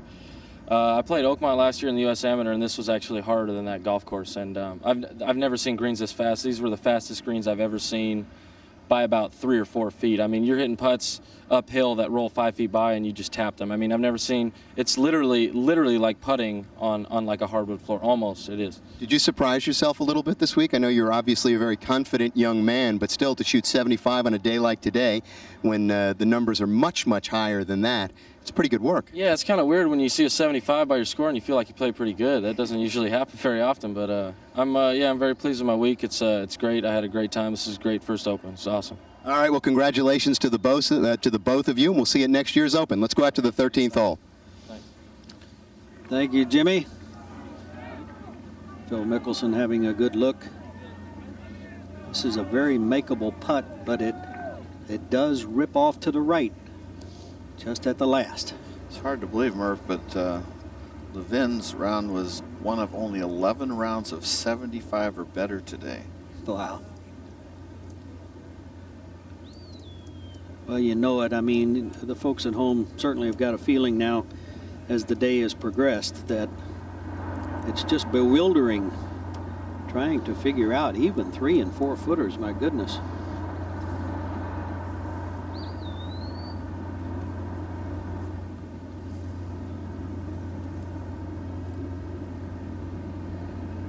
Birdie to get within 2.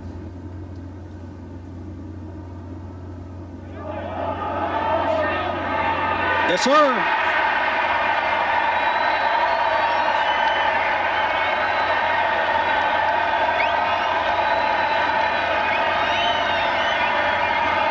You can feel it in a lot of ways. Phil Mickelson definitely has done his homework.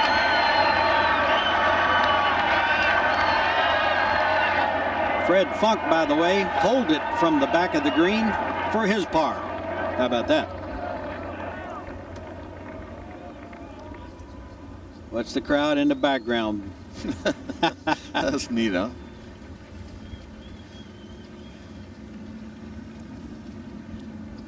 Now we can watch Fred Funk's putt that I was talking about. He's a gutsy little guy. He just doesn't want to go away.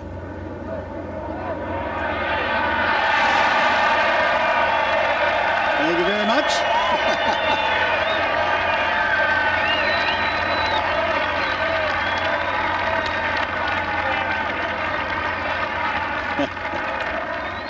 Let's go down to Roger Maltby, please. Well, Retief Goosen has driven the ball in the fescue grass here at 13, and 116 yards to the hole does not have a good lie. I've seen worse, but I don't think he can play at the hole. I think he's got to look at that opening with the left. Hope he can get it up in there. Oh, and it comes out dead left. Dead left, this ball is. Oh, wow.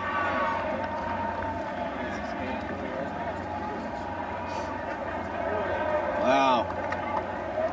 So all of a sudden. Well, Murph, the roars you might have heard in the background posting the Mickelson score around 18. And right. So word has filtered up toward the clubhouse. And we go to Maggart at 15. 137 left. Tough to get this the right distance. It's got to be short, you'd think, from that lie. And it's way short, and it's kicked it to the left, but he does have enough green to work with. That's a pretty good miss, really. Tee at 14. A fairway that only 1 in 4 guys have hit. Phil choosing 3 metal there. Ideally, put it right at that bunker over his head, Johnny. He's going to play that going draw. You can see he's set down the left side and going to hit it with that power hook. Wind is blowing left to right.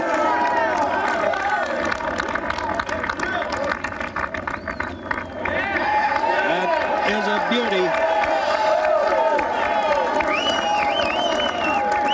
That's a 3-wood that went about 310 yards. Yeah, it's very important drive, Johnny. 12 yards wide right there. That's a pretty narrow shot. What a shot. Big time golf shot under that pressure. Well, he rode the wind, like you said. A little advantage being left-handed there. Get a going hook. He's played a lot of shots. He's played shots into the wind and with the wind. And at 15, Maggart working from the bunker. He's in third by himself, 4 behind. He's had a lot of great stuff happen to him on the putts he's made. Long bunker shot.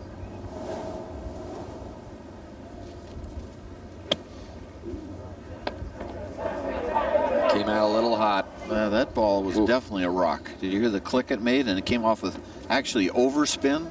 These bunkers, in case you didn't tune in earlier, are full of little pebbles. See how Maggart has fallen off.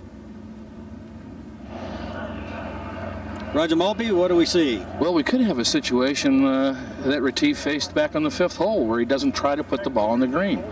He has missed all the tall grass, and it's where the gallery has blocked in front of these grandstands, so he has a clean lie. That's not the problem, and he's pitching into the wind, which helps, but this is a terrible angle to play from. It's very difficult to hold the green going that direction, so he may just chip it in front of the screen. Yeah, you don't want to go over because it falls down some 25, 30 feet away.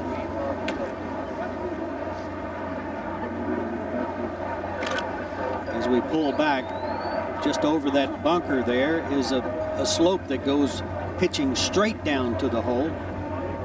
He cannot throw it up in the air and stop it on the green if he lands in there. Could be a big swing here with Mickelson's birdie on this hole and possibly a double bogey here. Oh, you're not kidding. It already is a big swing, isn't it?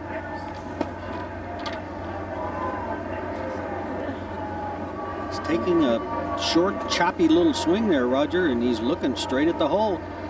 Maybe he'd try to skirt that bunker and hope he could get it on the right front corner, but I don't believe he can do that. I really don't. He's got 37 yards to the hole. Trying to put that mental picture in his mind before he goes. He's making big swings. It looks like he's going to try to flop it up into the air. Which he's done. That is a beautiful shot. Wow. What a beautiful play. You just can't hit it any better than that from that position. If he took a small bucket out there. Well, let's take a look at that. Fooled our announcers a little bit, being that good. So come down here, flip it up there, see how he cupped his left wrist, and look at how high he looked to see this shot. That's just perfectly played. Those are the kind of shots that can win you another Open Championship, Retief. It's not over yet, though, obviously. Maggart from another bunker, his 4th.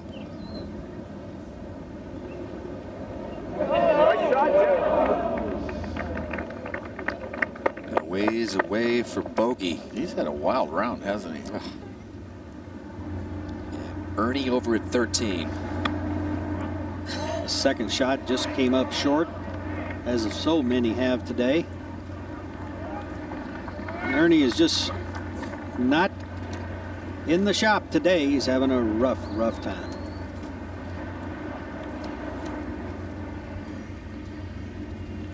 And back in 14 fairway, Phil Mickelson leaning on the bag, having a good discussion about the shot. 2 great drives, huh? 2 terrific drives, Johnny.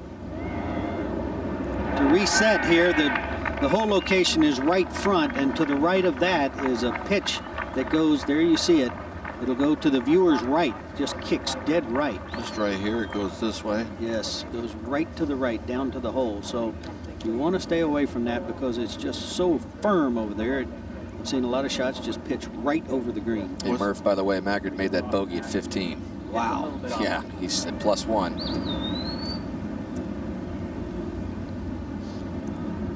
What would be the perfect shot, Murph? Well, if I had the opportunity, I'd be 10, 12 feet left of the hole. And underneath it? Yes. Yes, underneath it.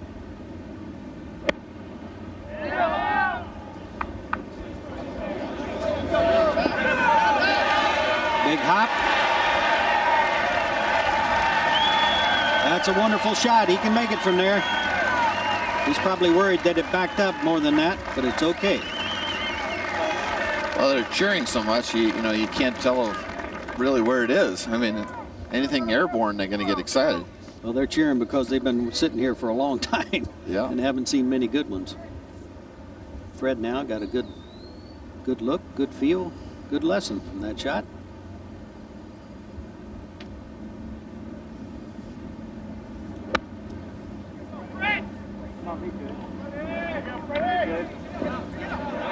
Needs that same hop. Not bad. Didn't quite bounce as he expected. Now back to Goosen for a par, and write this one down as one of the best you've ever seen. You're not kidding there. Putting out from about 6 feet doesn't do a whole lot. But hit a beautiful third shot, obviously, Murph, but got a little fortunate to that ball, and it just short and hopped straight up in the air. If it had bounded out forward pretty good on his first hop, right. I think it would have gone across the green. Yes, it definitely would have. I've seen guys putting from the back area there and putt it right off the green.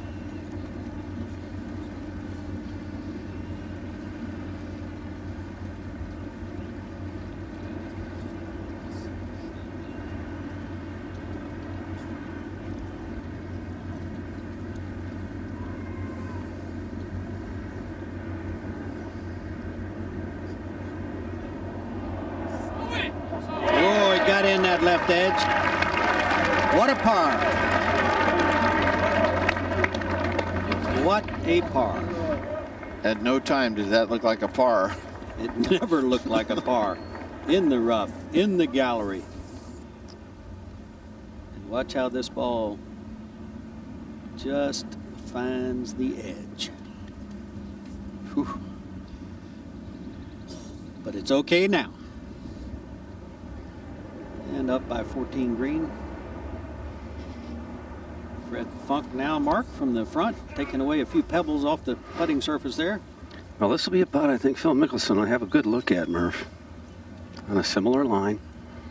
Should turn left as it gets up to the hole.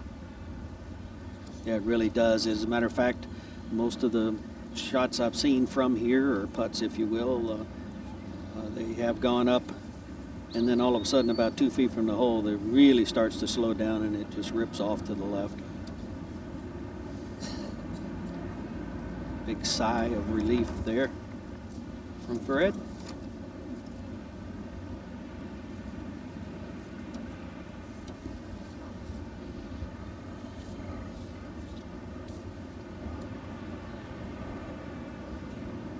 Mickelson having a look.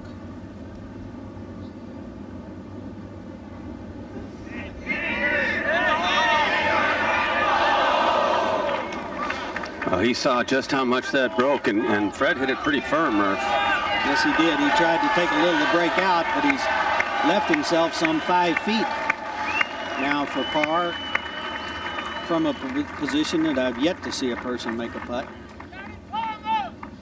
Phil got a very good look at that. These greens redefine the word LAG, don't they, Murph? I mean, you just can't afford to say, I'm going to make it and knock it that far by, because you might miss this one and knock it 5 feet by the other way. Funk might, you know what I'm saying? I do, Johnny. I've played the tour for 36 years, and I've never seen a faster green than this one. Goosen now on the tee at 14. Fifth time he's used an iron off the tee today. Very well. This is a good-looking shot. Starts down the left side, cutting toward the center. And it's a beauty.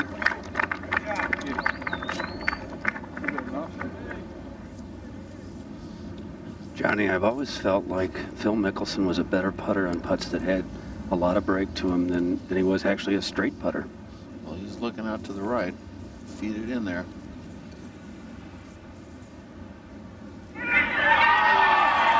Hard enough?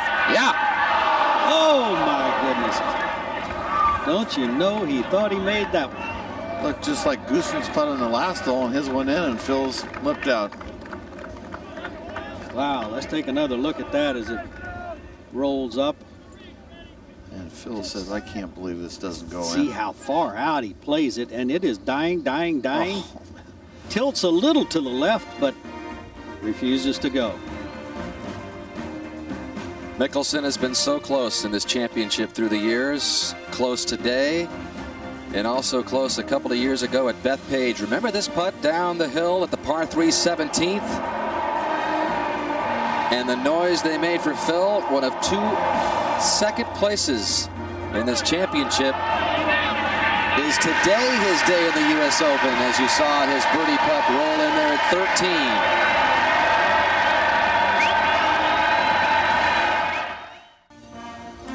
13. Well, the big crowd around the green at 18 waiting for the outcome of this 104th U.S. Open Championship. The 4th in history staged here at storied Shinnecock, and shaping up into a dramatic ending.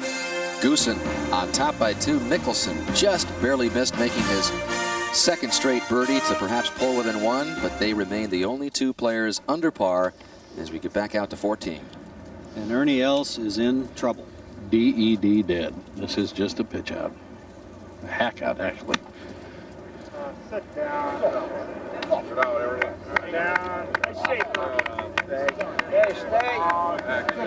Okay, stays just in the first cut.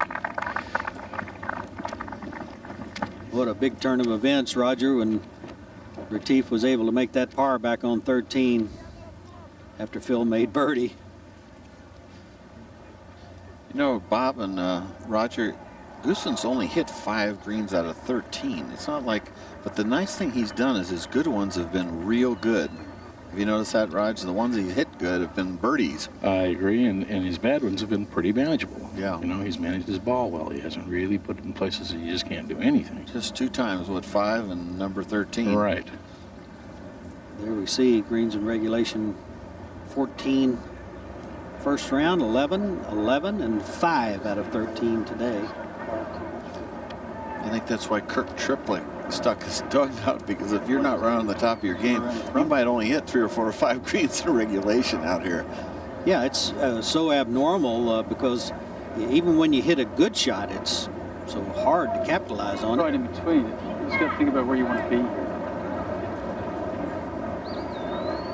Caddy just said, let's think about where we want to be. That's the other thing. You don't shoot at a lot of pins, do you, Roger? You just try to get it on the green if you can. That's exactly right. And he said they're in between clubs here, so they're still debating. Right. Mickelson, tee at 15. 4 holes left.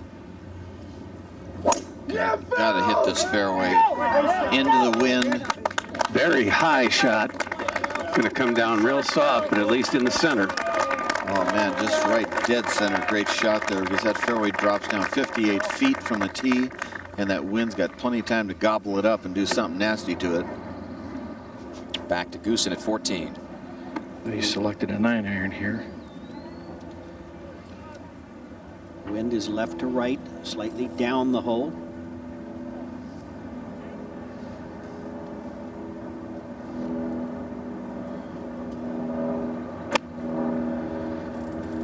Did he come out of it a little? Well, he's got it going right, going at the bunker. And he catches that greenside bunker. I think that's a mistake there, John. Boy, that's buried too, Buried. Roger. It is downhill from that bunker to the hole. Just, you talk about an unforced error, McEnroe. That is it right there. I had to keep that ball left of the hole. That was a bad shot. He's not going to have much stance either, Roger. It doesn't appear. Well, he pulled a mystery out on the last hole. Going to need a lot more magic here.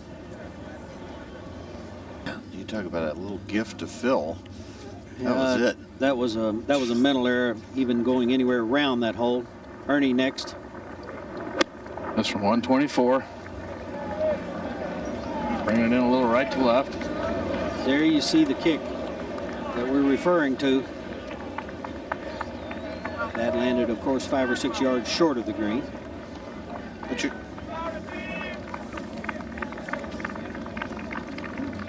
Up to 16. Jeff Maggart second, 247 yards. Take an iron and chase it down there, but that's going right. Got a puff of dust. I haven't seen that one before. I haven't either, but that is not good in the primary cut of rough with a very bad angle to shoot at the flag. Take a look at Retief's scorecard. Started out with a beautiful birdie on the first. 3 bogeys and then came back with another birdie. And he is not going to like this pancake, fried egg, when he gets there. Well, like I said, he'd be a good poker player because he just walked up to it like, Yep. okay. The goose is not going to like that egg. No, especially not fried. This has to go up fast. It has to come out very soft. And out of a fried egg lie like that, I don't know. After the last hole, you hate to make a call now, huh, Rod? Well, I'll tell you what, I remember yesterday, Phil made an improbable play at 17 from a buried lie. This one looks even harder than that one.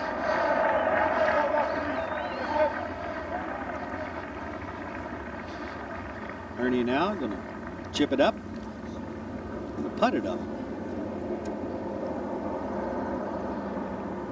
This through almost 30 feet of fairway here.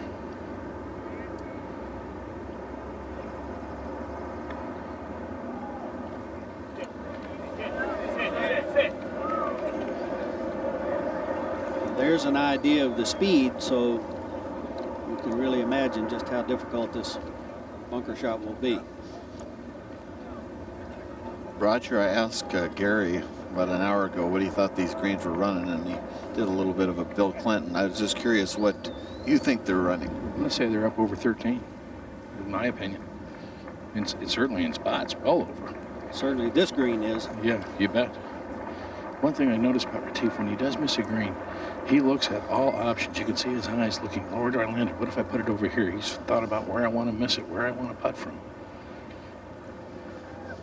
He's definitely looking left there, isn't he? Yeah, he's trying to play left of the hole there. He's just trying to set up the next shot. He's not going to try to play it at the hole, I don't believe.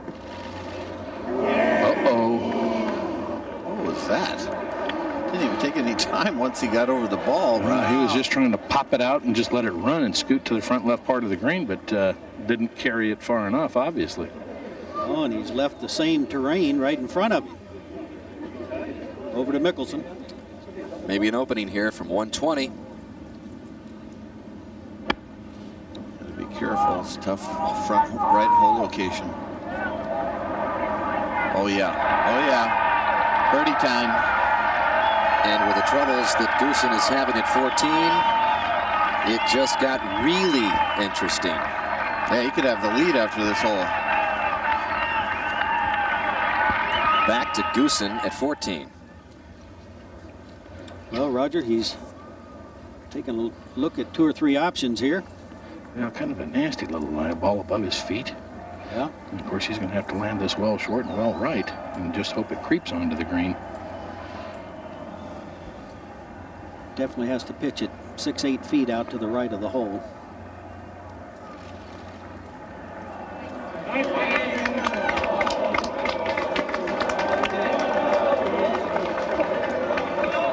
Hard to imagine, but that's how fast that green is.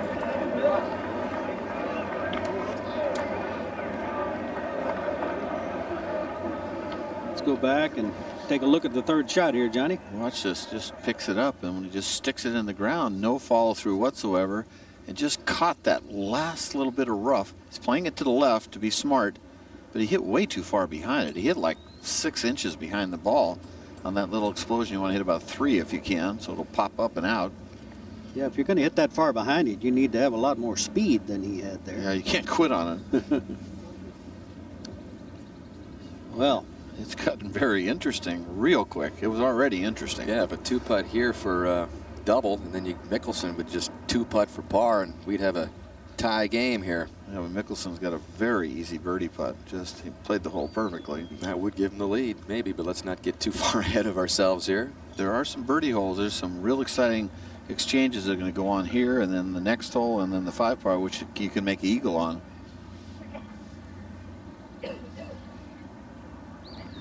Murph, this putt has to move a little bit to the right as it loses speed, does it not? Yes, it definitely does. The last 2 feet, it just rips off to the right. What I've seen most is that the player who gets it to the hole, he misses it on the top left side, and then, Roger, it goes 4 and 5 feet past the hole. Very difficult putt.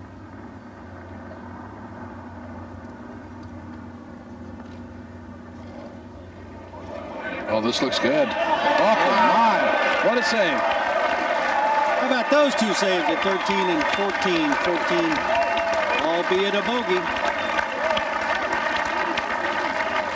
Kept his cool, stayed right with it.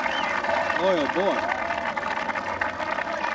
So his lead is down to 1, up to 16. The birdie putt for Jeff Maggart. Very quick, moving left early and then back right at the end. Just get it started. Here it comes down the hill.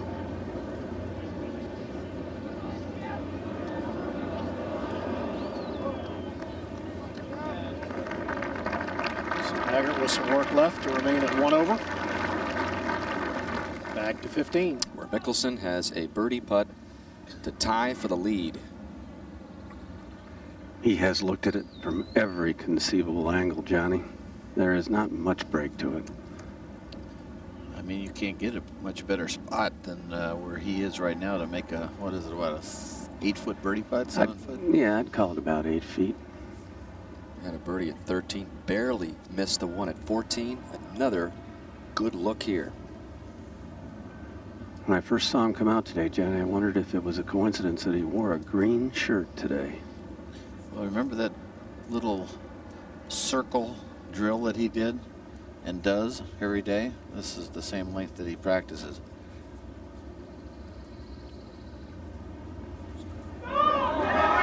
Time for the lead in the U.S. Open. Mickelson, 3 holes left.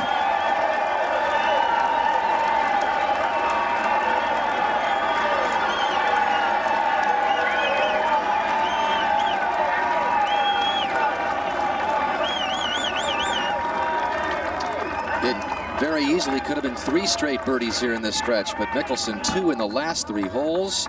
Back to even on his round. And he does not know that he's tied for the lead at the moment, I don't think. That was a perfect putt, just a perfect putt. Yeah. Well, gotta hand it to both these guys. Goossen's doing great stuff, and so's Phil. And now, I don't know if it's posted yet. If it does, I'll bet there's gonna be a big yell, Mark Rolfing. Well, they're just getting ready to change the number now. Mickelson, of course, has gone back to the 16th tee. When it posts, you'll hear another little. Goosen up the hill onto the teeing ground here. Has had good success with 15. Sure has, but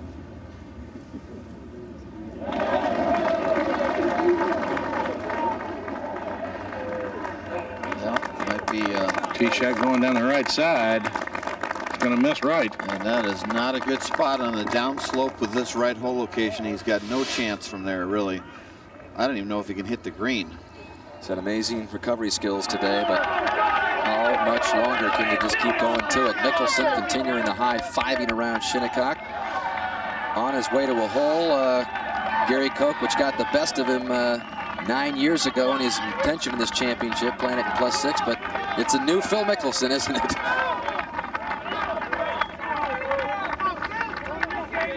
It is indeed, Dan. He has played the hole in 1 under par so far this week. And the real key here is the tee shot.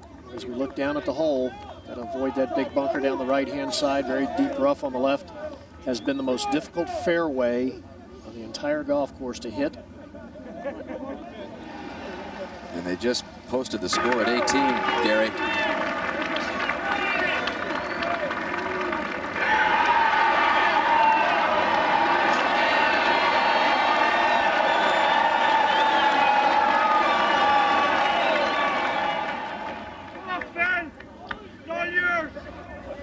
this wind coming across from a player's right and really not hurting. I don't believe Mickelson has to hit driver. He can still reach the green with less than a driver off the tee. I think that's what he's going to do, Gary. He said at the beginning of the week he was going to play this hole differently than 1995. Of course, back then he played it 6 over par, lost by 4 shots. He's played it much better this week.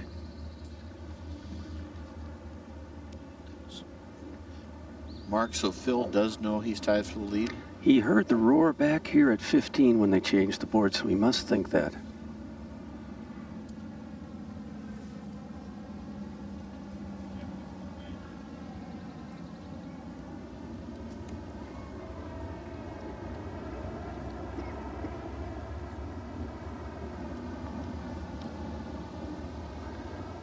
Didn't feel comfortable over it, as you can see.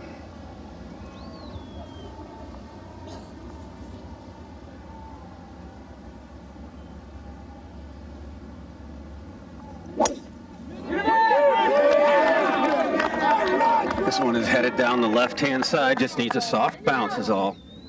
Well, it's not going to get it, Mark. Oh. It's going to be in the primary cut, but it looked like it sat up. Oh, what a lie. Yeah, I think that was one of those, Johnny, that just bounced up right at the end, and the grass is supporting it pretty nicely. Sounds like a really good lie over there. Sounds like a really good lie. 17. Jeff Maggart with a 6-iron. Fans like it. Oh, it's a beauty. That's a beauty. So Maggart will have a chance to get the even par.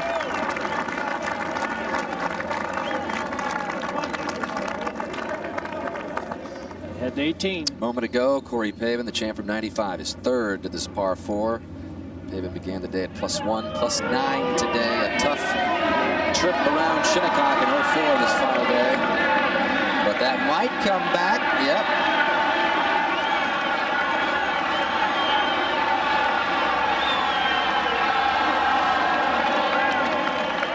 That would have been some birdie. Par for Pavin, 79. Still with a tough play that has plagued him through the years of victory here at Shinnecock. You can be sure about that. Goosen now at 15. Well, I think Johnny's first assessment of the lie was correct. It's on a downhill slope. It's very heavy. I just don't know how he could get this ball on the green. I think if he could carry the front bunker, which I think is iffy, I don't believe he could hold the green. And otherwise, I think he's got to lay it up. Maybe he'll try to get it in that front bunker. I don't know if that's really where he wants it either, though, for that matter. I think the front bunker, the very one right on line with the flagstick, would be a pretty good spot. And this is just a crazy shot. That's all there is to it, huh, Roger? It's a bad angle. Yeah. It's, the whole thing. It's just not good. Left bunker is not even bad, but you can see that low kind of shot he had, just trying to get it up into that bunker, and he's done that. So Goosen will take his chances from there. In the meantime, Mickelson at 16, tied for the lead in the national championship.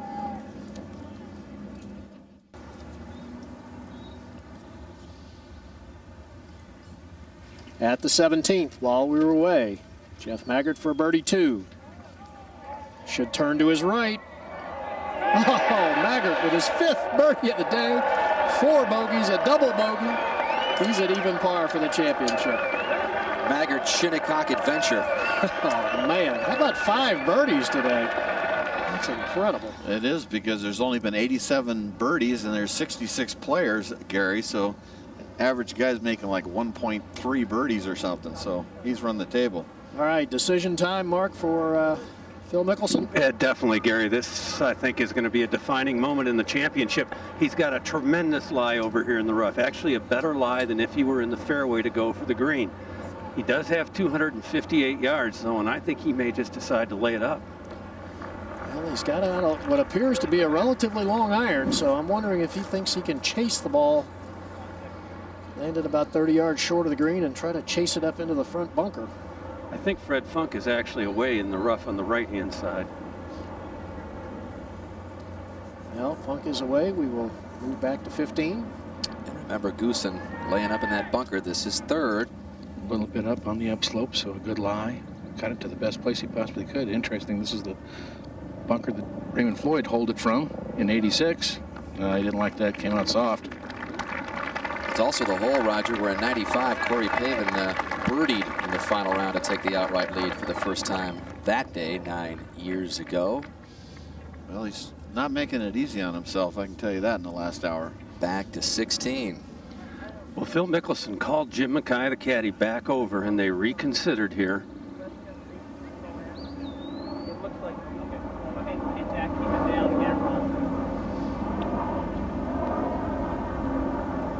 Got a right to left wind, right? It's a right to left wind, and of course, this little bit of rough will take the spin off the ball.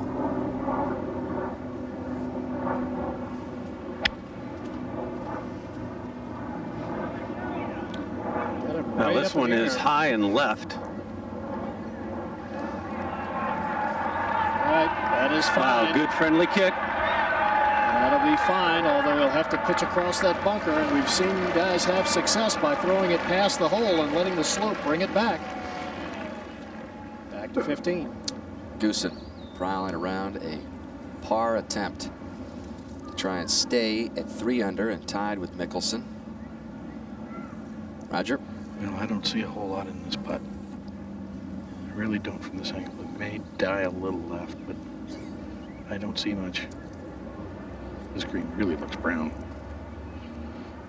Well, if he wins his championship, Roger, it's going to be because of the 1-putts. He's already had 8 1-putts, and I mean pretty good length ones.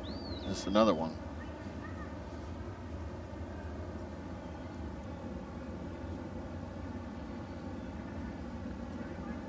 Make it 9. And how many does that for the championship, Johnny? 31 putts for the championship, Retief. These are tough greens. I don't know if anybody told you that. Just heard Roger a moment ago say they were kind of brown. And tough, tough day. Got to hand it to him, boy. You talk about putts the last 3 holes. Looks like he could have been 5 or 6 over the last 3 holes. Well, Goosen got the blade going early. Remember this? Long time ago at the very first hole, long birdie putt on the way to open things up and get him to 6 under. Bogey the second to drop to 5, and then he just started making par saves. Just a perfect pace there at the 5th. Another try at 13. Oh, he got in that left edge. And then for bogey at 14. Again, only 5 of 15 greens hit in regulation today for Goosen. 21 putts.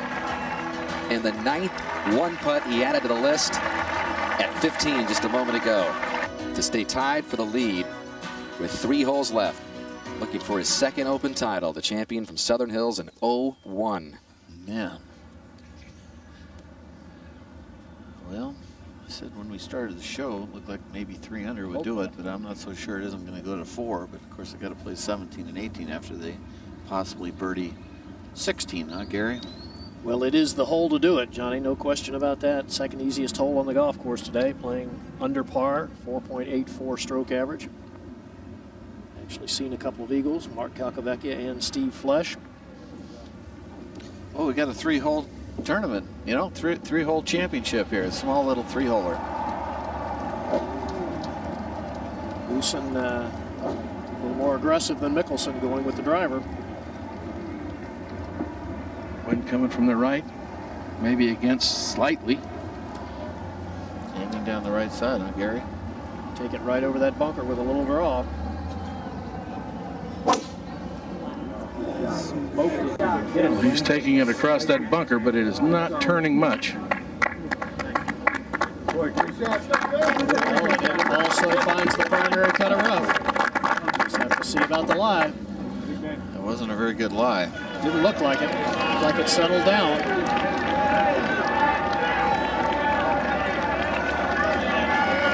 See Fred Funk's 3rd shot in there, very close. And we'll show it to you right now. It's from 84 yards.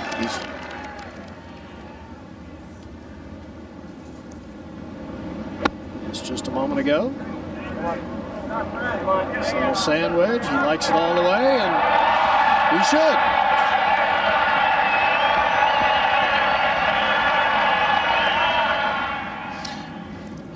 All right, now this will be a good way to find out how much homework Mickelson's done here, because the way to get this ball close, Johnny, is to really throw the ball back behind the hole. Well, I was watching his eyes, and his eyes were looking over to this corner over here. Exactly. I don't know if you can see it, but past the hole, and it'll make a U-turn. That's exactly right. That's the way to do it, right there. Catch the slope. Come right back down to the hole. Leaves it below the cup.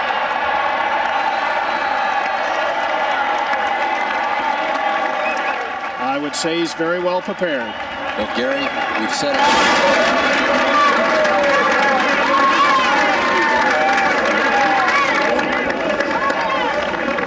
Out here the week before Westchester, and he dropped balls all over the golf course. I mean, he and his caddy Jim Mackay drop balls all over the golf course, different positions, trying to figure out every possible play that could come up in 3 trips around this golf course, and that's been the formula for Augusta. It was the formula for Shinnecock. Well, the thing I liked about it, he wasn't seduced by Funk's shot, who went straight at it. He went the other way, like Gary said.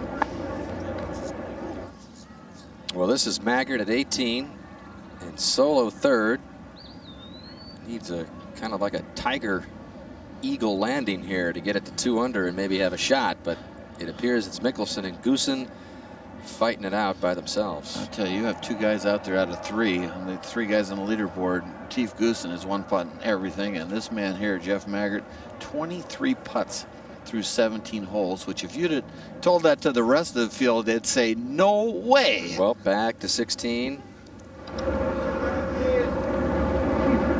Mickelson and Jim Mackay, his caddy, looking this putt over from every conceivable angle. We'll go back to Maggard quickly. And Maggard's now ready. Very easy shot, 149, right up the draw. I mean, that's a birdie shot there, and he's kept it a little bit on the side, but that's makeable the way he's putting. I tell you, it's going to be another top 10 for Maggard, and he's going to tie his best finish in an Open here. He was 3rd in 02 at Bethpage. Back to 16. Well, we talk about Goosen making putts. Phil Mickelson's only had 22 for 15 holes, so he's made his share as well. Uphill, and I think the putt should move a little bit to his right.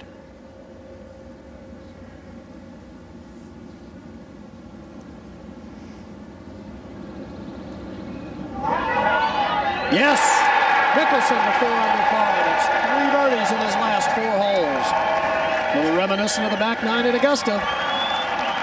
Yeah, he came out here today, Gary, saying, you know, there's not going to be any real big birdie binge, birdie fest on the back 9 here at Shinnecock like Augusta. Well, that could have easily been 4 in a row. Remember how close that one came at 14. Fred Funk taps in his putt for birdie.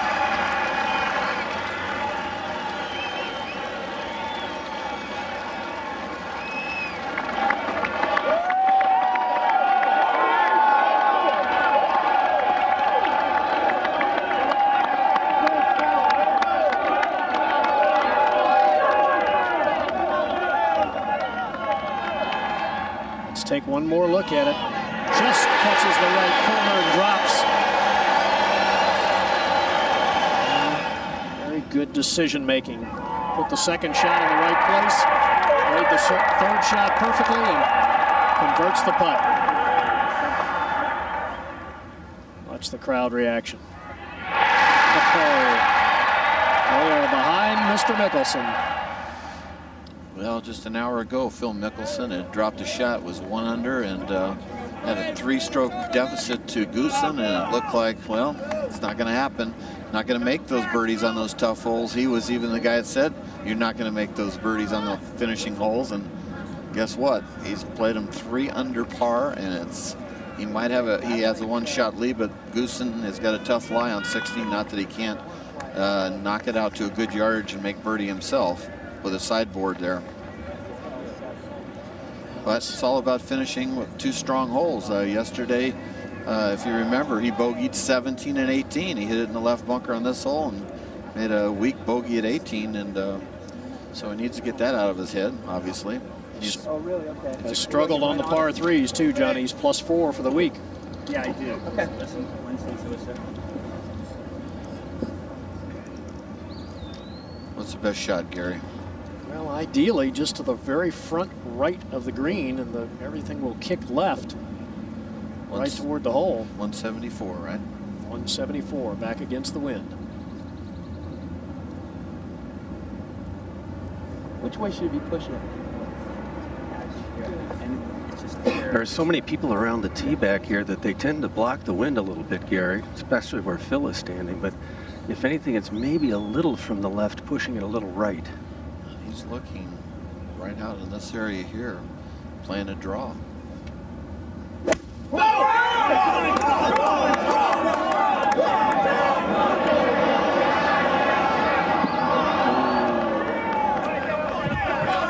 right, a much better lie this time. It's not buried like it was yesterday. He looks pretty undaunted, doesn't he, about the whole thing? Yeah. He's having fun, I think. Well, he's 2 for 2 in sand saves today, so. Look at that look. Yeah. It's good luck. All right, while Mickelson was playing, Retief Goosen decided to just lay the ball up down the fairway from a very thick lie. Because you do have that sideboard to work with the short iron, right? No Gary? question. Yes, yes. You can use that same slope that Mickelson did.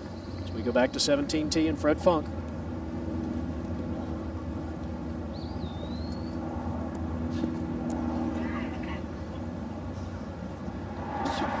He's been a good cheerleader for Phil. I know that. Good. It's been a great pairing for Phil. Fred has just cheered him on all the way, Johnny. They've been very complimentary of each other. Go turn right. He needs to get up also. Fred's hitting a lot of shots left.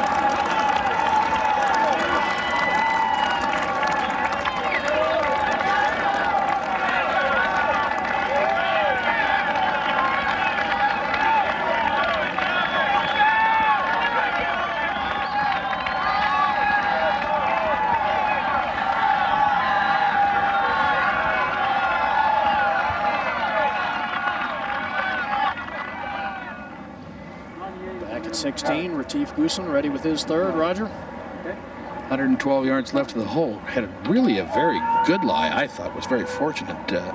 With the lie, he caught back off the edge of the fairway for a second, but elected to lay up. I thought he had the kind of lie he could get a 5 or a 6 and maybe run in and scoot it up onto the green or into the front bunker. Instead, decided to lay it up here. Got a hook wind, huh? Right to left.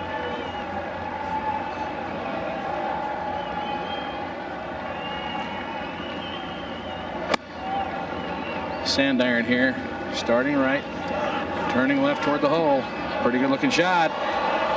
Oh, hold on. Okay. We'll have about 12 feet left up the hill.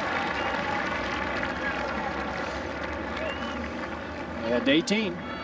This was a moment ago. Maggart's birdie attempt to end his day. Look at the break on this.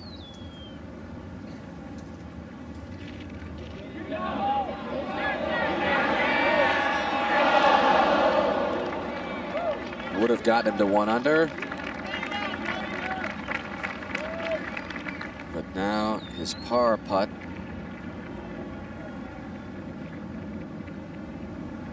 That is a tough way to end. All week long, people have been missing that putt. Still, though, it'll be his 7th top 10 in the last 11 U.S. Opens. 3rd place by himself, back over to 17. And Mark, Fred Funk first to play. I'm not sure that they decided. Phil's looking back at the 16th green. He thought he was away. Looks like Fred Funk maybe is going to go. Just a little pitch up the hill for Funk. Mickelson's got a good lie in the bunker. Actually not a difficult bunker shot other than the fact that it's the 71st hole of the U.S. Open.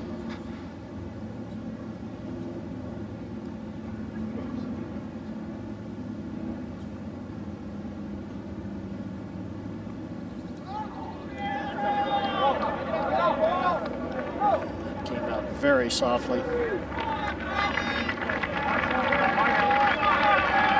Gary, it appears from the pitch mark in the bunker that the ball did come very close to burying in there. Well, there's a lot of sand in there. You can see as he goes back down into that bunker there, an area where the sand is very heavy, very thick.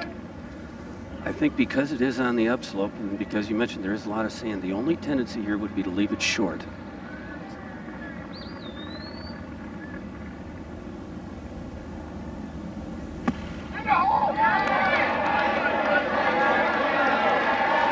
That's nicely done. Very nicely done.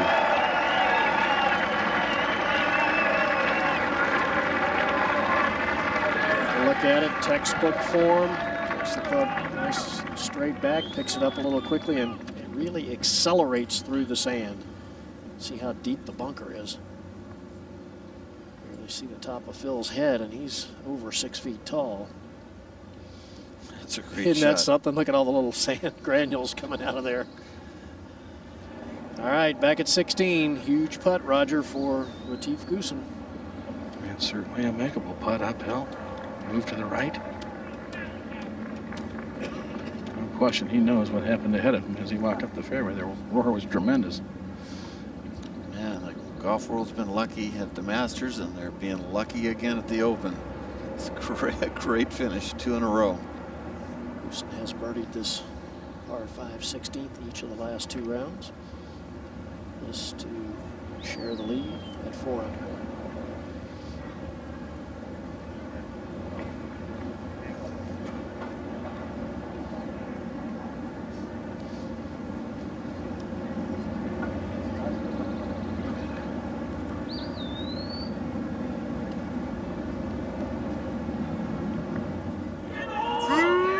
Yes!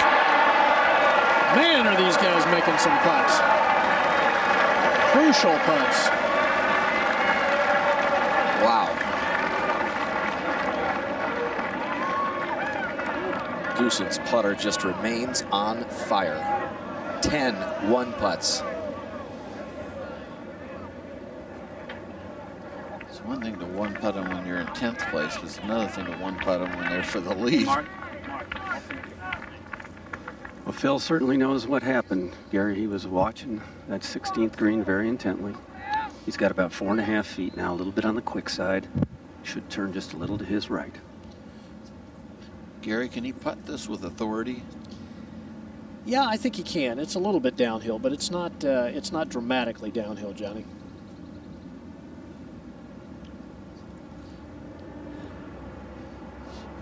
Great shot with that clubhouse, the leaderboard.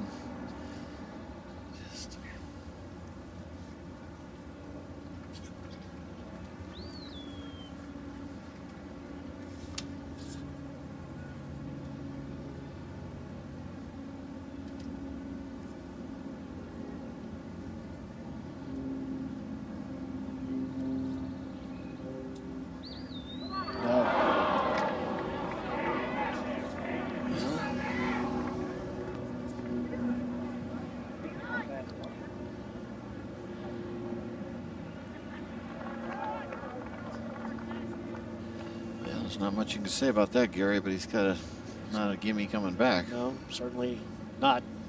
Not with this kind of pressure. I think he picked out a line where he was going to just more trundle it down, and he happened to hit it with a little authority. What's this, inside right? Yes, should go just ever so slightly back to his left. A lot of pressure on this one when you miss it, the first one.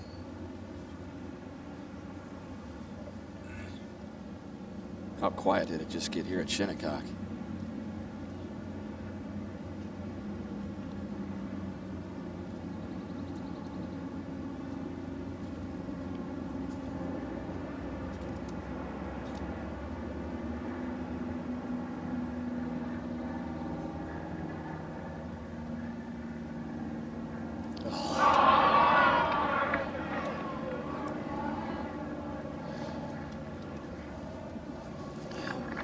Like that, Phil Mickelson is 2 behind.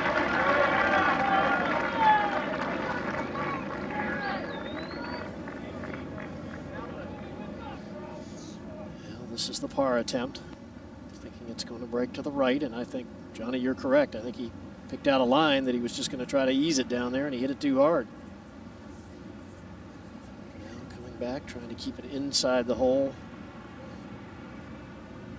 Just never moved. No.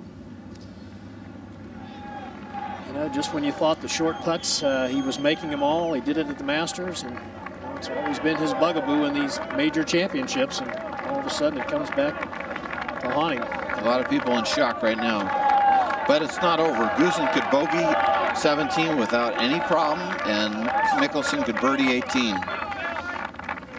If he ever needed the crowd, it's right now as he makes the walk over to 18. But you can tell this has just been a slap in the face to the whole gallery here. Mickelson's double at 17. Well, the field that played earlier could tell you how easy it is to make double.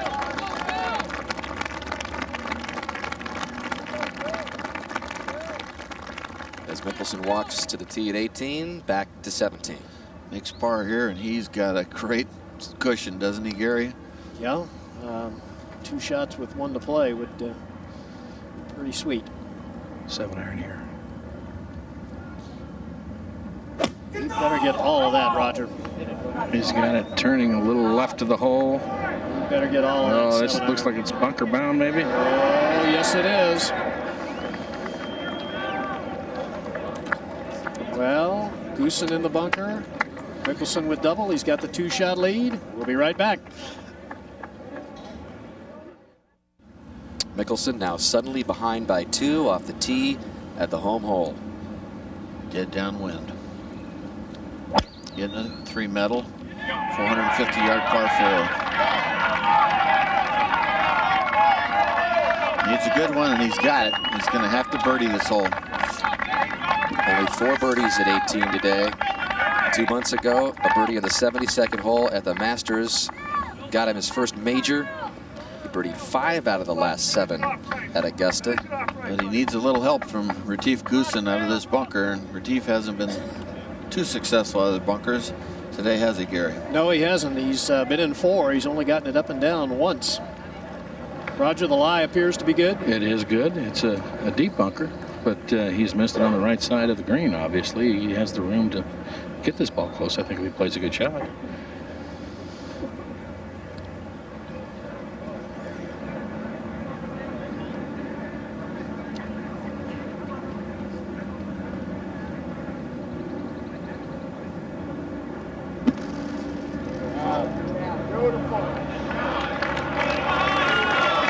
I would say he played a good one.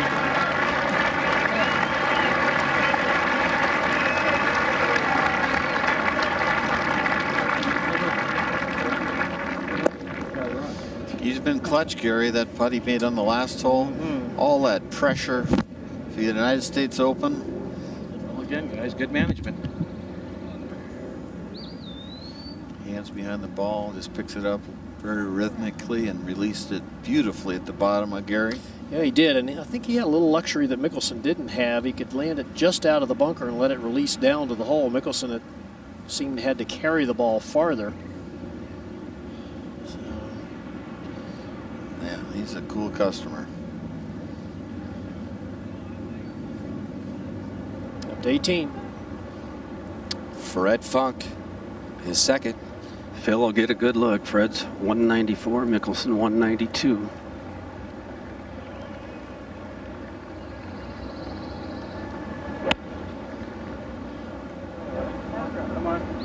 Go out to the right, trying to come back. He's saying, don't go in that bunker. Okay, Fred. It'll wear you out here. Well, this is that high cut shot he's been working on all year that's been so successful for him, huh, Mark? It is. The only problem is the ball is just a little bit above his feet. Yeah, he can handle it. That's the shot. He wants something to come down softly.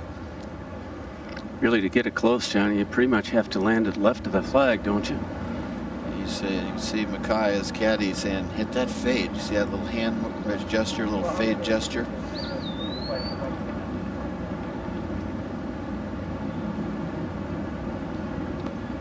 Doesn't have to play that shot, but I think it's the correct one.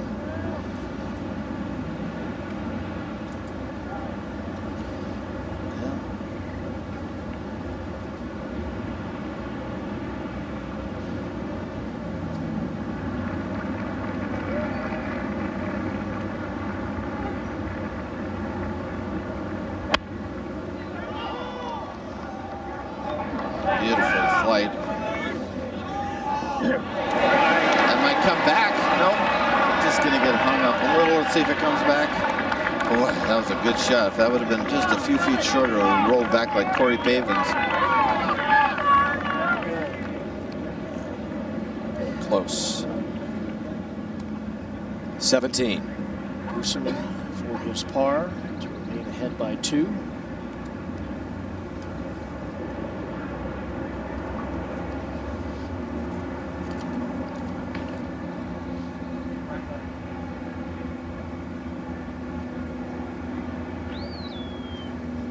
Goosen's 5th one-putt in a row.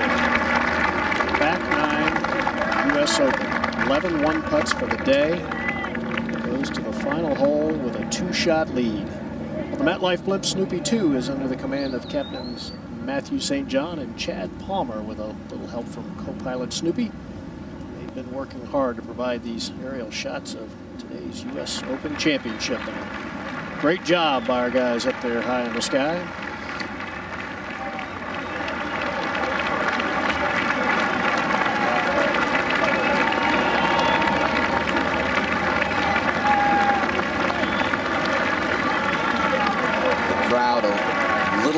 Subdued, perhaps more so than they would have been had Phil not doubled 17, but this has just been a new benchmark set for popularity in golf in this modern era for sure.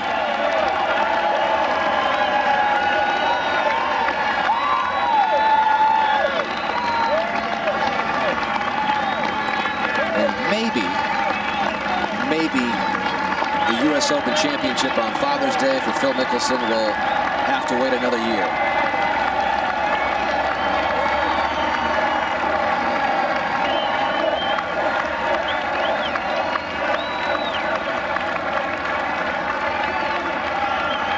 So close at 99 when Payne Stewart salvaged the par.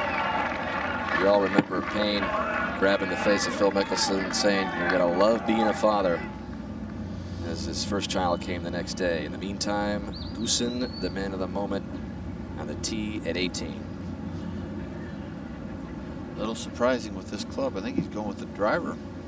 He's going to make this thing into a short par 4, or maybe a colossal mistake.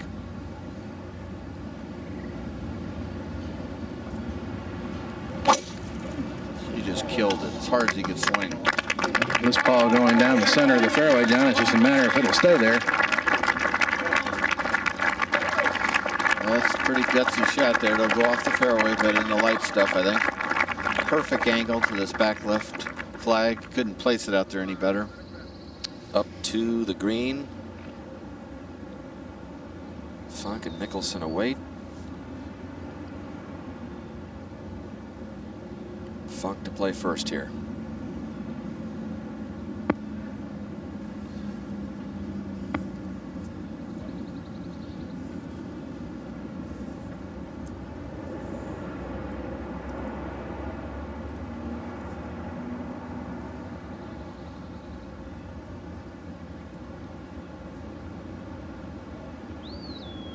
This is almost a trick putt right here.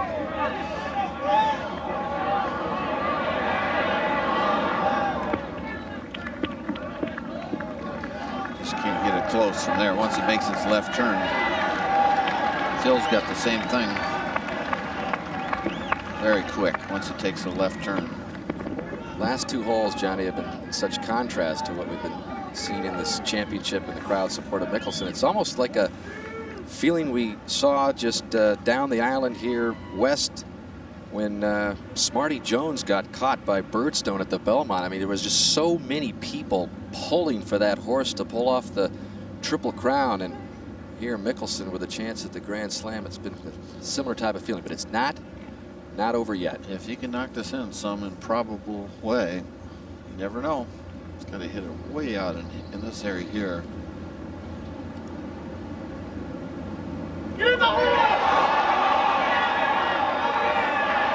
How's it looking?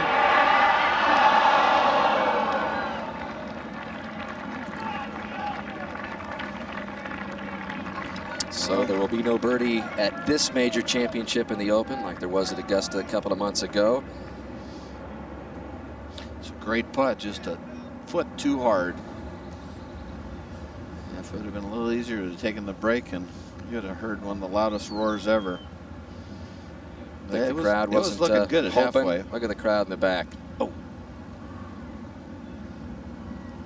As Mickelson seems destined for his third runner-up finish in this championship. I have to say, the crowds this week have been just fantastic. That's all there is to it. Fred Funk for par.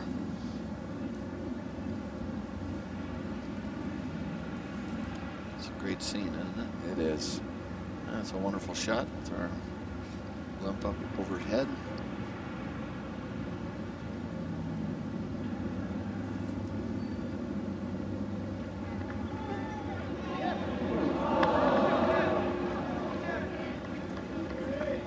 Funk had the lead by himself yesterday late in the day, almost 5:30, and 77 today. Still, though, tie for 6th, his best U.S. Open finish in 16 appearances for the man who turned 48 on Monday. And Funk in 6th alone.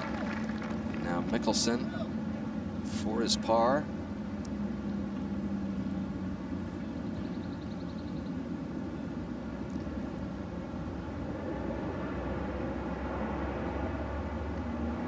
Just right up the hill, not too tough of a putt.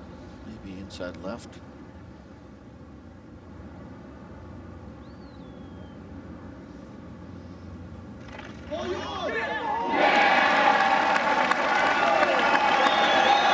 Caps off a week he will not forget. The Masters was memorable.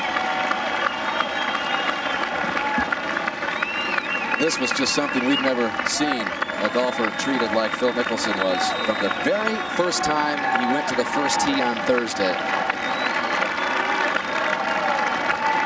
Well, let's get back to our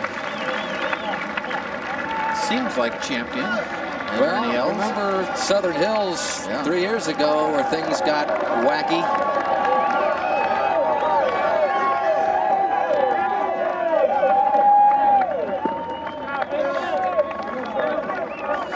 And Phil Mickelson played the 17th and 18th holes this weekend in +4.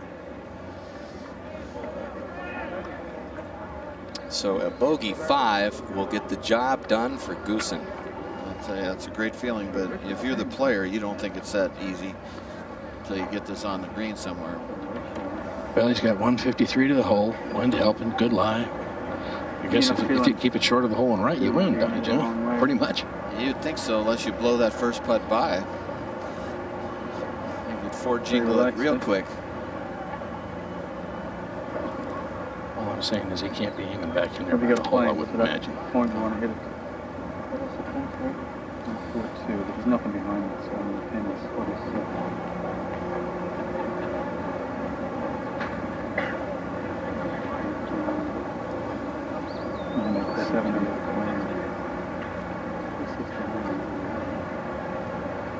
Caddy Colin Byrne. I feel like hitting the living, that's what I'm asking. Otherwise you go hitting it a hard way.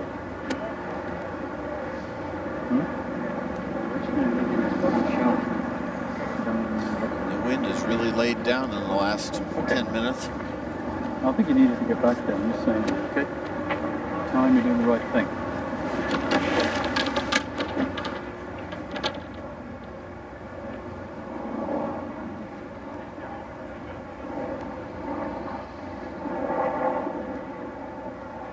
It's looking just right at the hole. 9-iron. No, this right center of the green. Yeah, good shot.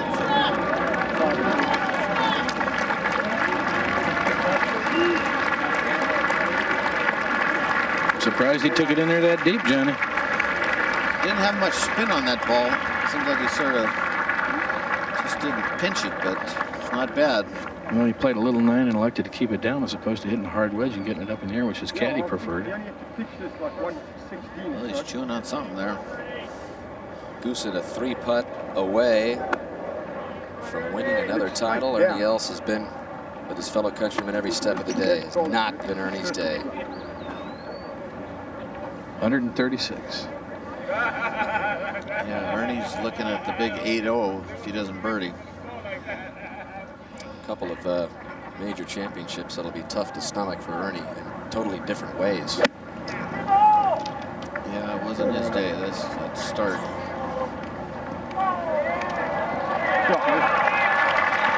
That's about as good a lead as you can have here. Pretty straight putt. Pretty neat stuff for Goosen to walk with his teenage pal Ernie Els and say, Ernie, I'm going to match you with another U.S. Open title. The story is well documented when Retief was 15 years old, struck by lightning, burned the clothes off of his body. His mom said he emerged from the whole event a much humbler, quieter person.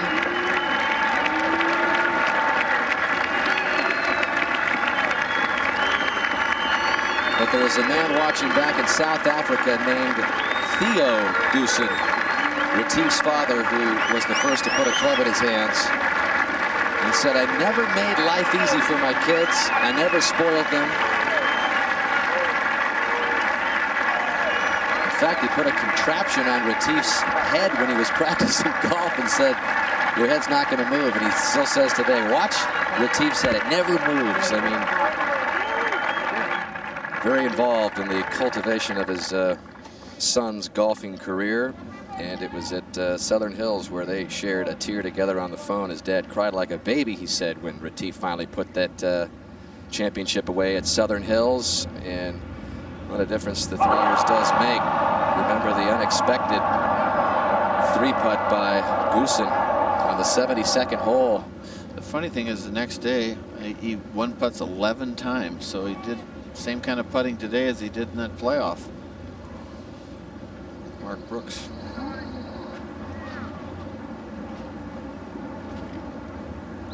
Different kind of player than Mickelson, to be sure, here. Moments away from putting away another U.S. Open title. Quiet, reserved, goes about his business.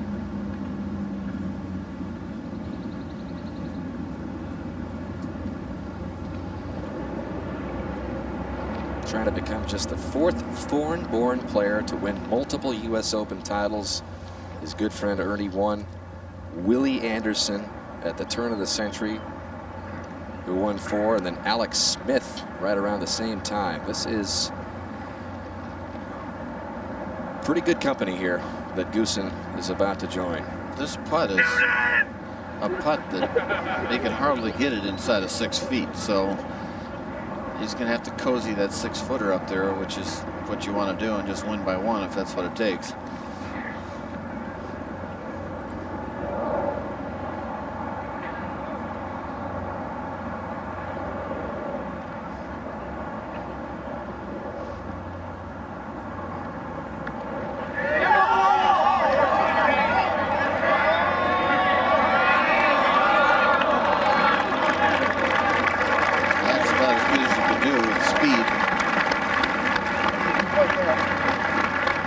Goosen has become a father since Southern Hills. He and his wife Tracy have a 15-month-old son named Leo.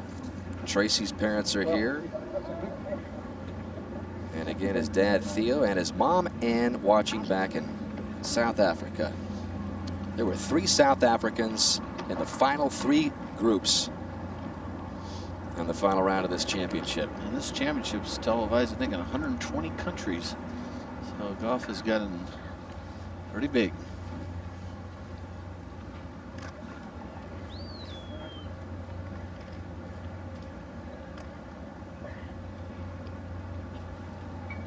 Els trying to stay away from the 80 number here. It's actually quite an easy putt. Just might move a little left. He's almost in the fall line. Just above it.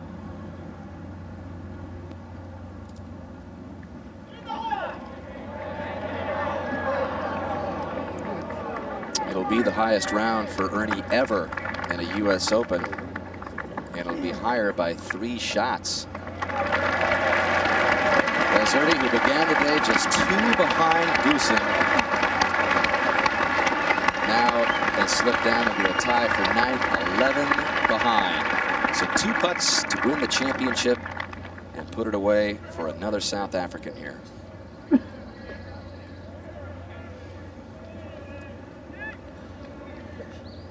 Well, it's too bad Phil didn't make bogey on 17, because this putt right here, just about everybody's misses to the right.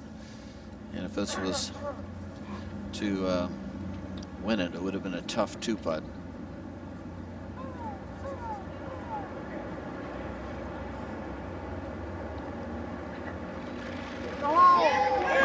And Retief Goosen is a U.S. Open champion for the 2nd time.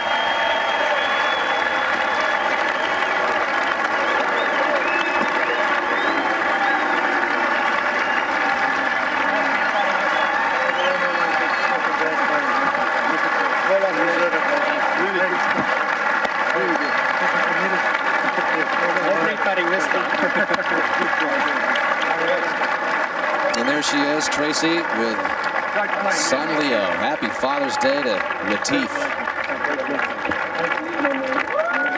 That was clutch. I'll take it.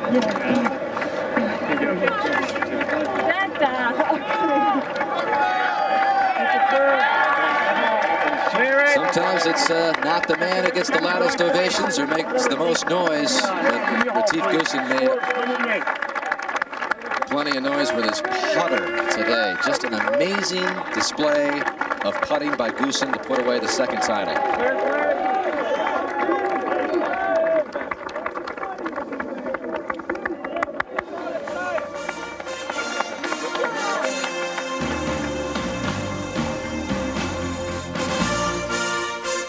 The 4th U.S. Open at Shinnecock belongs to Retief Goosen.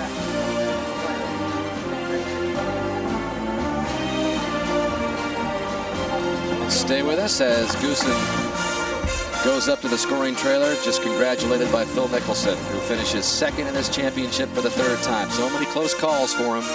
The double at 17 cost him. And it's enabled Goosen to celebrate another U.S. Open title.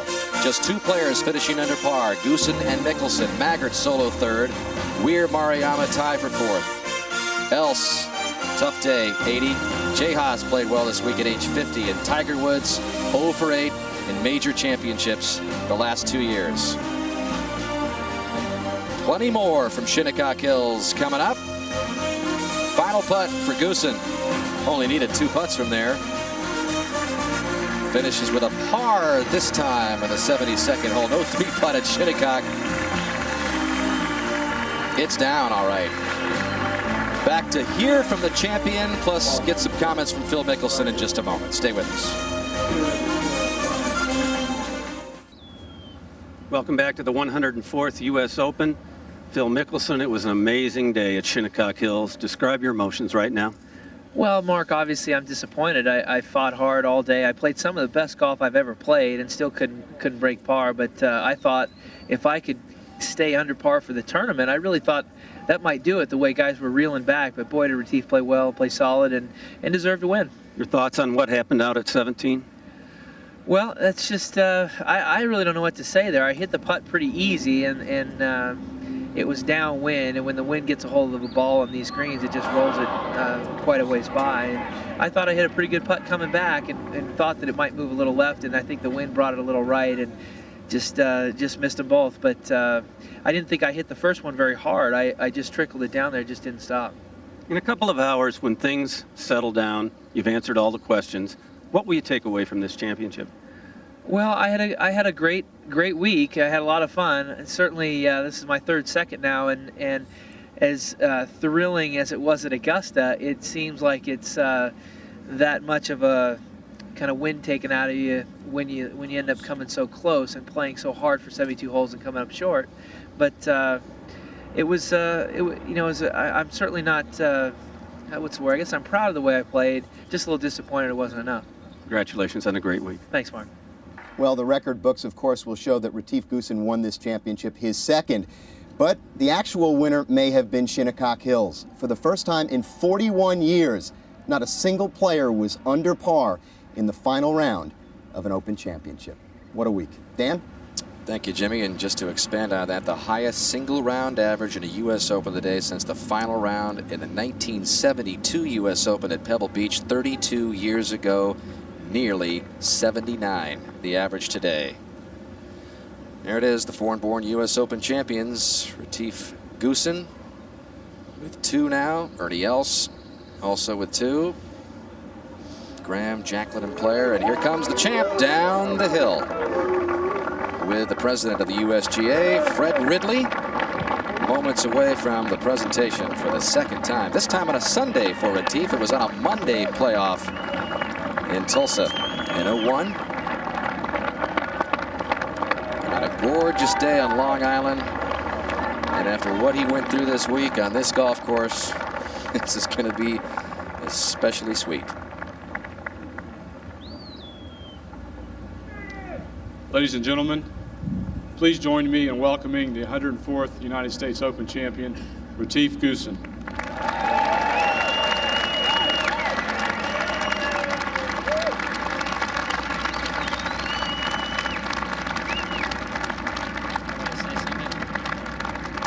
It's familiar, right? Congratulations.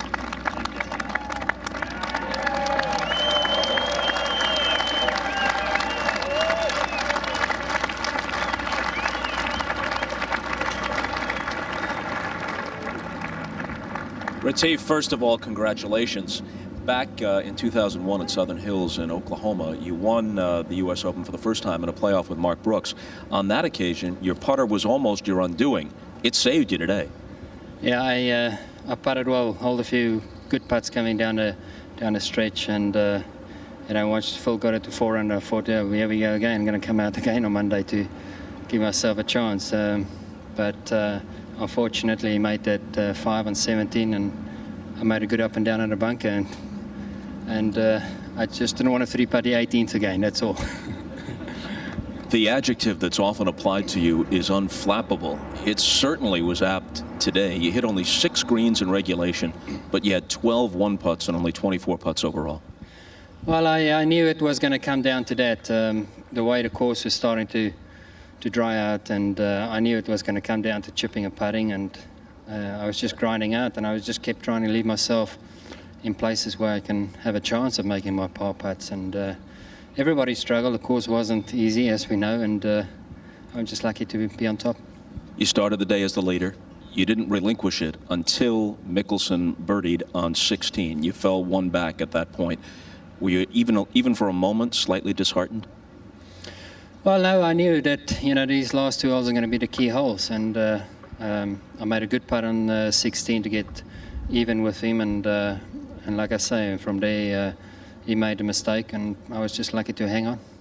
Jimmy Roberts noted a moment ago that not since 1963 has the final round of the U.S. Open gone by without a single golfer breaking par. Shinnecock was tough. Well, yeah, this golf course is unbelievable. It's the shortest of the majors we play, and for it to play so tough, it just shows you what can be done to make the golf course tough without lengthening them. Phil Mickelson was, of course, gracious in his comments, said that you deserve to win, but even though you are a guy who's called unflappable, you couldn't have been unaware that the vast majority of the people here were rooting for somebody else. Oh, I didn't notice. No,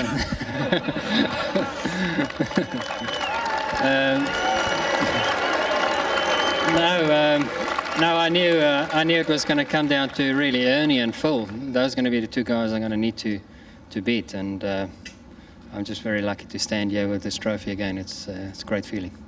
We know what it means to an American golfer to win the national championship here. What does it mean to those watching back in South Africa? Well, I hope this keeps helping South African golf. The President's Cup was so good for golf down there last year, and everybody is talking about opening academies down here, and the junior golf things are really shaping up nicely down there. So hopefully this will help and inspire them to become great players. Your name has been etched on this trophy, or will be, twice. Quite an achievement. Congratulations. Thank you very much. Thanks. Retief Goosen, the 104th U.S. Open champion. Let's go back to Dan Hicks. Thank you, Bob. And you should see his wife, Tracy, applaud her husband on this Father's Day Sunday. Let's try to put this into perspective, Johnny. His putter did win this championship. Mickelson did make the double bogey, but boy, unflappable is a word for Retief Goosen. I mean, he was just calm, cool. When it looked like things might have been going away for him, he comes through. I'll say one putt of the last 6 greens, 32 one-putts for the week. Bottom line, you look at his scores, 70, 66, 69, 71 on a tough day today. That deserves to win the U.S. Open. It's that easy. Phil did have his chances there. He had a tough finish yesterday and a tough finish today, and that cost him. Well, the putter blade was hot right from the very first hole. As we take a look at some of the highlights at the par 4 first, this is what Retief Goosen did to begin his day. Well, you can just see he's trying to lag it. This putt's just off the charts fast. In the meantime, Ernie was double bogeying the same hole, and that was just the whole day for the pairing there. It became Goosen's championship to win. This was a par save at 5. That got him to stay at 5 under. And then look at this second at the par 4 8th. And look at him tentatively looking at it, but it's a shot that he just undercuts it into the bunker, and now he's got almost an impossible bunker shot. That would turn out to be one of 4 bogeys that Goosen would make. He dropped to 4 under, then the tee shot at 11 after another bogey at 10. Might have been technically the best iron shot he hit all day long. Just cut it in there perfectly, fed it off that side slope. Of course, makes that putt for birdie. So after the 2 bogeys and 3 holes, he birdies 11, gets it back to 4 under. His lead was 3 at this point.